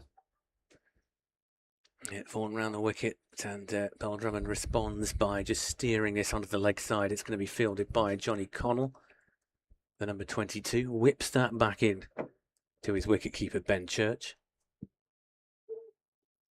Vaughan is going to persist around the wicket, I think. Now bowling to northeast for the first time in this over.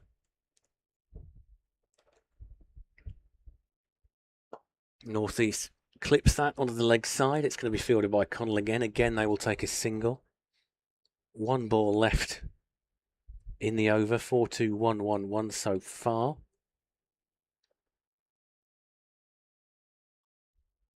Oh, in fact, there are 2 balls left. Vaughan will come in. That'll be pulled by Daniel Beldrum, and they'll get a single from it. So, the usual thing here at Canterbury, Lon Hart, the scorer, is so quick that he puts the run up quite often before the actual player's finished.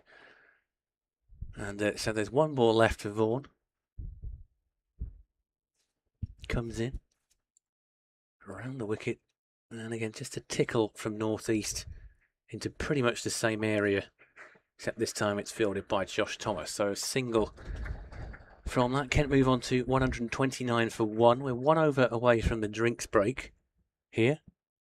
It's pretty expertly played over that from the Kent pair. 10 off it, boundary of the first ball, 2 off the next, and just knocking around the 4 singles with ease. It's a bit of experience, isn't it? I'm looking down the lineup, and I'm looking at, you're talking a lot of before the tournament about, do you balance experience with youth? Do you go all in with youth? You could pick 2 very different 11s if you wanted to. Really, looking at the lineup today, it's only Dawkins and Ekant Singh that I would say are fully fledged young players here. Well, Lavender going, change of angle, now he's over the wicket. Interesting, you'd normally see the left arm starts over then go round, but Lavender doing the opposite. Is it Hythe that you play for? It's a team called Hive Green, in fact, yeah. Get the shout out. Where do they play? They play, well, just moved a couple of seasons ago. Do you know Elam? Yes, yeah. Oh, Bit of luck there for Sam Northeast. I'm not sure if he got anything on it. No, just the bite. But that's twice where he's gone back. He's got pretty lucky. But yeah, we're there tomorrow. Very picturesque ground there. Well, it's a very picturesque area. Yeah. The Elam Valley. I remember Matt Cole of the BBC saying that whole sort of area south of Canterbury. Mm-hmm. Almost like Tuscany. Short this time and cut away nicely. Bit of work to do out there. And no, he can't prevent the ball from reaching the boundary. Another one for Beldrum. That moves him into the 80s. Again, all it needs to be is just a touch short and wide, and he'll climb all over it. Pure momentum there, aiding Beldrum. Connell did everything right, really. Judged the run correctly, got his hands to it, but it was just the momentum of the ball that carried it over the rope. And guess what? Where the next ball's gone? Dab down a third man. Now, if I was Goldsworthy, I would be thinking about making a change at this point. I know that they've only bowled a couple of overs each, these two, but getting to the point, if you're a Somerset fan, I suppose it's a bit early to be alarmed, but you do probably need to take a wicket fairly soon. Yeah.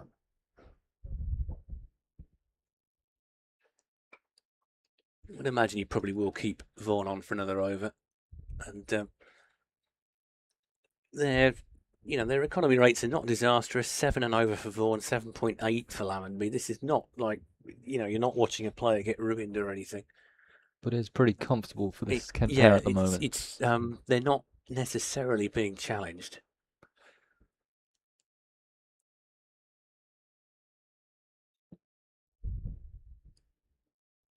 Oh, well, I say that, and there was a challenge there. He's given him out, and look at that. Just as we were saying they're not being challenged, Northeast has been given out, stumped. And he's not thrilled by the call. No. We're going to have a look at that on the replay. He's been given out by the square leg umpire.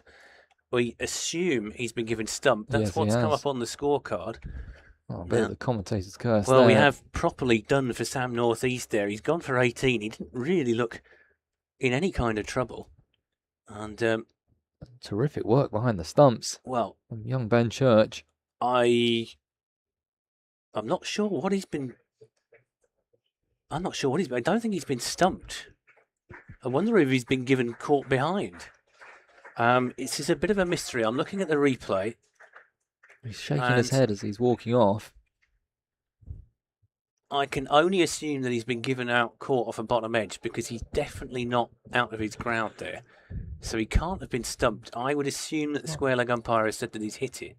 Because the finger was raised by the square leg umpire. Well, we'll try and get confirmation for that. I might just message the box actually to see if anybody can shed any light on that dismissal. He definitely wasn't out of his ground. He might have hit it. But what's in the book is he's out for 18.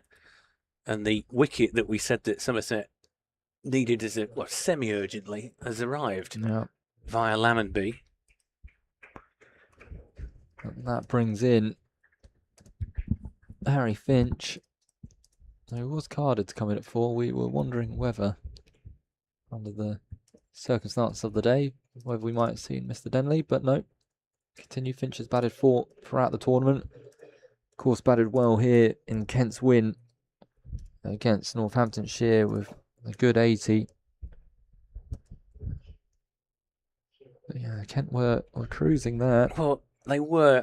That's the second time, really. Even the Dawkins one came out of nowhere. Yeah, again, you say, 179 to win. That is still a lot of runs. It is. I personally think that's made Somerset favourites again. That wicket coming just as it did. I'm going to message the scorer's box, see if we can get any confirmation of how that was out. So, anyway, Harry Finch is in. That is the drinks break. That was the final ball before the interval. It's not a bad time to make a breakthrough. But as long as the skipper is there, Kent will be confident. Yep, 25 to go. 179 though. It's a long way off. That's when the scoreboard pressure starts to perhaps be a factor. You're saying that Finch did very well the other day, which he did. 85 that he made against Northants. I fancy if they can get it down to around 150, 155, with no more wickets gone by 30 that they needed. 155 off 20 overs with 8 wickets in hand with a set pair. I think the game would swing back into Kent's favour. Yeah, I think it's purely wickets here. Yeah. Well, coming through that it's stumped. I think so. I'm just going to message that back so they can check. Because there's no way he was out of his ground. I wonder if it was a bottom edge and that's what they were conferring about. It's just a little bit of confusion here while we try and sort that out. It says stumped in the book. And that's presumably what it says on Cricinfo. Harry from Somerset's come back into the box. Wonder if he might be able to shed any light on that. Just do this over from Vaughan and make way for Harry. Bell Drummond will get a single from this one, which will put Harry Finch on the strike.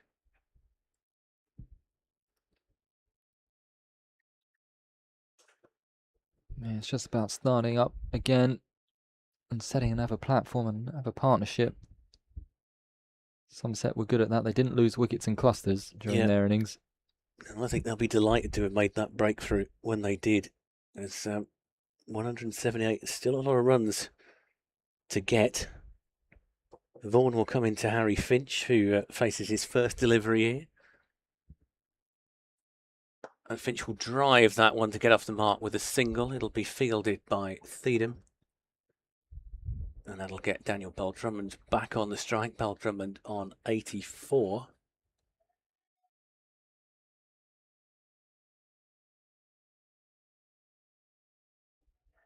Vaughan into Bell-Drummond. Bell-Drummond respectfully plays that one out onto the leg side where it's fielded by Pereira, and there's no run. So it remains at 137 for 2. Vaughan back in over the wicket. Bell-Drummond just, again, that shot that we've seen so often in the last few overs. They're almost giving Kent a single. And he takes one more.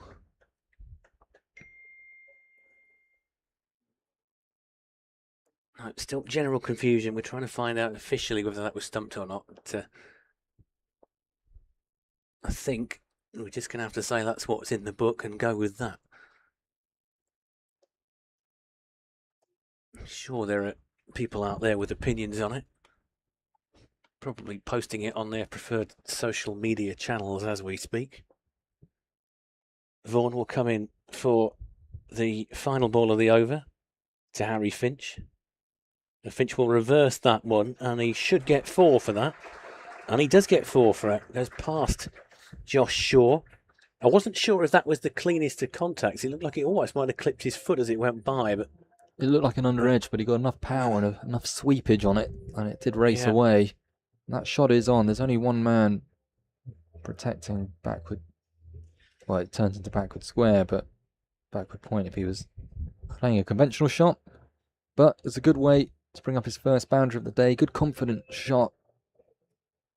Kent 142 for 2. Well, I'm going to make way for a little while, and I'll make way for Harry from Somerset, while Cameron continues to commentate from the Nackington Road end.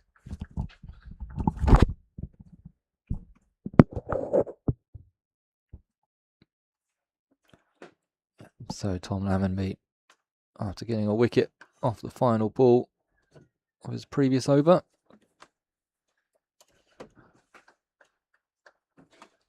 Bell-Drummond just scampering through for another single.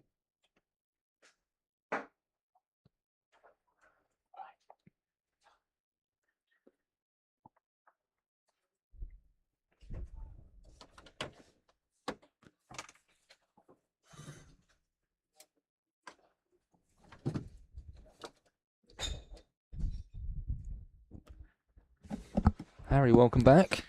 Yeah, that stumping's blown the game open a bit, isn't it? It certainly has. We kind of put the mockers on him. We were just saying how we were cruising. And look what happens. In fact, yeah, it was twice. Even the Dawkins one came out of a bit of nowhere after the 6 and then padding it back. Yeah, North East didn't quite look settled. I didn't think he got his timing quite right. Whilst Bell-Drummond was looking great at the other end there, all he had to do was stay there with him. Partnerships are so key, and with those two at the crease, you always think North East could cut loose at some point. Yes, also the last ball before drinks. Yeah. Always is never a good time to lose a wicket then. But take us through from a Somerset hat on. How are you feeling? Well, I've literally just been sat up with a couple of the board directors, the Somerset president, Peter Wanless, who you might know sort of from these parts, really. He's a bit controversial. He's a Kent boy, really, but just moved to Taunton. And we were saying, just before that stumping, it's pretty tight, almost 50-50. But actually, that stumping, I think, just does open things up a little bit, because Bell-Drummond can't do this on his own, can he? Well, I feel while he's there, the Kent fans and the team feel pretty confident. One thing is we do bat a long way down. Well, yeah, I can't believe Denley's at 5. Well, I presume he's at 5. Well, I'd assume on the card he's in at 6, but I'll be shocked if he's not the next man. But I think Chris Benjamin's massively underrated. He's been brilliant for us this year. Yeah, Kent, he had a stint at Warwickshire, didn't he? Yeah. Oh, this time, one of the first full shots Bell-Drummond's played. Yeah, that's a sign of positivity for Somerset. Let's just stay a bit low. Yeah. Because I don't think Bell-Drummond's done a lot wrong there. That shot's on. It just like it skidded on a bit low. Well, he's played it all day. Yeah, beautifully. I did enjoy, from a cricket point of view, forget my Somerset head, the 4 and the 2 off Archie Vaughan the through 2 slip. Yeah, that's class. And I played a few of them yesterday and got a bit of stick from my mates for doing that. I like seeing a class act like Bell-Drummond doing it. And I think a lot of Somerset fans will say they don't mind the Somerset schoolboy and Deebs getting 100 if Somerset win. Oh, okay. Yeah. Good So, to add that last part. Yeah. exactly. No, of all the players to get 100, you don't mind it being Bell Drummond. We mentioned earlier he enjoys playing you guys, and Yes, absolutely. It must be the Millfield link. that's it. But yeah, no, he looks class today. That shot straight over the top. Yeah. A couple of overs ago. That I feel like if I think of Daniel Bell Drummond over the last 12, 15 years, that's him when he's in. Yeah. Over the top.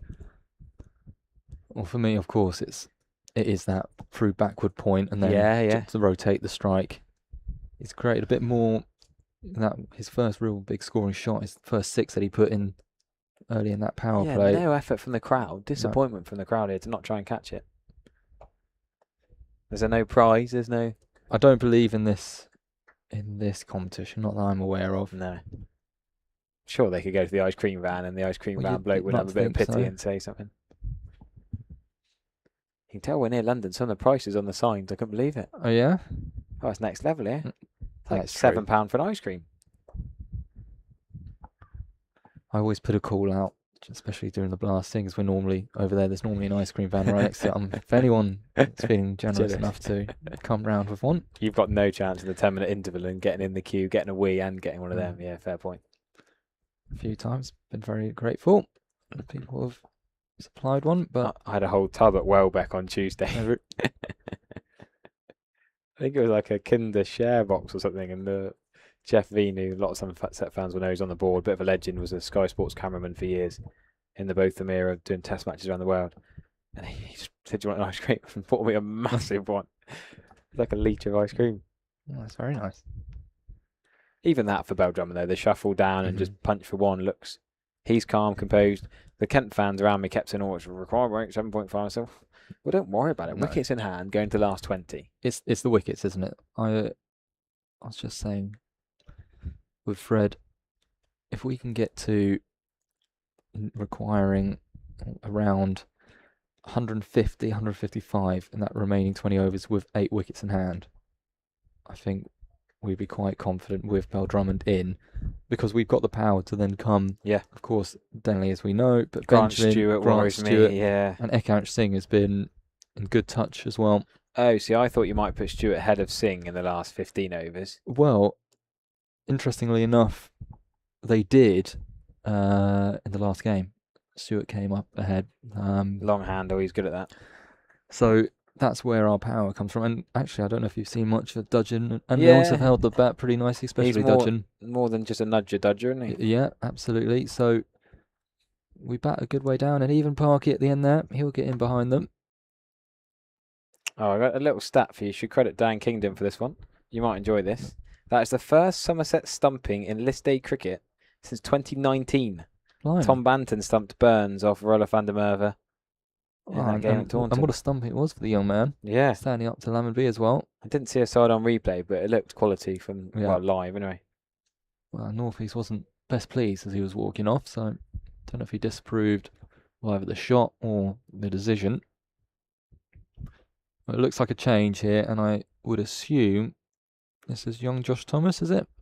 This is the 7th bowler I expect to use, Yeah, and obviously coming off the back of an enterprising 60 with a few lusty blows.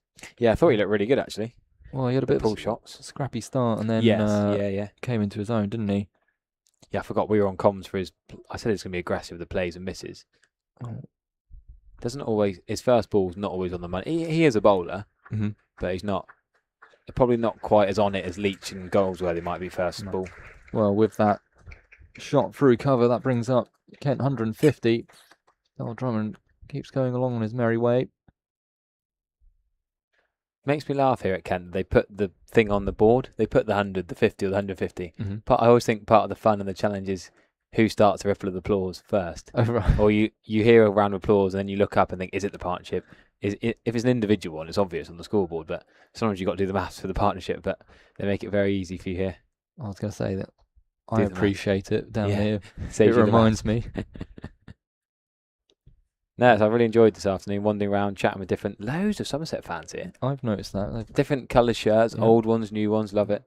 And they sort of stand out. I feel like as an away fan, you wear your colours, maybe not so much as a home fan.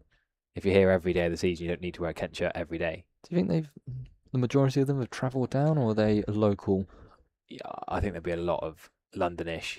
I was surprised. Run to Tom Lammonby's left hand at your peril. That was brave from Finch. If you picked that up, that might have been tricky. Yeah, there's a lot of Somerset fans who have links with the West Country or have moved away. Or I played in Oxford for a summer. I couldn't believe how many Somerset fans there were, like 3 hours from home. I was like, why not support Essex or Gloucestershire? But they didn't. You don't really have a team in Oxford. Yeah. And yeah, they too short that time from Thomas. And Drummond, who is certainly in at this point, takes full toll. Hits that sweetly all along the carpet for 4. He's up to 95 now. Yeah, so is that what we're going to get from Thomas? The odd. Yeah, he's not as one. So Goldsworthy's a bit more undercutter round arm. Yeah, a bit shorter as well, of course. Yeah, that helps. Josh Thomas, yeah, not as consistent. Was it 4 for 9? He took at Northampton the blast, though. Pretty impressive effort. Him and Goldsworthy, of course, have both had loan spells at what's now Alfonso Thomas, Ben Green, Josh Davies' club, Leicestershire. It's almost like, well, Somerset seconds would be a bit harsh, but good links with Alfonso Thomas and Leicestershire is nice. Yep. Josh Thomas, you wouldn't be guaranteeing to bowl 10, whereas Goldsworthy I would expect to bowl 10. Mm-hmm. Archie Vaughan won't necessarily bowl 10 because Lammonby's bowled a few. And also, it's a side. Well, we have no left-handers in this lineup. Yes, you mentioned that earlier, that. Did we get any more since, or who was the last left-hander before Forrester? Well, it would be Rogers. Yeah, okay. Last non-overseas Kent left-hander? Well, Jaden Denley. Yes, okay. He's not in this lineup today. He'll be the sole left-hander, really. I'm trying to think if there's any other in the current squad. Over the years, yeah. I can't think of one. Fabian Cowdrey, was he? Cowdrey. He was left. Was he left-handed? I'll have to look that up. Yeah. I don't know where I've got that from. Just trying to think. Years back with Kent.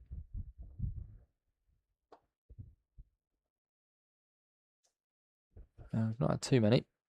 He bowled left arm, didn't he? No, he batted right-handed. Cowdrey. No, you can't even claim that one.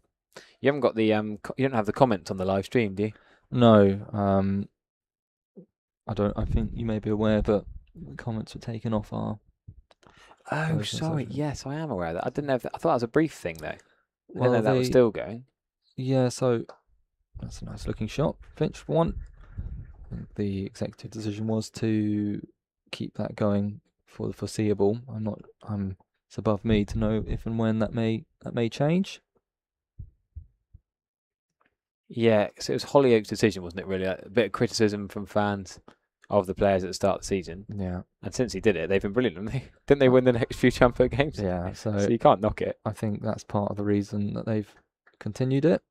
But then there's still Facebook groups and Twitter and plenty of other places that keyboard warriors can kick off. Absolutely, and there's an ample way for, especially those committed Kent fans, the members forums and so on, to voice their concerns if they have them. And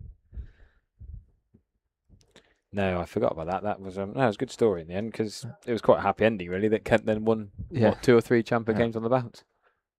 And it's positioned us nicely, like I say, for this run-in.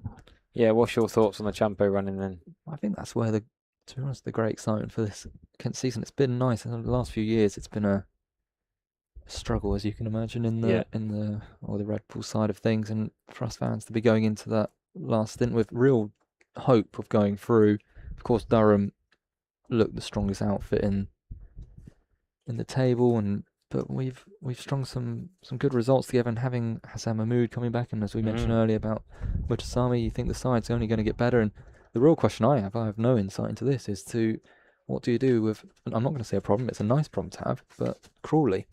Well, is Crawley in the other competition for this month, do I presume? Yeah, so he's not around. When he comes back, though. Yeah. Because there's the dab again, can't get it through, just the one. Even when you place a fielder there, Drummond still gets off strike. Dawkins, I suppose, he's got to play, isn't he? Dawkins and Compton are openers in there. They're locked in, aren't they? Yeah.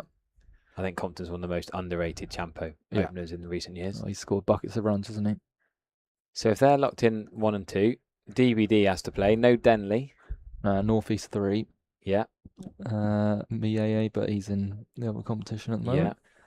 Yeah. Deebs has been at 5, but 4 pushing up to 4 for Mieye isn't there. Yeah. He's on strike on 98. I can't get it past. Vaughan, I believe, is there. Is that Vaughan? No, 44, who's Lewis Goldsworthy, Goldsworthy, captain.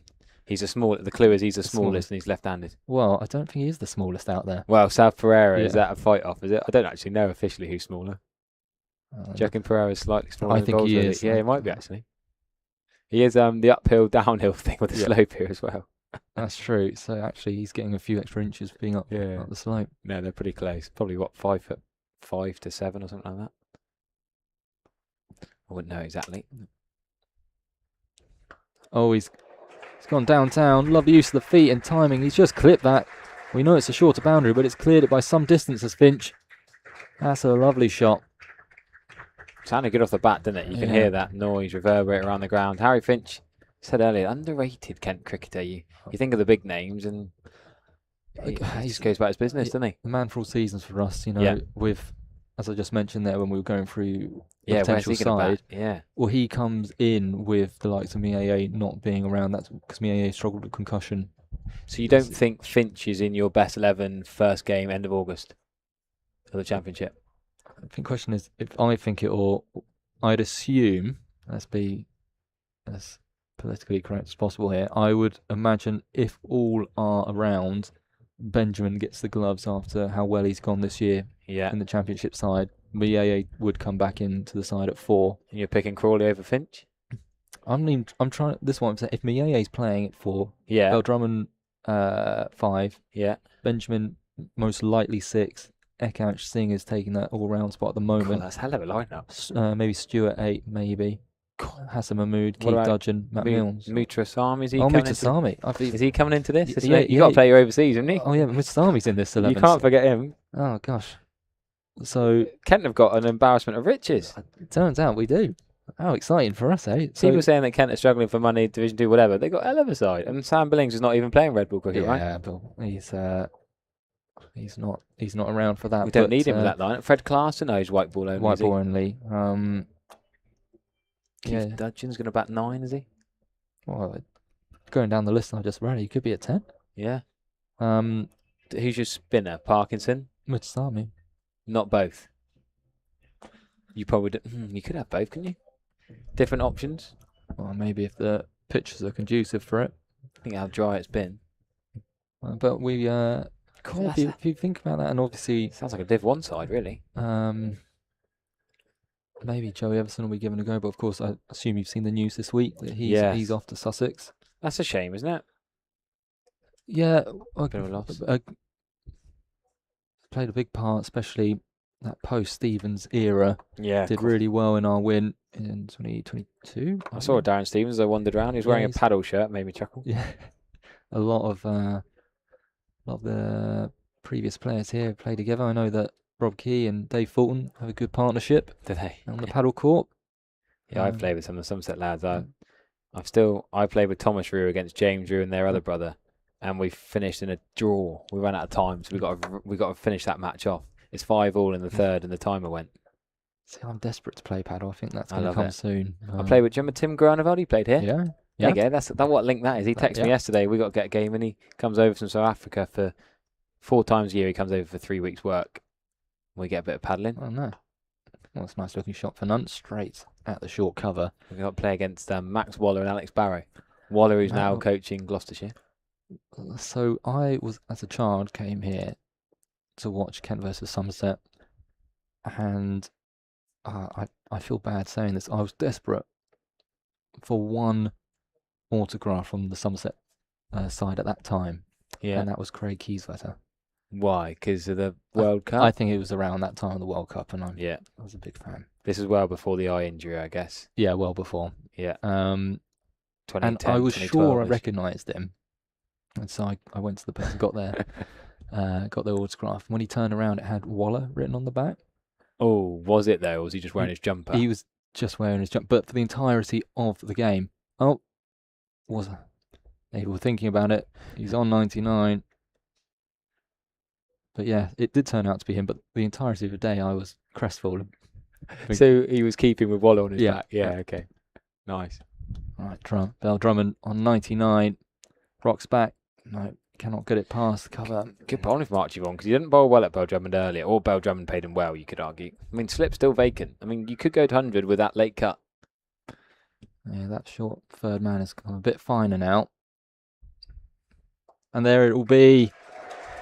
The Kent skipper with a classy 100 here. The last home game at the St Lawrence ground in the Metrobank One Day Cup. The members on their feet. 107 balls, 8 fours and 2 sixes. It has been a terrific innings from the Kent skipper. His 8th list day 100. And while he's at the crease, Kent, you would say, are in a favourable position to go on to win this game. Yeah, class knock from DBD. Brilliant batting, great to watch. Again, a bit too short. And Finch timed nicely. That's the second time he's gone to the reverse sweep against Vaughan. This time a bit more conventional. Into a big gap for a boundary. So good over that for Kent. After 32, they are 176 for 2, requiring 138. So the rate is up to 7.7, but as we said earlier, I think with 8 wickets in hand, yeah, you don't worry about the score. Don't worry about that too badly. And we saw, I think, when you look at that partnership, particularly between Goldsworthy and Thomas, how they were able to accelerate once they'd got themselves in. Attack the short boundary. I mean, you haven't got the right left hand to benefit. Well, absolutely, and that's a good point. It's something that I think, especially perhaps in the blast and the short formats, where we struggle to touch, because you get almost, and it's quite often that is the short boundary. If you have a look at the square, not often we're playing around there. So yeah. Do you know what wicket number we are over there? Do you know? I don't know the exact number, no, but I can tell you that, as I say, it's one step towards that boundary than it was on Sunday. So can you remember playing any further towards the flats? Yeah. They played further, and especially during the championship. But in Champo, not white ball. They have played. You see the two next to him. Yeah, they have definitely played on there. Okay. In white ball, and it is just a flick at that point. Yeah. That shot from Finch a couple of overs ago, that punch over mid-on was beautiful, wide mid-on. Josh Shaw's going to come back on for the Nackerton Road end. I think this is a fair change. Josh Shaw's been much criticised by Somerset fans. Him and Jake Ball haven't been popular signings, dare I say. Well, to lose Casey Aldridge and Ben Green, who've been, so good and knock on England Lions doors. But I'm just going to credit both of them. Have actually had a good couple of weeks. Josh Shaw against his old side, Gloucestershire, was absolutely brilliant coming back for his second, I can't remember if it was his second or his third spell, but he got 2 and 2. Like really key breakthrough. Just when Van Buren and Daz Ahmed were going really well. And I'll give you his final figures. So this is the Friday game. He had 3 for 62, which doesn't sound anything special, but it was the way he came back. He bowled quick, got Daz Ahmed bowled, bit of a filthy shot, but then the very next ball got a wicket as well, and that just blew it open, 2 and 2. Well, you guys could do with that again. Yes. Especially that of Bell Drummond. Oh. I'm going to see myself out. It's a good catch. Credit the catch. Yeah. Because that went a long way in the end. I thought Ben Church might have possibly got there. He left it for Archie Vaughan. I mean, Daniel Drummond's got to go for a brilliant knock, but was that a poor shot? Just leaning edge, wasn't it? Up in the after 100, has he gone to try and flick that to the short boundary? Yeah, perhaps. That is match defining, I think.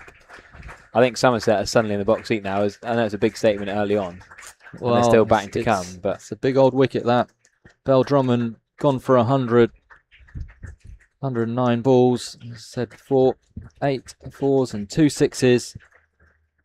He's set the platform. He'll be disappointed to not go on. But it's a great innings.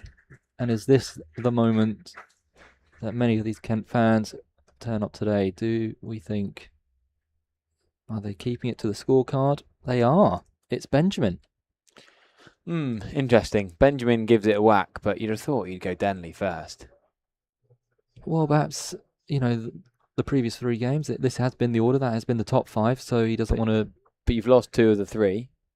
Yeah, but perhaps he's thinking more long-term. Listen, keep them in their same positions. Yeah, I suppose. That's why change it up just for this one game? Because you reckon Jaden Denley replaces Joe Denley next game? or Joey Everson. It's one of the two, I'd imagine. Okay, and all rounder. Yeah, though, it'll that's be- gonna yeah, bat yeah. 6 or 7. Absolutely, yeah, that's exactly it. So I get that from a disruption point of view. If he can't sing as your other all-rounder, well, Grant Stewart's probably an all-rounder as well. There's a few all-rounders in there, but Yeah. you're not going to break the top 5. So Yeah. your top 5 settled. Maybe Joe Denley knew before this one-day cut, and he probably told them. Well, he said after the Blast game, he said, the one-day cut was going to wind down. So Yeah, I'd imagine that's the case. okay, I say this early, but I will be shocked if he's not the next man in. Yeah, I've not seen loads of He Can't Sing, but I am worried about Grant Stewart. I've seen him give it some long handle, and he could get a 60 off 30 and blow this game open again. He could well do that. Short boundary, particularly. He's due an innings as well. Yeah, gosh, that's a scary thought, isn't it? But Ekach Singh, he's got a lot of people excited down here, and he's probably the player. Well, just after this ball, Benjamin's first delivery, he's able to clip it off his legs. Has chance of going all the way, and it has. It's beaten the boundary rider out there. For first ball, good confident start that. I'm just wondering who that is. I think it's JT Langridge, the sub-fielder. That's poor fielding, really. Didn't pick it up early. Didn't run particularly hard after it. Or was it Theo Lamy even? Just trying to see it. Long way away from our combox. It is. If you could turn around to give us the number, that would be great. Yeah, I tend to go by their sort of gait and their walk. I never quite trust the numbers in the shirts because I think they could be wearing anything. After my Waller gate. Yeah. Well, I just think they could have stopped that. Didn't feel like it was going quickly enough to beat the fielder for 4. Somerset set their standards so highly in the field as well. Did you see the Tom Lamby runouts last game Sunday? No, I didn't. 2 brilliant direct hit runouts, and it slightly makes me chuckle seeing Daniel Bell-Drummond trying to take him on after the 2 direct hits. We had 3 direct hits. 2 were out. 1 was not out.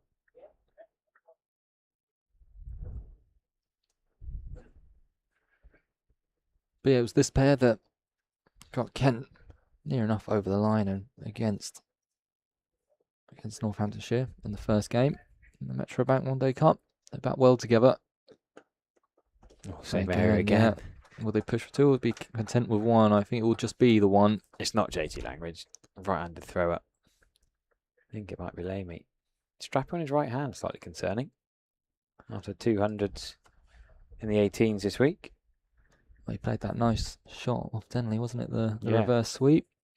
Yeah, very, very good player. Yeah, could talk about Theo Lamy a little bit actually, because he's probably a name that a lot of you guys don't know so much about. Yeah, first time hearing of him today. Yeah, list A debut. Well, you like this. I got some little stats for you. Excellent. Done my prep and research in case needed today. Well, he's in the action once more. So, Theo Lamy, he was awarded the best under-15 player in the country this year. I mean, that is an accolade. That's not bad. I mean, Daniel Bell-Drummond's had some accolades as schoolboy cricket at Millfield, but I'll give you some of the names. You'll like this. Derek Pringle in 1977 won this award. Mark Brearley, Graham Swan, Richard Dawson, Ian Bell, Tim Bresman in 2001, Zafar Sari, remember in the Surrey in England. Dominic Sibley, Hasib Hamid, Tom Haynes, Jacob Bethel, James Coles, Farhan Ahmed, and Luke Hands, the Lancashire lad, won it last year. Theo Lamy won it this year. Am I not on that list? No, sorry. Ah. That's the Gray Nichols Trophy for the most improved school cricketer, that is. Yeah, pretty special that. So that says a lot. Scored a 50 against Sidmouth for Brandinch and Devon Prem, aged 13. Devon Prem 50. My goodness. So yeah, Clearly some talent. He's the Thomas Rue of Devon, I suppose. Yeah, you keep producing them down there. Yeah, I mean it helps. They both went to King's College. You could make a Somerset One Day Cup 11 of the probably of 2 private schools in Taunton actually, of King's College and Taunton School. Mm-hmm. Church, Coleman, Lamy, Michael, Vakusic. Oh, there's loads of them. Josh Thomas, Rue boys. And you could then have Banton and Smead. There's so many. I think there's a top 5 in the Blast. Smead as well. Yeah, they forgot about him when you were listening. Those who are not in this comp. Good looking drive again. And he's got round successfully. Yeah, I think it is. Pretty tall fella as well for a young man. Yes, yep, he is. Yeah, 53 on his back. I'm not sure how they decide the shirt numbers. How old is Church? I think he's 17. I think Lamy's 16, Church is 17, and Theedham's 19. Wow. 3 teenagers. He could be in the game here. Here's young Theedham. And he's taking it nicely. Just chipped down the ground from Finch. And the youngster Theedham's made good ground and taken that pretty comfortably in the end. So that's another one gone in quick succession for Kent. Well, I'm getting a lift back home with his mum and dad, so I'm glad he took Oh, that yeah. catch. That'd have been awkward. 4.5 hour journey home in rush hour traffic in the summer holidays if he'd dropped a dolly. But he did make good ground, you're right. And he made it easy because he made the ground early. Yeah, that was the key to that. So Finch goes 26 off of just 22 balls, 2 fours and one lovely 6 over mid-wicket. But that is him done for the day. Pressure building here on this Kent side. And once again, attention draws, and it is Mr. Joe Denley coming out for one final time. It's a professional cricketer. Lovely scenes here at St Lawrence Ground with Somerset players giving him the guard of honour, and all those around are standing up to applaud. He comes out to the middle. Yeah, class touch from the Somerset lads. Lovely round of applause here. Really special to be here on this day. Joe Denley, from a neutral point of view, and if you're not a Kent or England fan, he's been a brilliant county cricket servant to the wonderful game. A class act with bat and ball. I thought it was a bit hard done by for England. I love watching him in test matches, and I've not heard a bad word about him. And someone reckon he might be playing for Whitstable tomorrow, but I would not be surprised if Mr. Fulton gets his way, Mr. Whitstable himself. That's class, that is. I mean, I thought he might have a few celebratory drinks, and I've seen Darren Stevens arrive. I guess he's come to celebrate his old teammates last game. Yeah, Stevens plays around here. St Lawrence. And there we go. We've seen it so many times. Off the mark straight away. That leg side area. Yeah. No, what a player. What a bloke. Yeah.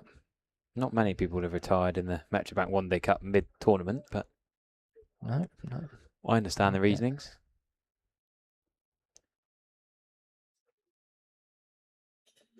It's a last professional cricket appearance. Wow. 23-year career coming to an end today. At least must be 20, around 24. Ken, you had that spell at Middlesex. Yeah, it was 3 years or so. Oh, hello. It almost seems rude for him to be batting at 6, but again, I understand your logic about the top 5. I get that. It just almost seems a waste of his talent, but he's an all-rounder too. Well, yeah, bowled all right, didn't he? 2 for 42 off 6. Death bowler as well.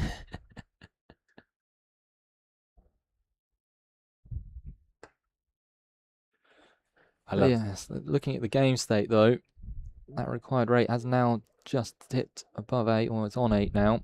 Not everyone can have a Stuart Broad fairy tale retirement game, can they? Not everyone writes their scripts like that. No, you never know. You never know, but yes, that was quite something.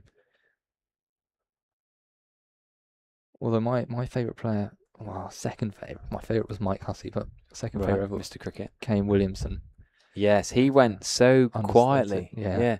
I think it almost made Ben Stokes' rigmarole even more embarrassing, actually. Yeah, I would happen to agree with you. Williamson just went like a typical Kiwi, dare we say. Just slipped away quietly, and I actually thought he was better than. In some ways, I thought he was better than Root, Coley, and Smith because he batted at 3. I thought all of the other 3, the big 4, batted at 4. Yeah. And I thought the difference in the averages, strike rate, whatever, run scored, the difference between batting 3 and 4, I thought made enough difference. That fair play, he batted 3 for 10 plus years. All of the other 3 lads would mostly bat at 4, sometimes even 5 a night watcher. You're not going to hear me argue against the big man, Kane Williamson. I just feel like he didn't have wasn't a very consistent average all round the world though. No, that's one thing that I agree. against him. Shaw back in.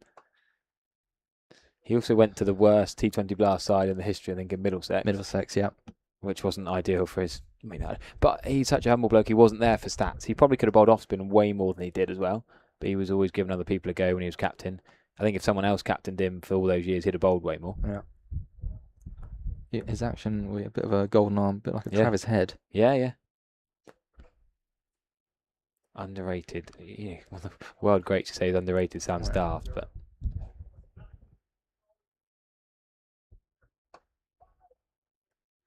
So who will be your death bowling? Who's normally Josh Shaw. Okay. And that's where there is open. One of Miggy Pretorius or James Seaton will probably do it. I mean, Lewis Goldsworthy could take it on the chin, but it would normally be Jake Ball. Joshua and Jake Ball, if they were both playing. But the rest in rotation, JT Langridge is another option. So the two men rotated out today would have been have bowled at the death. So they are one death bowler short, you could argue. But I think Goldsworthy will try and tie this up before then. I mean, if Shaw's bowling at least 7 overs now, he might save 3 for the death, or he might just bowl 8 and save 2.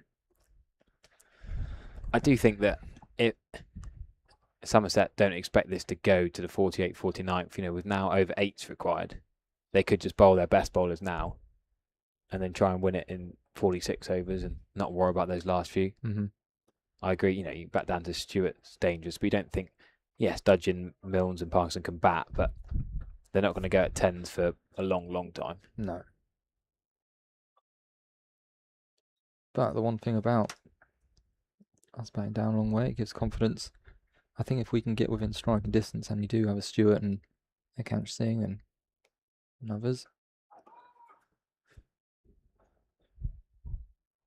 Yeah, you can't sing you still think will come in next before Stewart?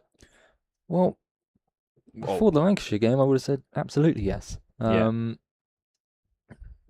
A bit surprised that they swapped them around. Obviously, if this was a Red Bull game, I would definitely assume that it would be a Kanch Singh. He's primarily been looked upon as a batting all-rounder. This year, though, has really developed his bowling. Perhaps it'll be a case of just how many overs are left at that point. What is the required rate? Maybe that would force a hand and you get Stewart up there. Perhaps, I'm not sure, but it's getting near to 10s, isn't it? It's going up and up and up. I think it's a hard job for Denley coming in on what should be it's not a testimonial game, but it's got a slight feel of that. It's still a game to win here, and yeah, I wouldn't put it past him. Yeah, some decent T20 knocks over the years. Absolutely. I just feel of him as more of a 3 or 4, but times have changed a bit. Well, actually, his role changed even in the Blast this year when he did play. That happened again.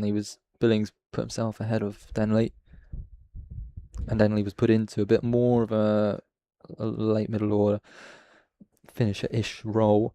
Yeah. And he could do it. Having a look at, if we're looking at T20s, he's played over 300 matches.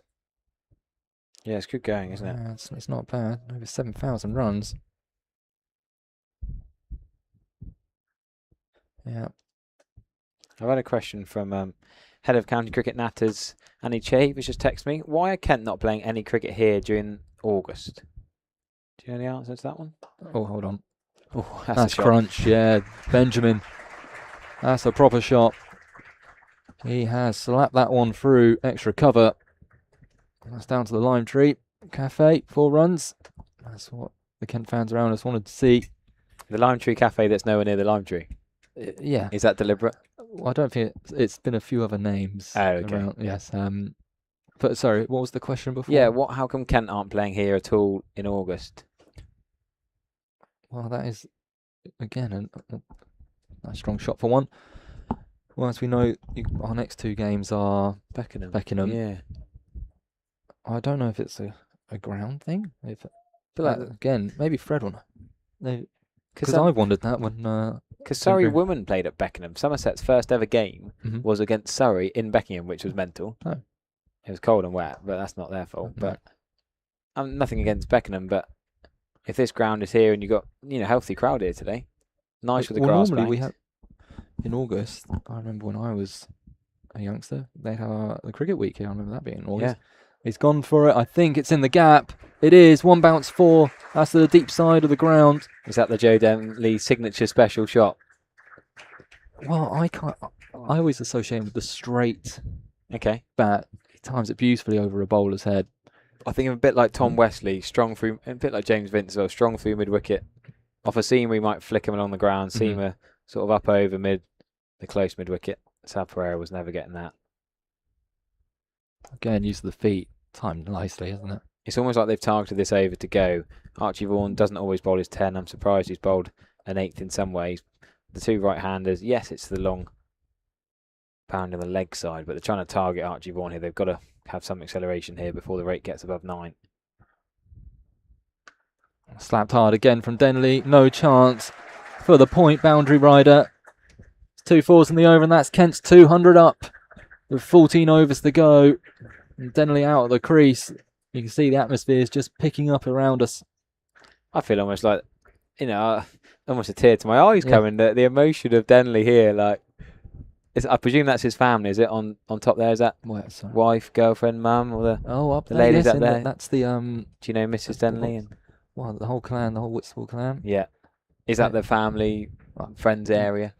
Not usually, but I wouldn't be surprised if they sometimes get a whole some block sponsors today, would go out there and up there. That's where we used to record the podcast up there. Oh, A nice, very nice view of there. But it would not shock me if that was the. It could well be, but yes, I wouldn't be thrilled if I was rocking up to play Whitstable and all the Denley crew were there. Big shot this time. It's Benjamin. It's not gone all the way. It's for Pretorius now from the Nacton Road end, replacing Shaw. And he's latched onto that quickly. It's back-to-back boundaries. Yeah, a bit of a game. Yeah.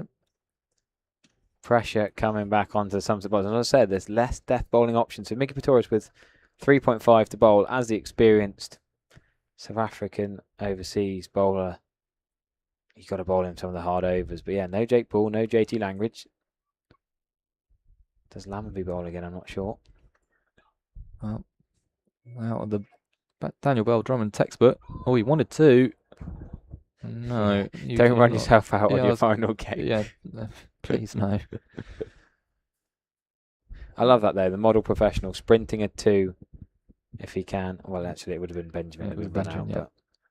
So is Pretorius your dudgeon? Has he been here throughout the whole season, or what? Yes, but he had a pectoral injury that had a fair amount of trouble. Right.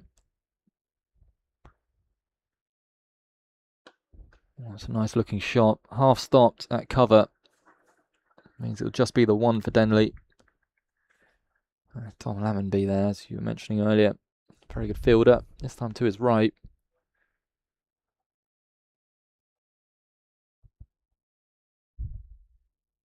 Yeah, I don't know if Lammonby's going to bowl again. That's the other option, just something different. Left armour, a bit harder to hit. If you get used to facing right arm seam, the 3 seamers, whether they'll go back to James Thiedem or they could just go with spin. So many options for Goldsworthy. Well, this is the end, though, for Kent. Nacton Road end with that short leg side boundary to all right-hand batting lineup, which you'd say will be the tougher one for the bowler, whoever's been given that end. So go on. After this, there'll be 13 overs left. I would say Shaw's got to bowl 3 of them. Pretorius has got to bowl 3 of them. Goldsworthy's got to bowl 5 of them. Well, then so that's 11. That's 11. So I need to find 2 overs. I think you'll probably... far away. Not far away, no. So I wouldn't bowl Archie Vaughan anymore. Well, that would be your 2, though. I know. Lammonby for 2? Yeah. It seems harsh to only bowl Thiedem 4, but I partly think it's the too many right-arm seamers, and he's your 3rd right-arm seamer. Lammonby's just a bit of a golden arm. It's something different. He bowls cutters, pace off. It's only 2 overs. Yeah. So, like I said, it could be done in the 46th, 48th anyway. And you think Goldsworthy will bowl out? I would like him to. Whether he does or not, I'm not sure. Use of the feet this time.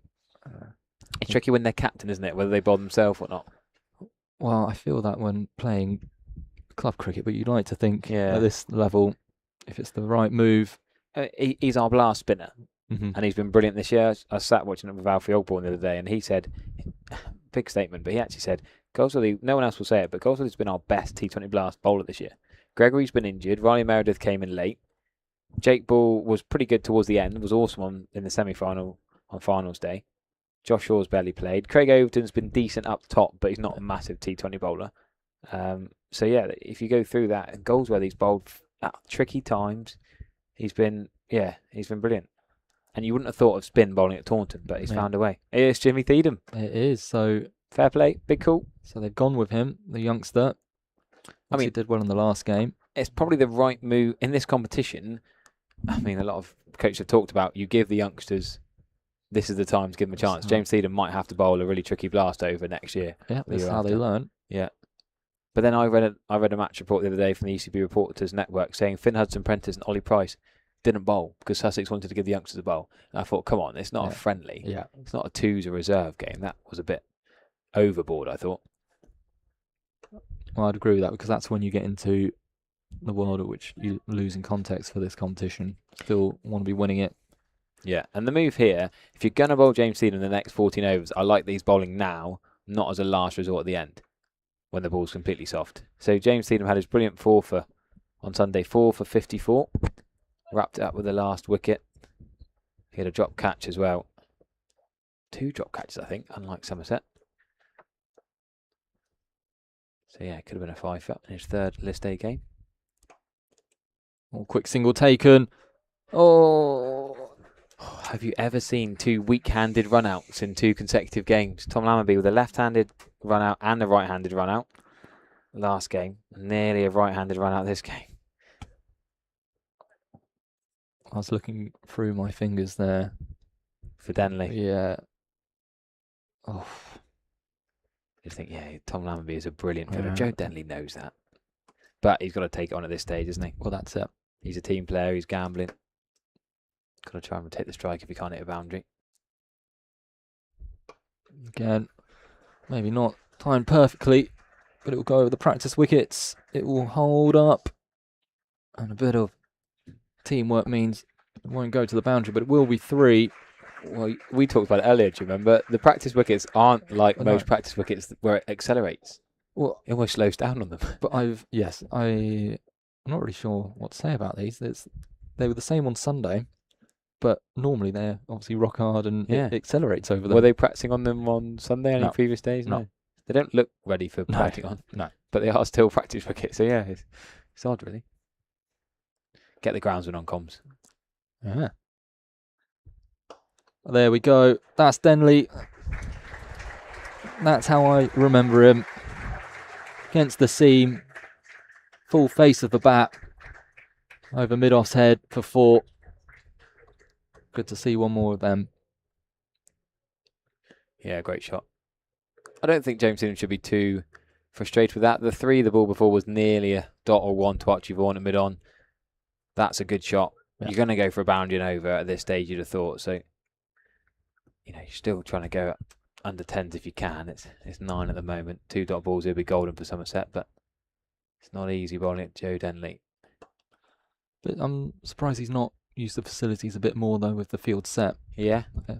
Those 2, the 3 and the 4, in the batsman's half, where you'll set the field back, especially with that long deep side, maybe slower ball into the wicket. The pitch, yeah, I agree with that. Long side. You could put Archie Vaughan out and put 4 out on the leg side. Yeah, and you're right, go off cutters or bumpers into the pitch.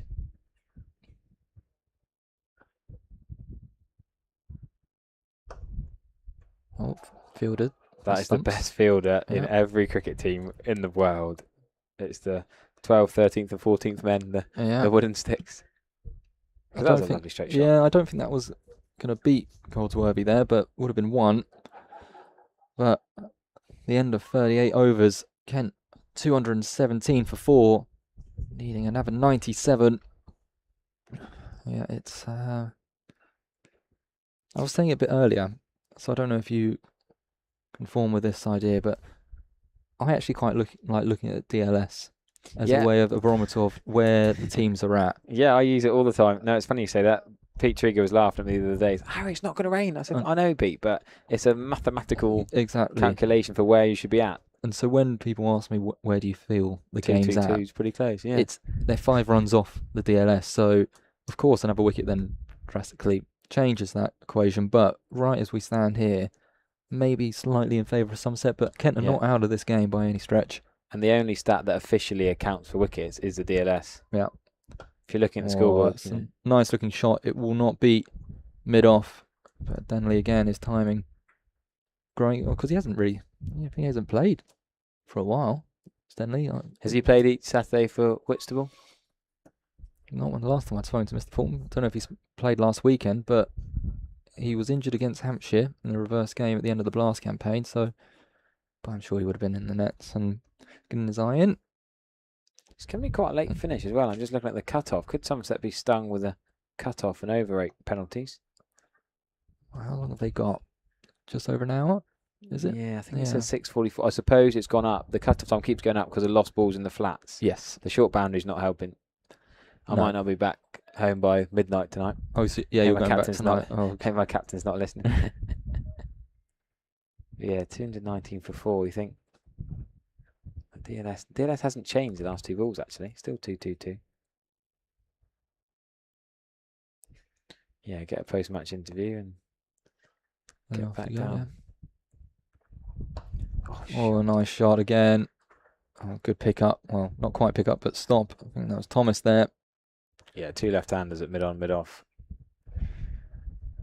But a lovely looking stroke that by Denley. But yeah, there's a world where Whitstable first 11 is going to have at least 3 Denleys. Yeah, I was playing with a chap in the MTC for against Lansdowne on Wednesday, and he said 4 of his top 5 at Chippenham are family members. Yeah. Calls out 3 brothers and a dad. Pretty cool, that. Bit of a hoik this time, but it will have the desired effect. It goes for 4 off the bat of Chris Benjamin. He moves to 28 from 21 deliveries. It's exactly what Kent are requiring here. The odd boundary and over and singles. Dangerous ball strikers, Benjamin. This is where I think Somerset should change pace. Go seam from one end, spin from the other. Goldsworthy? Yeah. I think if Gregory was captain here, he'd be bowling Goldsworthy. I just think Goldsworthy's maybe been too nice here. I think just back yourself. He bowls really well. Well, you've got the South African overseas bowling right now. It's a nice looking shot, that. Nice deflection, but there is protection. Just the one. Where is... I assume he signed up in the other competition, but Alfie Ogborn. No, he's had back problems, Right. So you might have seen earlier in the season, he kept falling over when he was bowling. Right. Yeah, he's had problems with his back, probably out for the season, sadly. Because he's an exciting talent. He is indeed, yeah. A shame, really, because he had a brilliant breakthrough season, played that under-19s game. Yeah. The test against South Africa. Yeah, he would have been crucial in this. Do you think he would have been playing in this game? Definitely. Well, definitely in rotation with the seamers, but definitely would be playing if available. It's a nice shot. Work to do out there. It will... they're coming back for 2. Benjamin's going to have to be quick. And he is. Good running that from the Kent pair. It's a good over. Yeah, Connell's not done a lot wrong there at deep cover, but that's brilliant running. Well, it's such a big boundary out there. He's already off it, good 10 yards off the boundary. Yeah, 20. But it's a lot of ground to cover. No, I think if Alfie Ogborn was fit, then one of him or JT Langridge could play every game in this comp, which would be ideal to have a left arm or something different. That gold dust of having a left arm in your team. But because he's struggling a bit, JT Langridge can't play every game. Tom Lammonby's obviously bowled a bit, and there's a couple of left-arm spinners. Well, there's 3 left-arm spinners if you include Jack Leach. Yeah. But Leach not playing this one. Tom Lammonby just having a bit of a chat with James Thielen at the top of his mark. This is going to be a really good final, 11 overs. Really good game of cricket. Tell your friends, get them to tune in. What better to do on a Friday night than... There's not much other sport on at the moment. So. And if you're around in the Kent area, come down. Yeah, they do 3 after 6, something like that. I did try and find out. The stewards chill out after. I think so. Time. Obviously, county stuff is pretty chill in the last hour, but is it last hour? Yeah, I'm not sure what they do. I know for the second innings it was reduced price, but at this point, just get everyone in. I would say the crowd has swelled second innings. Yeah, especially the Denleys. I think so. I think when they knew we're batting second, and, work coming to a close, people are getting down it. Benjamin on strike to the young Feedham. Oh, I think he's gone. He is. He's gone. Gone for the big shot. It's climbed on him. It's taken the outside edge and taken by Church behind the stump. So Benjamin's gone for 29 off just 23 balls with 4 boundaries in there. Good impetus into the innings. But again, that's another wicket down for Kent just as they were starting to settle a bit. But this is what they have to do with the rate climbing. But good 15 odd minutes for Feedham. Got the wicket, got the catch. Yeah, no, really important break through that because he looked dangerous, Chris Benjamin. Just getting going. They're both striking at 130-ish, but he's got a few more gears than even Joe Denley's got. destructive player. Yeah. He got a ridiculous 100 in the blast at Edgbaston a couple of years ago, I seem to remember. What's been interesting though for us, it's been more his work. Yeah, there you go. Ekaich him. Yeah, it's been more his work within the Red Bull side. It's been good for us. Yeah, he's been excellent all year. Number 1 keeper bat ahead of Finch. Yeah, this year he's become that. And with no Sam Billings, because Kent have had so many keeper batters over the years. Jordan Cox, Ollie Robinson. Class. Well, Jordan Cox hardly kept for us in our side, so he probably moved away because he wasn't keeping. Was that part of it, or was it more the batting? And I don't know why Essex. I think it was. Yes, I think it was. Speculation again, but Dip 1 staff and opportunities for England. And he's obviously done very well across the bridge. Yeah. But there was a period where we did have, because Billings was playing a few more Red Bull games, and it was the Billings, Cox, Ollie Robinson all fighting. Yeah, I remember that. Who was going to take the gloves? If you recall, where Sam Billings was going for perhaps an England spot when that was up for debate. Well, Ollie Robinson was England's next keeper for the New Zealand tour, and then suddenly Pope keeps a couple of tests, and then Robinson's forgotten about. And James Rew seems to have leapfrogged Ollie Robinson now, which seems a bit harsh on Robinson.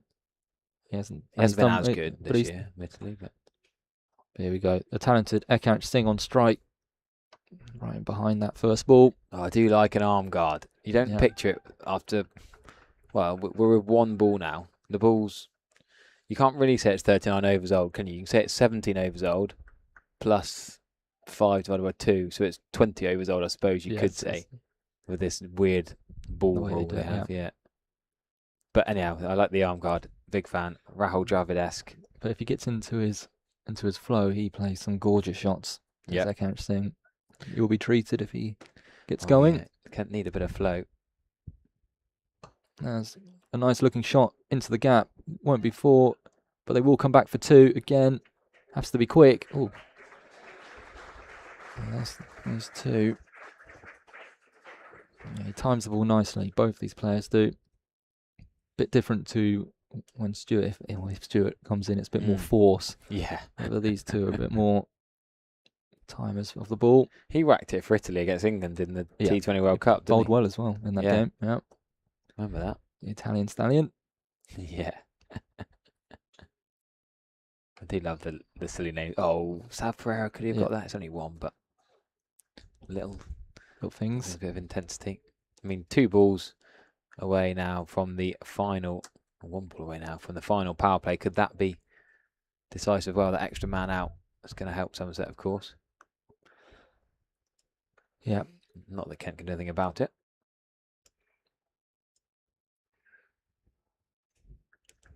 Yeah, Ben Debenham and Paul Pollard are 2 umpires. Somerset seem to have a lot wherever they are, home or away.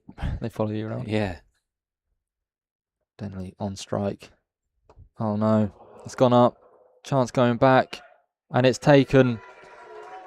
You can't ring boo. out. You can't boo just because you've been caught. But that aside, that brings to a close what has been an incredible professional career. For England, of course, his stint at Middlesex, and for England, Canterbury's very own. It is Mr. Joseph Denley. Thank you very much for all the memories, Joe. The whole ground rises to him. Yeah, absolutely brilliant career, Joe Denley. Amazing to be here and see so many fans. Just want to applaud that man. Great crowd here watching. Well, he's been a great servant to England and Kent cricket.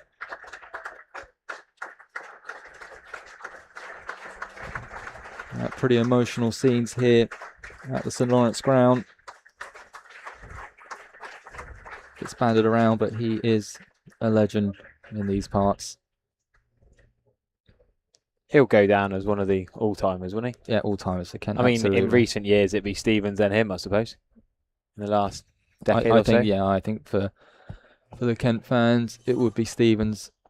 That'd be a really interesting question to pose to the Kent faithful. If you think of this century, who else is in that bracket? This century, well, looking back, you like Sir Rob Key. Is he tarnished by his England management? I hope not. I hope not. No, not by Kent fans, okay. Yeah. But yeah, I think it would be Stevens and Joe Denley, and then hopefully not for a while yet, the likes of Deebs. Yeah. And Billings as well. I would, for me, yeah, Denley, Daniel Drummond and Stevens for years I put together. I suppose Billings is a little bit younger. Yeah. But will join that group. But there we go, and that has brought out Grant Stewart. He's got a bit of work to do now with that wicket. Oh, it's a nice looking shot, first ball for none. But everyone just has to take a moment after 2 wickets in that over, the 2 set players. And of course, the departure of Joe Denley. For the final 10 overs, I will make way for Fred Atkins. And yes, let's see if we can have any fireworks from this pair. The Whitstable Warn, isn't it? I like that. Yeah, big fan of that. The Whitstable Warn, I've not heard that before. And the Italian Stallion, I'm learning the Kent nicknames. Yeah, myself, Harry Everett, giving you a bit of Somerset perspective, but got to, any neutral cricket fan, you can't say a bad word about Joe Denley. I think we are going to see spin. I talked about Ben Church's bringing the helmet onto his head, run out by Jake Ball, as Lewis Goldsworthy, or was it Tom Lammonby? One of the 2 left armers is going to bowl with the keeper stood up. Yeah, space of not very long. Kent have gone from favourites to underdogs here. Yeah. They need 84 from 10. And that is the sort of run rate when you've only got 4 wickets in hand that rapidly can get out of hand. There's no question that these two can do it. And Yeah. if Stewart scares me. if Stewart does hang around for any length of time, Yeah. you'd say that Kent have got a chance. But Fred, at the moment, that's all it is. It's just a chance. They were very well set not that long ago. But, let's see what can happen here. It's going to be... Is it Lammonby bowling from an Atkinson Road end? Yeah, 3 out on the leg side, so protecting the short boundary. So Lammonby into Ekant Singh. And that one is just steered by Ekant. She thinks about going for a single, but it's never really on. It's fielded by Pereira, and there's no run. And I think that we're putting all emotion aside, leaving that out of the equation, which is understandably difficult. And I think Kent are going to rue this if they don't get it through. They were in such a good position not that long ago. As Lammonby comes in, Ekant again decides against a single. Thought about it, but really don't think that one was on. It's remains 230 for 6. So how emotional was that for you? I mean, I guess Denley's going to make all the column inches, should be all over the news tonight. I'm a bit long in the tooth for that kind of thing, yeah. To be honest. It's poignant, but I think you've got to remember that you are in the middle of a cricket match. Yeah, okay, no. And there's a game there to be won. It was a bit... It's the match situation as much as anything else. It's like, I'm sure he'll be going back and kicking himself. Oh, yeah, he wants to win the game for his team, doesn't he? He won't be the only one. It was perfectly set up for him. When he came in, Kent needed 129. While he was at the crease with Benjamin, looked like a very good shout that they get it. But let's see what happens from here. Lammonby into Singh, and Singh with an elegant cut shot that will be fielded by Connell, and it'll only yield 1 run. So just 1 off this over so far. And talking about the run rate, it's at that time of the innings where 1 quiet over and suddenly it can reach up towards double figures. It's 8.9 now. Yeah, Lammonby coming on now, not a free over, but ease of him. When that wicket's just gone, there's 2 new batters at the crease trying to rebuild with both face less than 10 balls. And yeah, Stewart could suddenly whack his second ball for 6, but... Yeah, equally, he also might not hang around for too long. Here he is.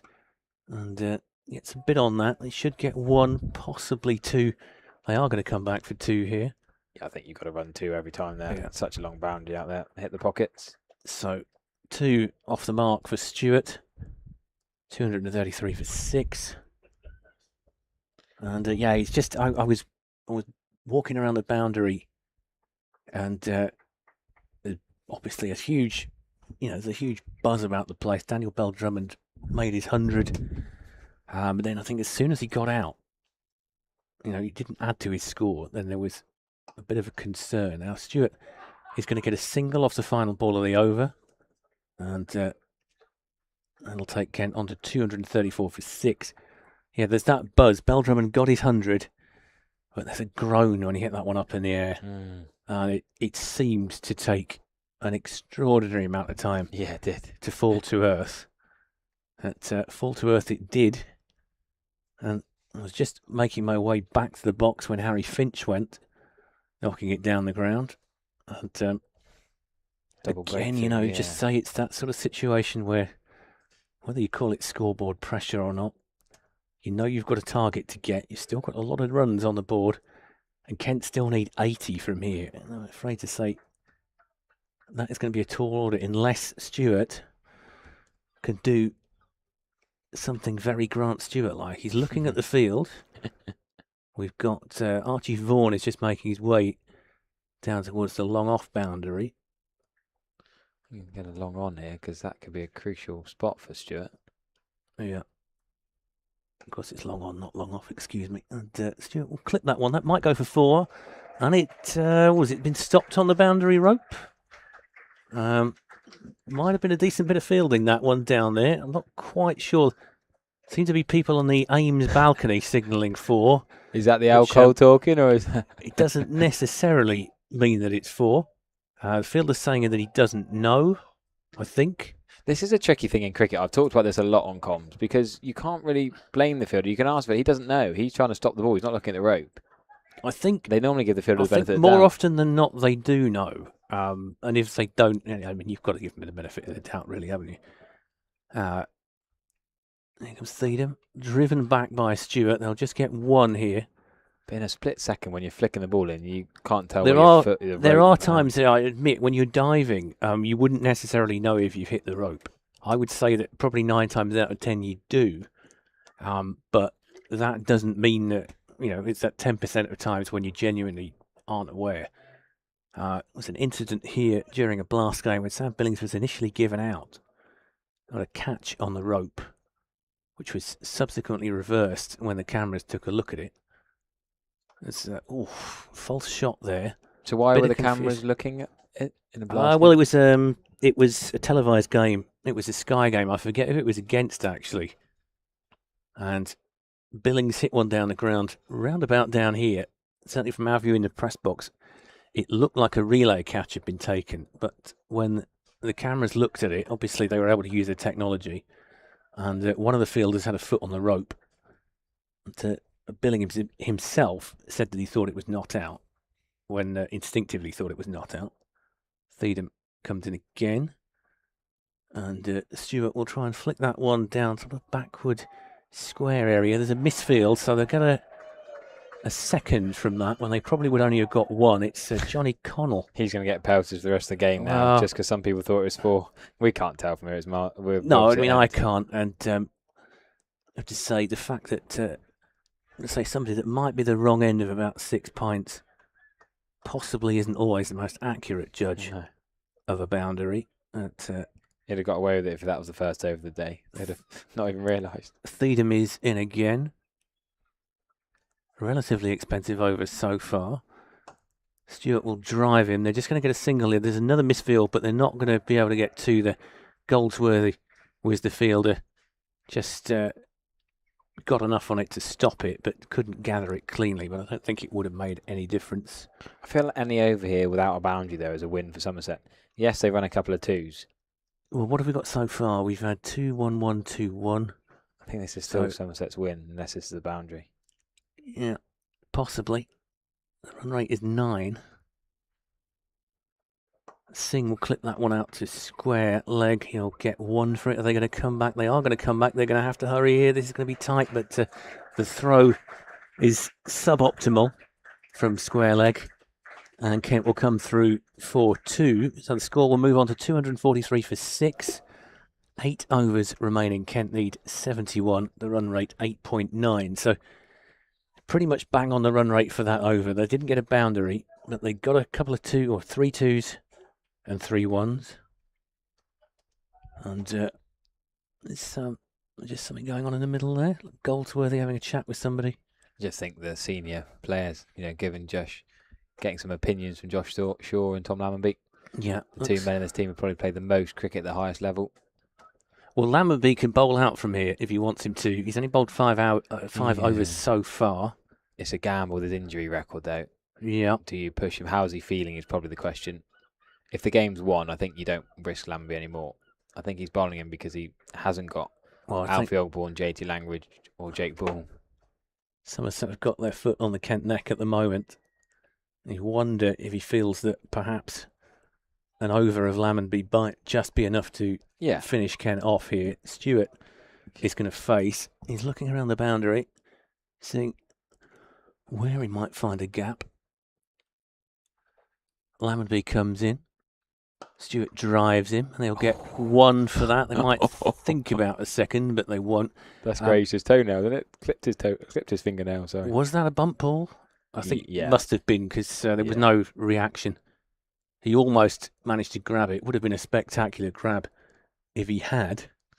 Could he stop one, or does he save his fingers and just let him have one and bowl it Ekanch? Well, Ekanch to take strike after a single off the first ball of the over. Lammonby in from the Nackington Road end. Ekanch is going to cream that one. Is that going to reach the boundary, or is it going to be caught? It's just inside the rope. It's 4. All sorts of options on the table there. For a second, it looked like the fielder might make his ground. I think it's Vaughan who is closest on the rope. And it just fell about a foot short of the boundary. But Ekanch will take that. 4 runs to him. He moves on to 11 not out. Yeah, I remember commentating on Ekanch Singh's debut, actually. A couple of years ago at Taunton, list day debut for Kent. He batted at 3 that day. That's why it's been surprising me how deep he's batting this year's tournament. Faces again. That one is wide. That's hooked again, and that's going to be 6 runs from Ekanch Singh. A huge 6 from the young man. He reached for that one. It looked like it was quite wide, like it was possibly going to go down leg, and Ekanch has sort of taken a step and absolutely creamed that one for 6. And that brings the 250 up for Kent, and there's just a flickering of hope for home fans. It showed how well he hit it, that it bounced back. The fact it bounced back off the flats, back towards the fence on the edge of the ground. There's walls, there's fences, there's advertising hoardings, and pretty useless fielding from the Kent spectators. No one even went for it. A bit high for the people on the balcony to jump off and get. But well, in fairness, the demographic in those flats... Are they retirement flats? They are retirement flats, so I wouldn't expect anybody to spring into action. They're being directed from the... We can see the owners of the flats directing. Oh, the umpires have called for the replacement ball sack, if I may describe it as such. That's risky, that. But possibly the wrong choice of words. We'll move on quickly. I was going to say, when I've seen Ekanch Singh play, he's been a top order bat who's not bowled that much. In the first year when he came to Metrobank One Day Cup in 2024, now he's coming in for you guys and bowling quite a lot of overs and batting more 6, 7, 8. Is that a change or just the depth for the Kent? I think he ties in. I think he's better judges than I suggested that he's put a yard of pace on this year in his bowling. Over the winter, working hard, is it? Yeah, and he certainly looks quick. Okay. When you see him bowl. Dropping down the order, I would imagine, I mean, it's probably just a question of you look at the players that you'd put in at the top and maybe there's not so much room for him at the top of the order. Whereas the news that broke yesterday about Joey Everson going to Sussex, I think it's pretty obvious that Ekanch has been earmarked for that role. It was the role that Darren Stevens obviously played. Yeah. We were talking about that with Cameron earlier on, saying it was really not fair on Everson to compare him to Stevens. No, anyone really to compare to Stevens. So Lammonby comes in and Ekanch has gone for it again. I'm not sure if he's going to get away with this. It's going to bounce safely, just about. The spin almost deceives the fielder there. He is lucky there, Ekanch Singh, and he knows it. He throws his head back. And Ekanch, someone's just going to have a little word with him and say, look, mate, you've not got to do it all in this innings. You've not got to do it all in this over. You've got 7.2 remaining. They want to target the left armour to the short boundary, don't they? And just a single, but can't regard that as a win because he's not got out. Here's Stewart. Stewart just drives that straight to cover, where it's fielded by Who is that? Josh there? Thomas. Josh Thomas, yeah, number 8. The Josh Thomas's innings is looking increasingly crucial. That's why I like him at number 5. There was temptations to bat him higher up because he opens in the Championship now, but he's a good finisher at 5. Got runs against Derbyshire in his first in the One Day Cup a couple of years ago, back when his brother was playing alongside him. But Here comes Lammonby for the final ball of the over. Oh, and Stewart is hit on the foot of the pad. There's no question of an LBW shout because it's going down leg, pitching well outside of leg stump. But dot ball is a win for Somerset at this stage of the game. So Kent 255 for 6 after 43 overs. They need 59 from 7 overs. Really, it's anybody's guess. The run rate is 8.4, which is manageable. I do feel that Kent haven't got much to come after this. Dudgeon can bat, can swing it. Mills can bat a bit as well. yeah, I've seen Mills play some important knocks for Yorkshire. Yeah. County Championship as well as white ball cricket, as well as Kent. One more on Joey Everson though. Why? I don't understand. He played at Farringdon, he played at Bristol. Is it now that he's been announced he's going to Sussex, they're not going to play him anymore? Do you think, is that the stance? We'd have to ask Simon Cook or Adam Hollyoak that. I guess so, yeah. Oh, you've not spoken to him? Not yet, no. Nice shot by Ekansh Singh. Punches that one for 4. It's a bit of an improvised uppercut, if you like. But it just flies through the offside. And that'll be 4 runs to Ekansh Singh, who moves on to 22 from 13. Really good hands. It looked like he got there a bit early, but delayed the hand swing. Timed it beautifully. And it's such a good game of cricket if you're a neutral. If it's getting the blood flowing, I can say that up here. Feeling a bit tense. Singh to face from Theedham. That will go down the leg side, and that'll be a wide ball. There'll be cheers from the Kent members for that. Theedham, who has bowled pretty well, has got crucial wickets, really.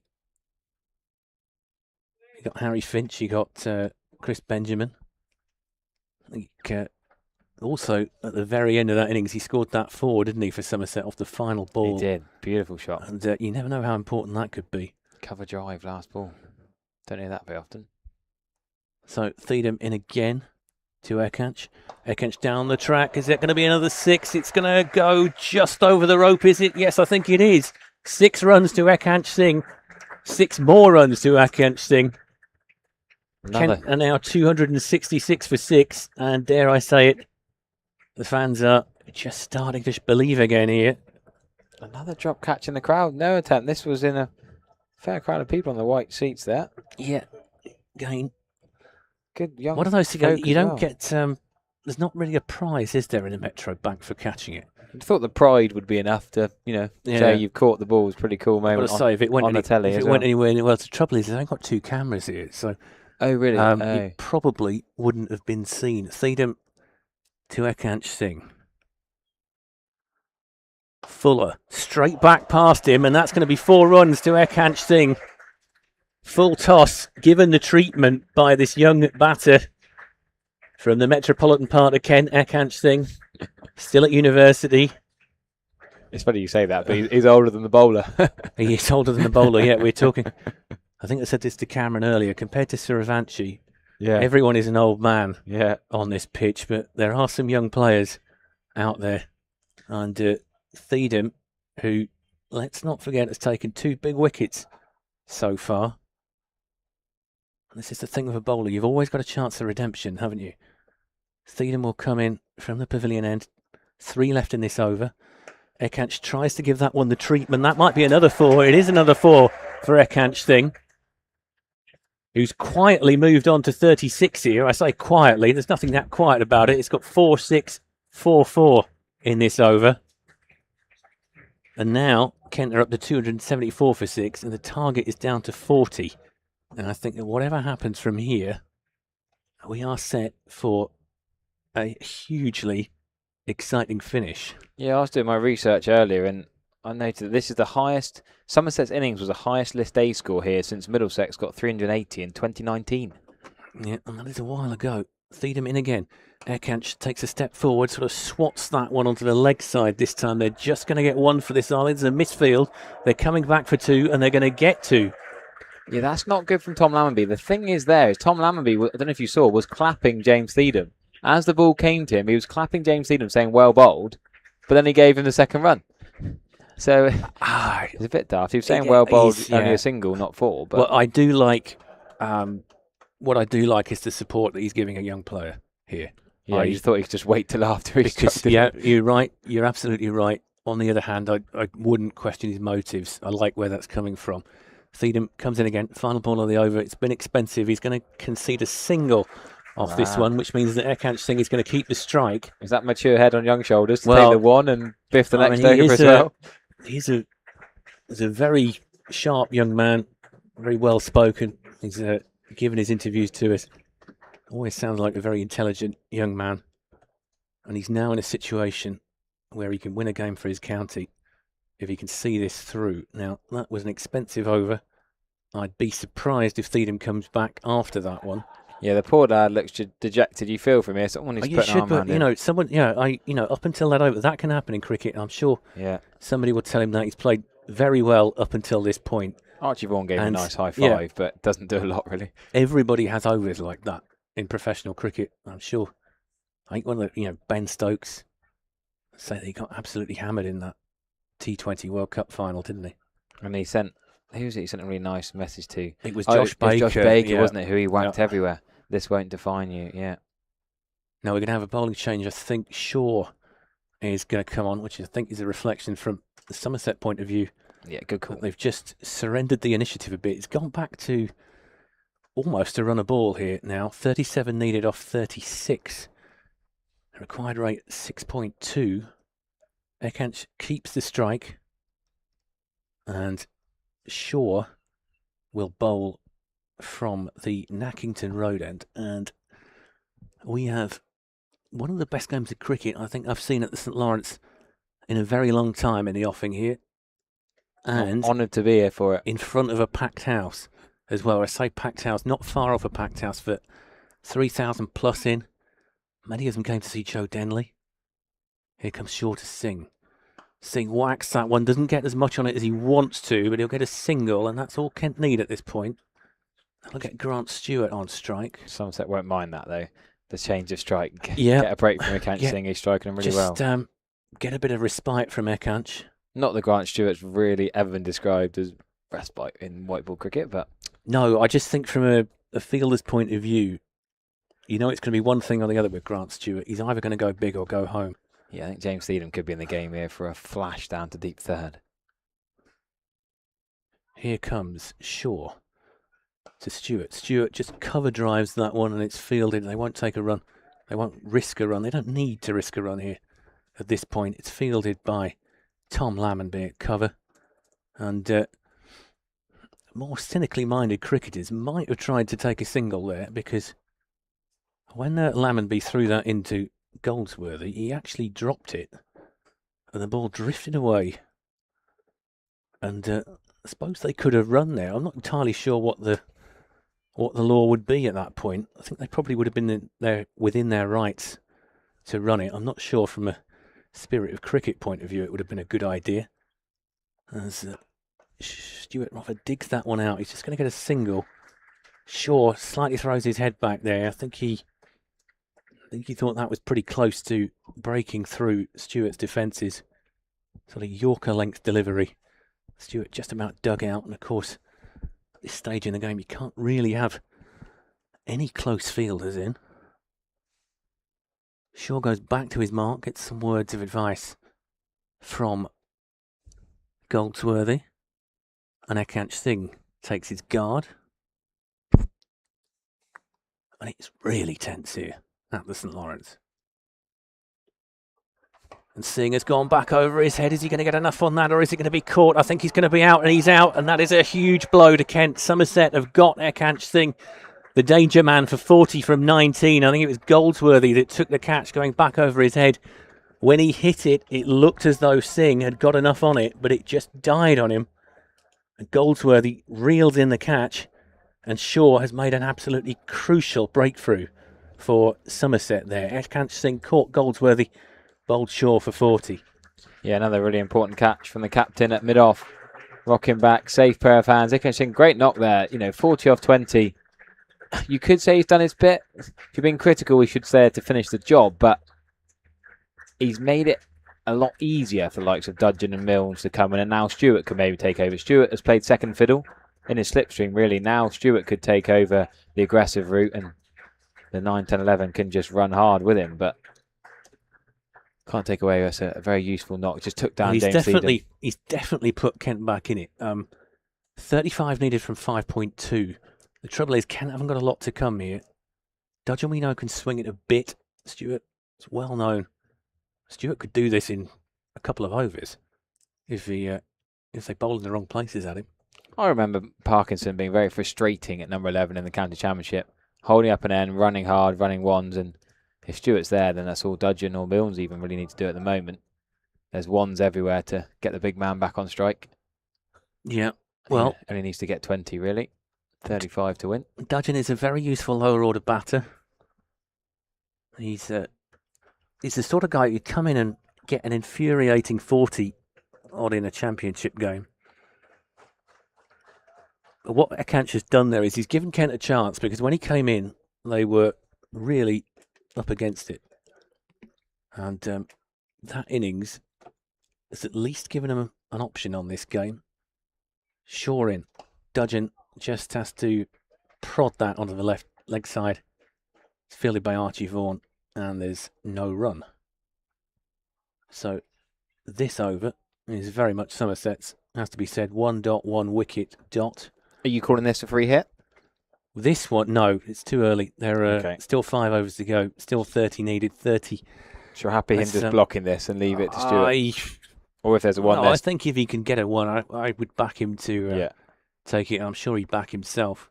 Yeah, it's a little bit early, that, although we'll come back to that in a second.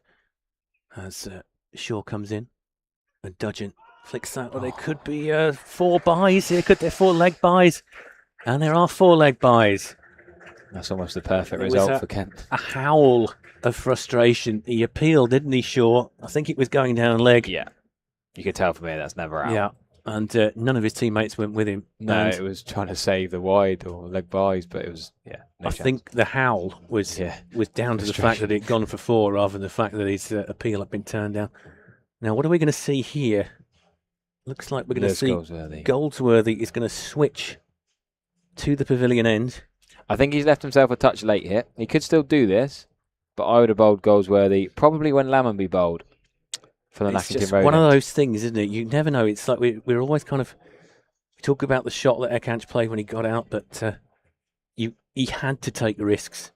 He took risks, and as a result of taking those risks, he's got Kent back into this. Now, Goldsworthy, as you say, maybe he's left himself a bit too late here, but on the other hand, I don't know what the wasp is, whether that's being calculated. I would still make Somerset slight favourites. Well, Kent, the 2 runs ahead of the Duckworth Lewis. Yeah, that's interesting. Goldsworthy comes in to Stewart. Stewart is going to carve that one, and that's going to be 4 runs to Grant Stewart. He's pulled that through cow corner. This could be 4 to the Italian Stallion to get off the mark at the start of the over. It moves into 15. What game of cricket this is? It's a pleasure to be here. It already is, isn't it? But it's turning into a fantastic finish here. 27 needed. 4.5 overs remaining. Goldsworthy to Stewart. Stewart will drive that one. That will go straight to the fielder, and they won't risk a single at this stage. Now, what you were saying about earlier, 3 hits. There was a legendary Metro Bank game here. I'll tell you about in a second. You probably know about it already. Goldsworthy comes into Stewart. Stewart will just prod that one. They'll take a single. There's a tumbling stop by Pretorius. Do you see that? Did you notice that tactical misfield from Goldsworthy? Sort of letting that one through. I think he'd rather bowl at Dudgeon than Stewart. Yeah. Let him have one. I think you could be right. Dudgeon taking his guard because he's not yet faced from this end. Looking at the field, Goldsworthy in. Goldsworthy bowls, and that's prodded straight back the bowler. Moral victory for the bowler, that one. 4.1 so far in this over. Stewart, 4 years ago, played against Yorkshire. I'll just break off for a second. Goldsworthy is in here. Oh, that's gotten right through him, and that's bowled him. And Stewart is out, and that is a huge wicket. Dudgeon, not Stewart. Sorry, it's Dudgeon. Yeah, it's still a big wicket. It's breakthrough. Dudgeon has gone for a duck. Bowled by Goldsworthy. Only faced 4 deliveries, but you're right, Stewart is still there. So while he goes off, I'll talk to you through my Grant Stewart story. This is a very similar situation. 4 years ago, Metrobank Kent were about to get eliminated from the Cup. It was called the Royal London Cup then. He was batting with Hamid Kadri against Yorkshire, and then he did 6 off the last 2 deliveries. And he turned down a single when he had the chance off the penultimate ball, meaning he needed to hit a 6. He sent Kadri back, said, don't go for it. Yeah, you're not backing Kadri to the last ball for 5. And then he creamed Matt Revis for 6 over square leg. Cool, Matt Revis has had that a few times. Erupted, yeah. So while Stewart is there is still hope for Kent. Stewart's on 16 from 15. Dudgeon is on 0 from 4. Yeah, I do remember that. Matt Revis will be terrified of right-arm seam bowlers with a bat in hand after what Craig Overton did to him at Headingley the other week as well. Well, yeah, I mean, it's just an occupational hazard for bowlers, isn't it? You do say, I kind of grew up in a generation where if you were playing a game like this and a bowler went for much more than 6 and over, that was considered pretty rough. Whereas nowadays, 6 and over really isn't bad in list day cricket. And in T20, if you can bowl 6 and over, you probably get a very good deal in the IPL. Matt Milnes is going to come out. And of course, this is the worry. That wicket to get rid of Dudgeon, I think Milnes is the last, I'm going to say, recognised batter. He's not a batter by the normal definition. He can hold a bat. I'm not sure how much confidence Stewart is going to have if he's still got to get 20 odd with Parkinson at the other end. So is Kadri nowhere near this side? Kadri, he was released, I believe. I think he was playing for Norfolk, actually, against Kent in the NCAA game last week. With a bit of a chip on the shoulder against his old... I don't know. I don't know whether he has any feelings like that. I would have to ask him. But here's Goldsworthy coming in, and it's just prodded by Milnes. That's his sighter. So an over that started really well for Kent ends with them still needing 26 from the 4 overs that remain. So in terms of run rate, it's still very doable. That sums up Lewis Goldsworthy's white ball bowling the last couple of years, actually. Bowling hard overs, often will get hit for a boundary early on, but brings it back brilliantly. Captain, of course, for the first time. Only his 3rd game. Well, he captained at Wadebridge in the warm-up game, and then, of course, couldn't captain because he was out with his concussion check the first game of this tournament up at Welbeck. Jake Ball stood in, then captained 2 at home. So his first away game of captaincy in the One Day Cup. Now, at this point, I'd just like to say, if anybody is expecting my match report on the whistle from the ECB Reporters Network, I'm afraid it's going to be at least 5 or 10 minutes late because there's absolutely no way of knowing which way this one is going. And if you subscribe to the Spitfire, I'm afraid you're not going to get much until tomorrow morning. Fair play. Why do you have to do 3 jobs? I enjoy it. I'm sure my equivalent in Somerset probably feels the same way. There is a counter press site down there. I think it's called Cider Press. Well, is that right? Yeah, it's a bit different. A new chap coming and took it over. It's changed hands. It's changed a bit. Anyway, here comes Shaw to Stewart, and that one is going to be just a single, I think. Stewart backing Milnes, takes the single off the first ball of the over. And I think Somerset will be pretty happy that they've got Stewart off strike, because Stewart, frankly, you wouldn't rule out him getting 25 in an over if he gets his iron. No. But as it is, there are 3.5 overs to go. And Somerset, you wouldn't rule against them wrapping it up with a couple of quick wickets here. Shaw, 8.1 overs, 1 maiden, 47 for 2. His economy rate is 5.8. Where's Matt Milnes' boundary then? You've watched him bat more than I have. Oh, where's his favourite shot release here? He's a shrewd cricketer. Where he would play a release shot, I couldn't tell you. Here, he's a dogged player. Oh, and he's been bowled, has he? No, it's gone through for 4. Thought for all the world that had hit the stumps. It seems to have somehow missed everything. No, I think he hit it. Got inside he edge. hit it, did he? He's inside edge it, so he's given it for 4. And tickle to find. oh, that is a huge stroke of luck for Kent there. I think Shaw can quite believe it, especially after what happened in that previous over. Cool, what a nail biter. Throwing his hand up in despair, and of course that is what can happen. Remember, Michael Vaughan talking about that all-time classic Ashes series winner. Shaw comes back in. On the stumps, Milnes will get a single for this. Get Stewart back on the strike. It's a round of applause. Milnes was funny there, the way he held his bat up, making sure Paul Pollard and Ben Debenham both knew it was very clear that he'd hit that. Yeah, he's a very streetwise player, is Milnes. I mean, I'm talking of as a batter, he can be really dogged. He can dig in. Whether you would want him to be there for a thrash, I'm not sure. But then it's not a thrash that's needed. Kent lead 20 from 21 here. So welcome if you are just joining the stream here. Kent versus Somerset. And we have got an absolute thriller here in the Metro Bank. Shaw into Stewart. Stewart will drive that one. They might think about a single. There's a shy at the stumps. And they decide not to go for the overthrow. Oh, that's a rare miss from Tom Lammonby. I said he was dead eye, 3 from 3. Ran himself out, hit 3 times, 2 of them were out. And well, he had about one stump to aim at there, didn't he? Yeah, that was with his strong hand, though. Yeah. The 2 run-outs he had with his weak hand as well, mightily impressive. It is. It's always a bit of an ask when you've only got one to aim at. Anyway, Shaw back to his mark, comes in to Stewart. Stewart will drive that one forward. They'll take one here. I don't think they're going to think about coming back for a second, so he's going to leave Milnes to face the final ball of the over. It is so finely poised here. It is almost the perfect finish.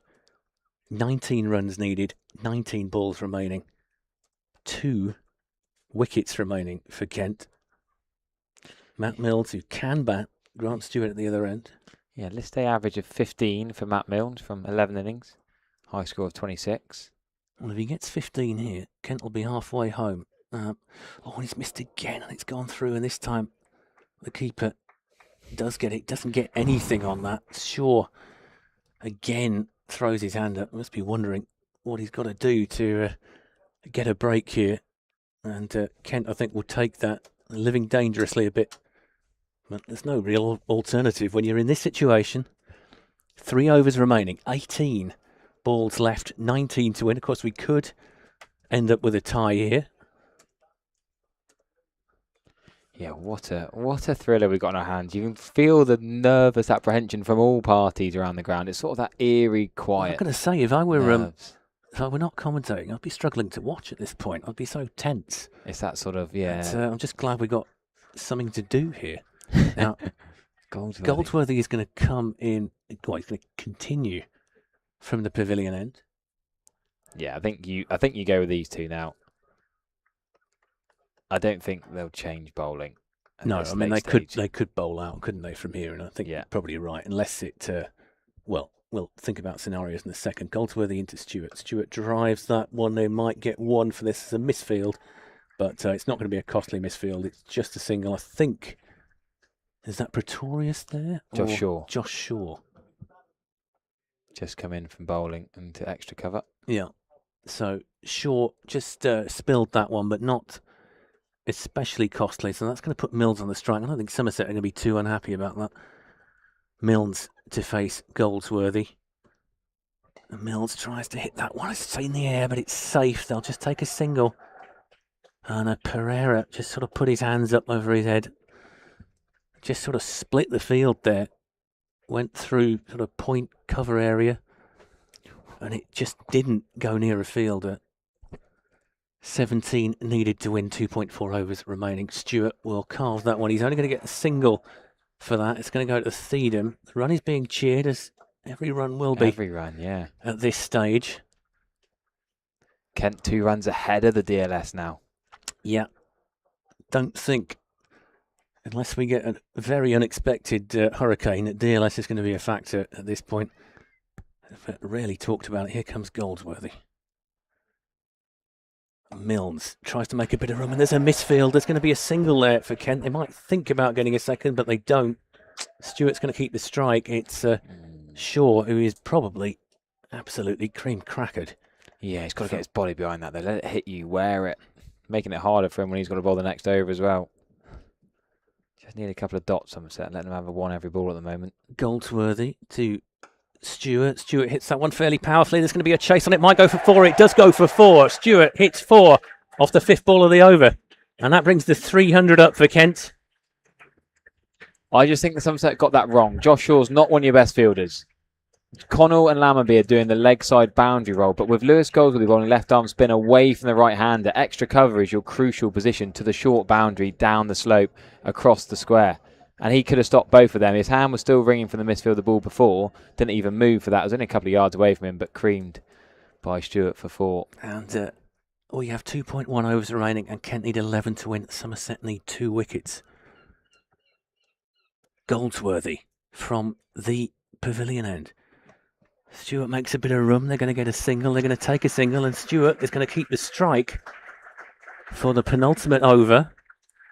Kent need 10 runs to win off 12 balls. Let's wonder now. It's really difficult to say where your money has to go at this point. It is. I think you back Kent for me. If I wasn't such a pessimist, I would probably Kent's agree with you. If I was watching objectively, if this were 2 counties that I didn't have any kind of, interest in, I would say that they're probably just about favourites, but it just takes that one ball, doesn't it? It does, and Josh Shaw hopefully make up for that misfield and get fired up. Bowled 2 beautiful deliveries against Gloucestershire's own club, old club, Daz Ahmed and Will Williams. He got 2 and 2 on Friday night in the side of Derby. And he bowled quickly. I've never seen a bowl as quickly as he did in that game. To say 1 wicket here, I would say puts Somerset back in the box seat. Lammerby and Goldsworthy just thinking about the field. Yeah. Stewart taking a good look. Lammerby's talking about extra cover. Does he want to squeeze or is he sitting on the ring? You probably sit on the ring to Stewart and then squeeze Milnes. Well, here comes Shaw. First ball of the over. Wide, and that's going to be given a wide, surely, is it? It's, good wide Yorker. Goodness me. I'd love to see that on the replay. He ran, he reached for it, didn't he? Might be that Stewart was reaching for it, as you say, but it really did seem. Yeah, I've just looked on the replay. That probably should have been given. But, well, we move on. Will Williams bowled beautiful wide Yorkers at Josh Thomas when he got stuck on 97 not out on Friday. Josh Shaw learning from 10 needed from 11. Shaw into Stewart. Stewart waxed up one. Where's that going to go? Is that going to be caught? No, it's going to fall in front of the fielder, and the fielder can't get there, and that might go over the boundary rope for 4, and it does go over the boundary rope for 4. And Grant Stewart might not have been the most orthodox shot that he's ever played in his career, but he has really got that one away. It fell just short of the fielder down there, Connell. And Connell, have to feel from a bit. He was probably done by the bounce there. He seemed to think, maybe he saw the game. Maybe he wanted to dive in for it. And he might have been better off just trying to stop that one. And as it is, it feels like the spinners perhaps deceived him. It's one of them, do you go for the catch? He went for the catch, fair play, took the brave move. Shaw to Stewart. Stewart is going to knock that back over Shaw head. That's 4 runs for Grant Stewart. And now Kent just need 2 runs to win what would be a spectacular victory if they can pull it off. I think whatever happens from here, this has been I think Harry and I both agree, this has been a brilliant game of cricket here. It's had absolutely everything. Subplots, twists, turns. Kent looked like they were coasting. Somerset looked like they had it in the bag when they got Ekant out. And now Shaw comes in. Kent need just 2 to win here. Stewart at the crease. Stewart's going to drive that one. He's going to get 1. They might be able to win it here. I think they are going to win it here. Kent have won an astonishing victory here. Grant Stewart has hit 2 runs. And that, ladies and gentlemen, is one of the best games of cricket you will see in a very long time. An absolute thriller here. And, of course, it means that Joe Denley goes out on a high note. It has been a fantastic game of cricket all round. Somerset have played a full part. And I've got to say, Harry, I thought that it was a real touch of class by the Somerset players to give Joe Denley that ovation when he walked out It's I wouldn't say that it was Joe Denley's kind of claim to be man of the match today, unless you were really putting, emotion at the forefront. But it's just been a wonderful, wonderful game of cricket here. Yeah, credit to Kent. There's been fits and starts when Daniel Bell-Drummond went for that beautiful 100. You thought it was going to be Somerset's game. There were so many swings and roundabouts. Benjamin was looking good. Ikant Singh looked really good, but a couple of misfields from Somerset towards the end at the crucial time. James Thieden was taken down. Josh Shaw had a couple of misfields, extra cover off Lewis Goldsworthy. And Connell, it was probably a bit late by then. He could have sat back, but he probably had to go for the miracle catch and try and make something special happen. But a really high-scoring day of cricket, really here. Was generally lower scoring here at Canterbury, but a brilliant game of cricket. In front of what, family, community day? 3,000 people here, and they'll all be hooked by that because you won't see many better games than that ever. Got to mention Daniel Bell-Drummond, brilliant century from him off 109 balls. That gave Kent the platform to win this. And then when it looked like they were in a bit of trouble, Ikant Singh came in and blazed 40 off 20. Arguably the key innings for Kent here, because apart from Bell-Drummond's 100, I actually think Ikant Singh was the second highest scorer with 40. There's been a few 20s. Dawkins got 30, North East 18, Finch 26, Benjamin 29, Denley 20 in his farewell game. Grant Stewart finishes on 35 not out. Can't forget him, of course, and that part that he's played at the end here. And Matt Mills finished unbeaten on 7. So Kent have actually won this with 8 balls to spare. And it has just been an extraordinary game of cricket all round. We'd like to thank everybody that's been watching. And certainly, as I say, if you are expecting a report for the ECB Reporters Network, I'm afraid I'm going to be slightly late with that. Give me about 10 minutes and I'll try and get something over to you. Spitfire subscribers, you may have to wait until the morning. But that has been a brilliant game of cricket. It's been made possible thanks to our partners at Clubberly, who have streamed it for us. I'm wondering if I just make way. I wonder if Cameron would like to say a few words. No, he's just he seems to be okay. I think he's enjoying the occasion as much as everybody else. So I'll wrap it up. Harry, thank you for joining us today. Thanks Somerset for being such great sports, for giving Joe Denley such a great send-off. You've just witnessed one of the great games of cricket here. See you all on Sunday at Beckenham.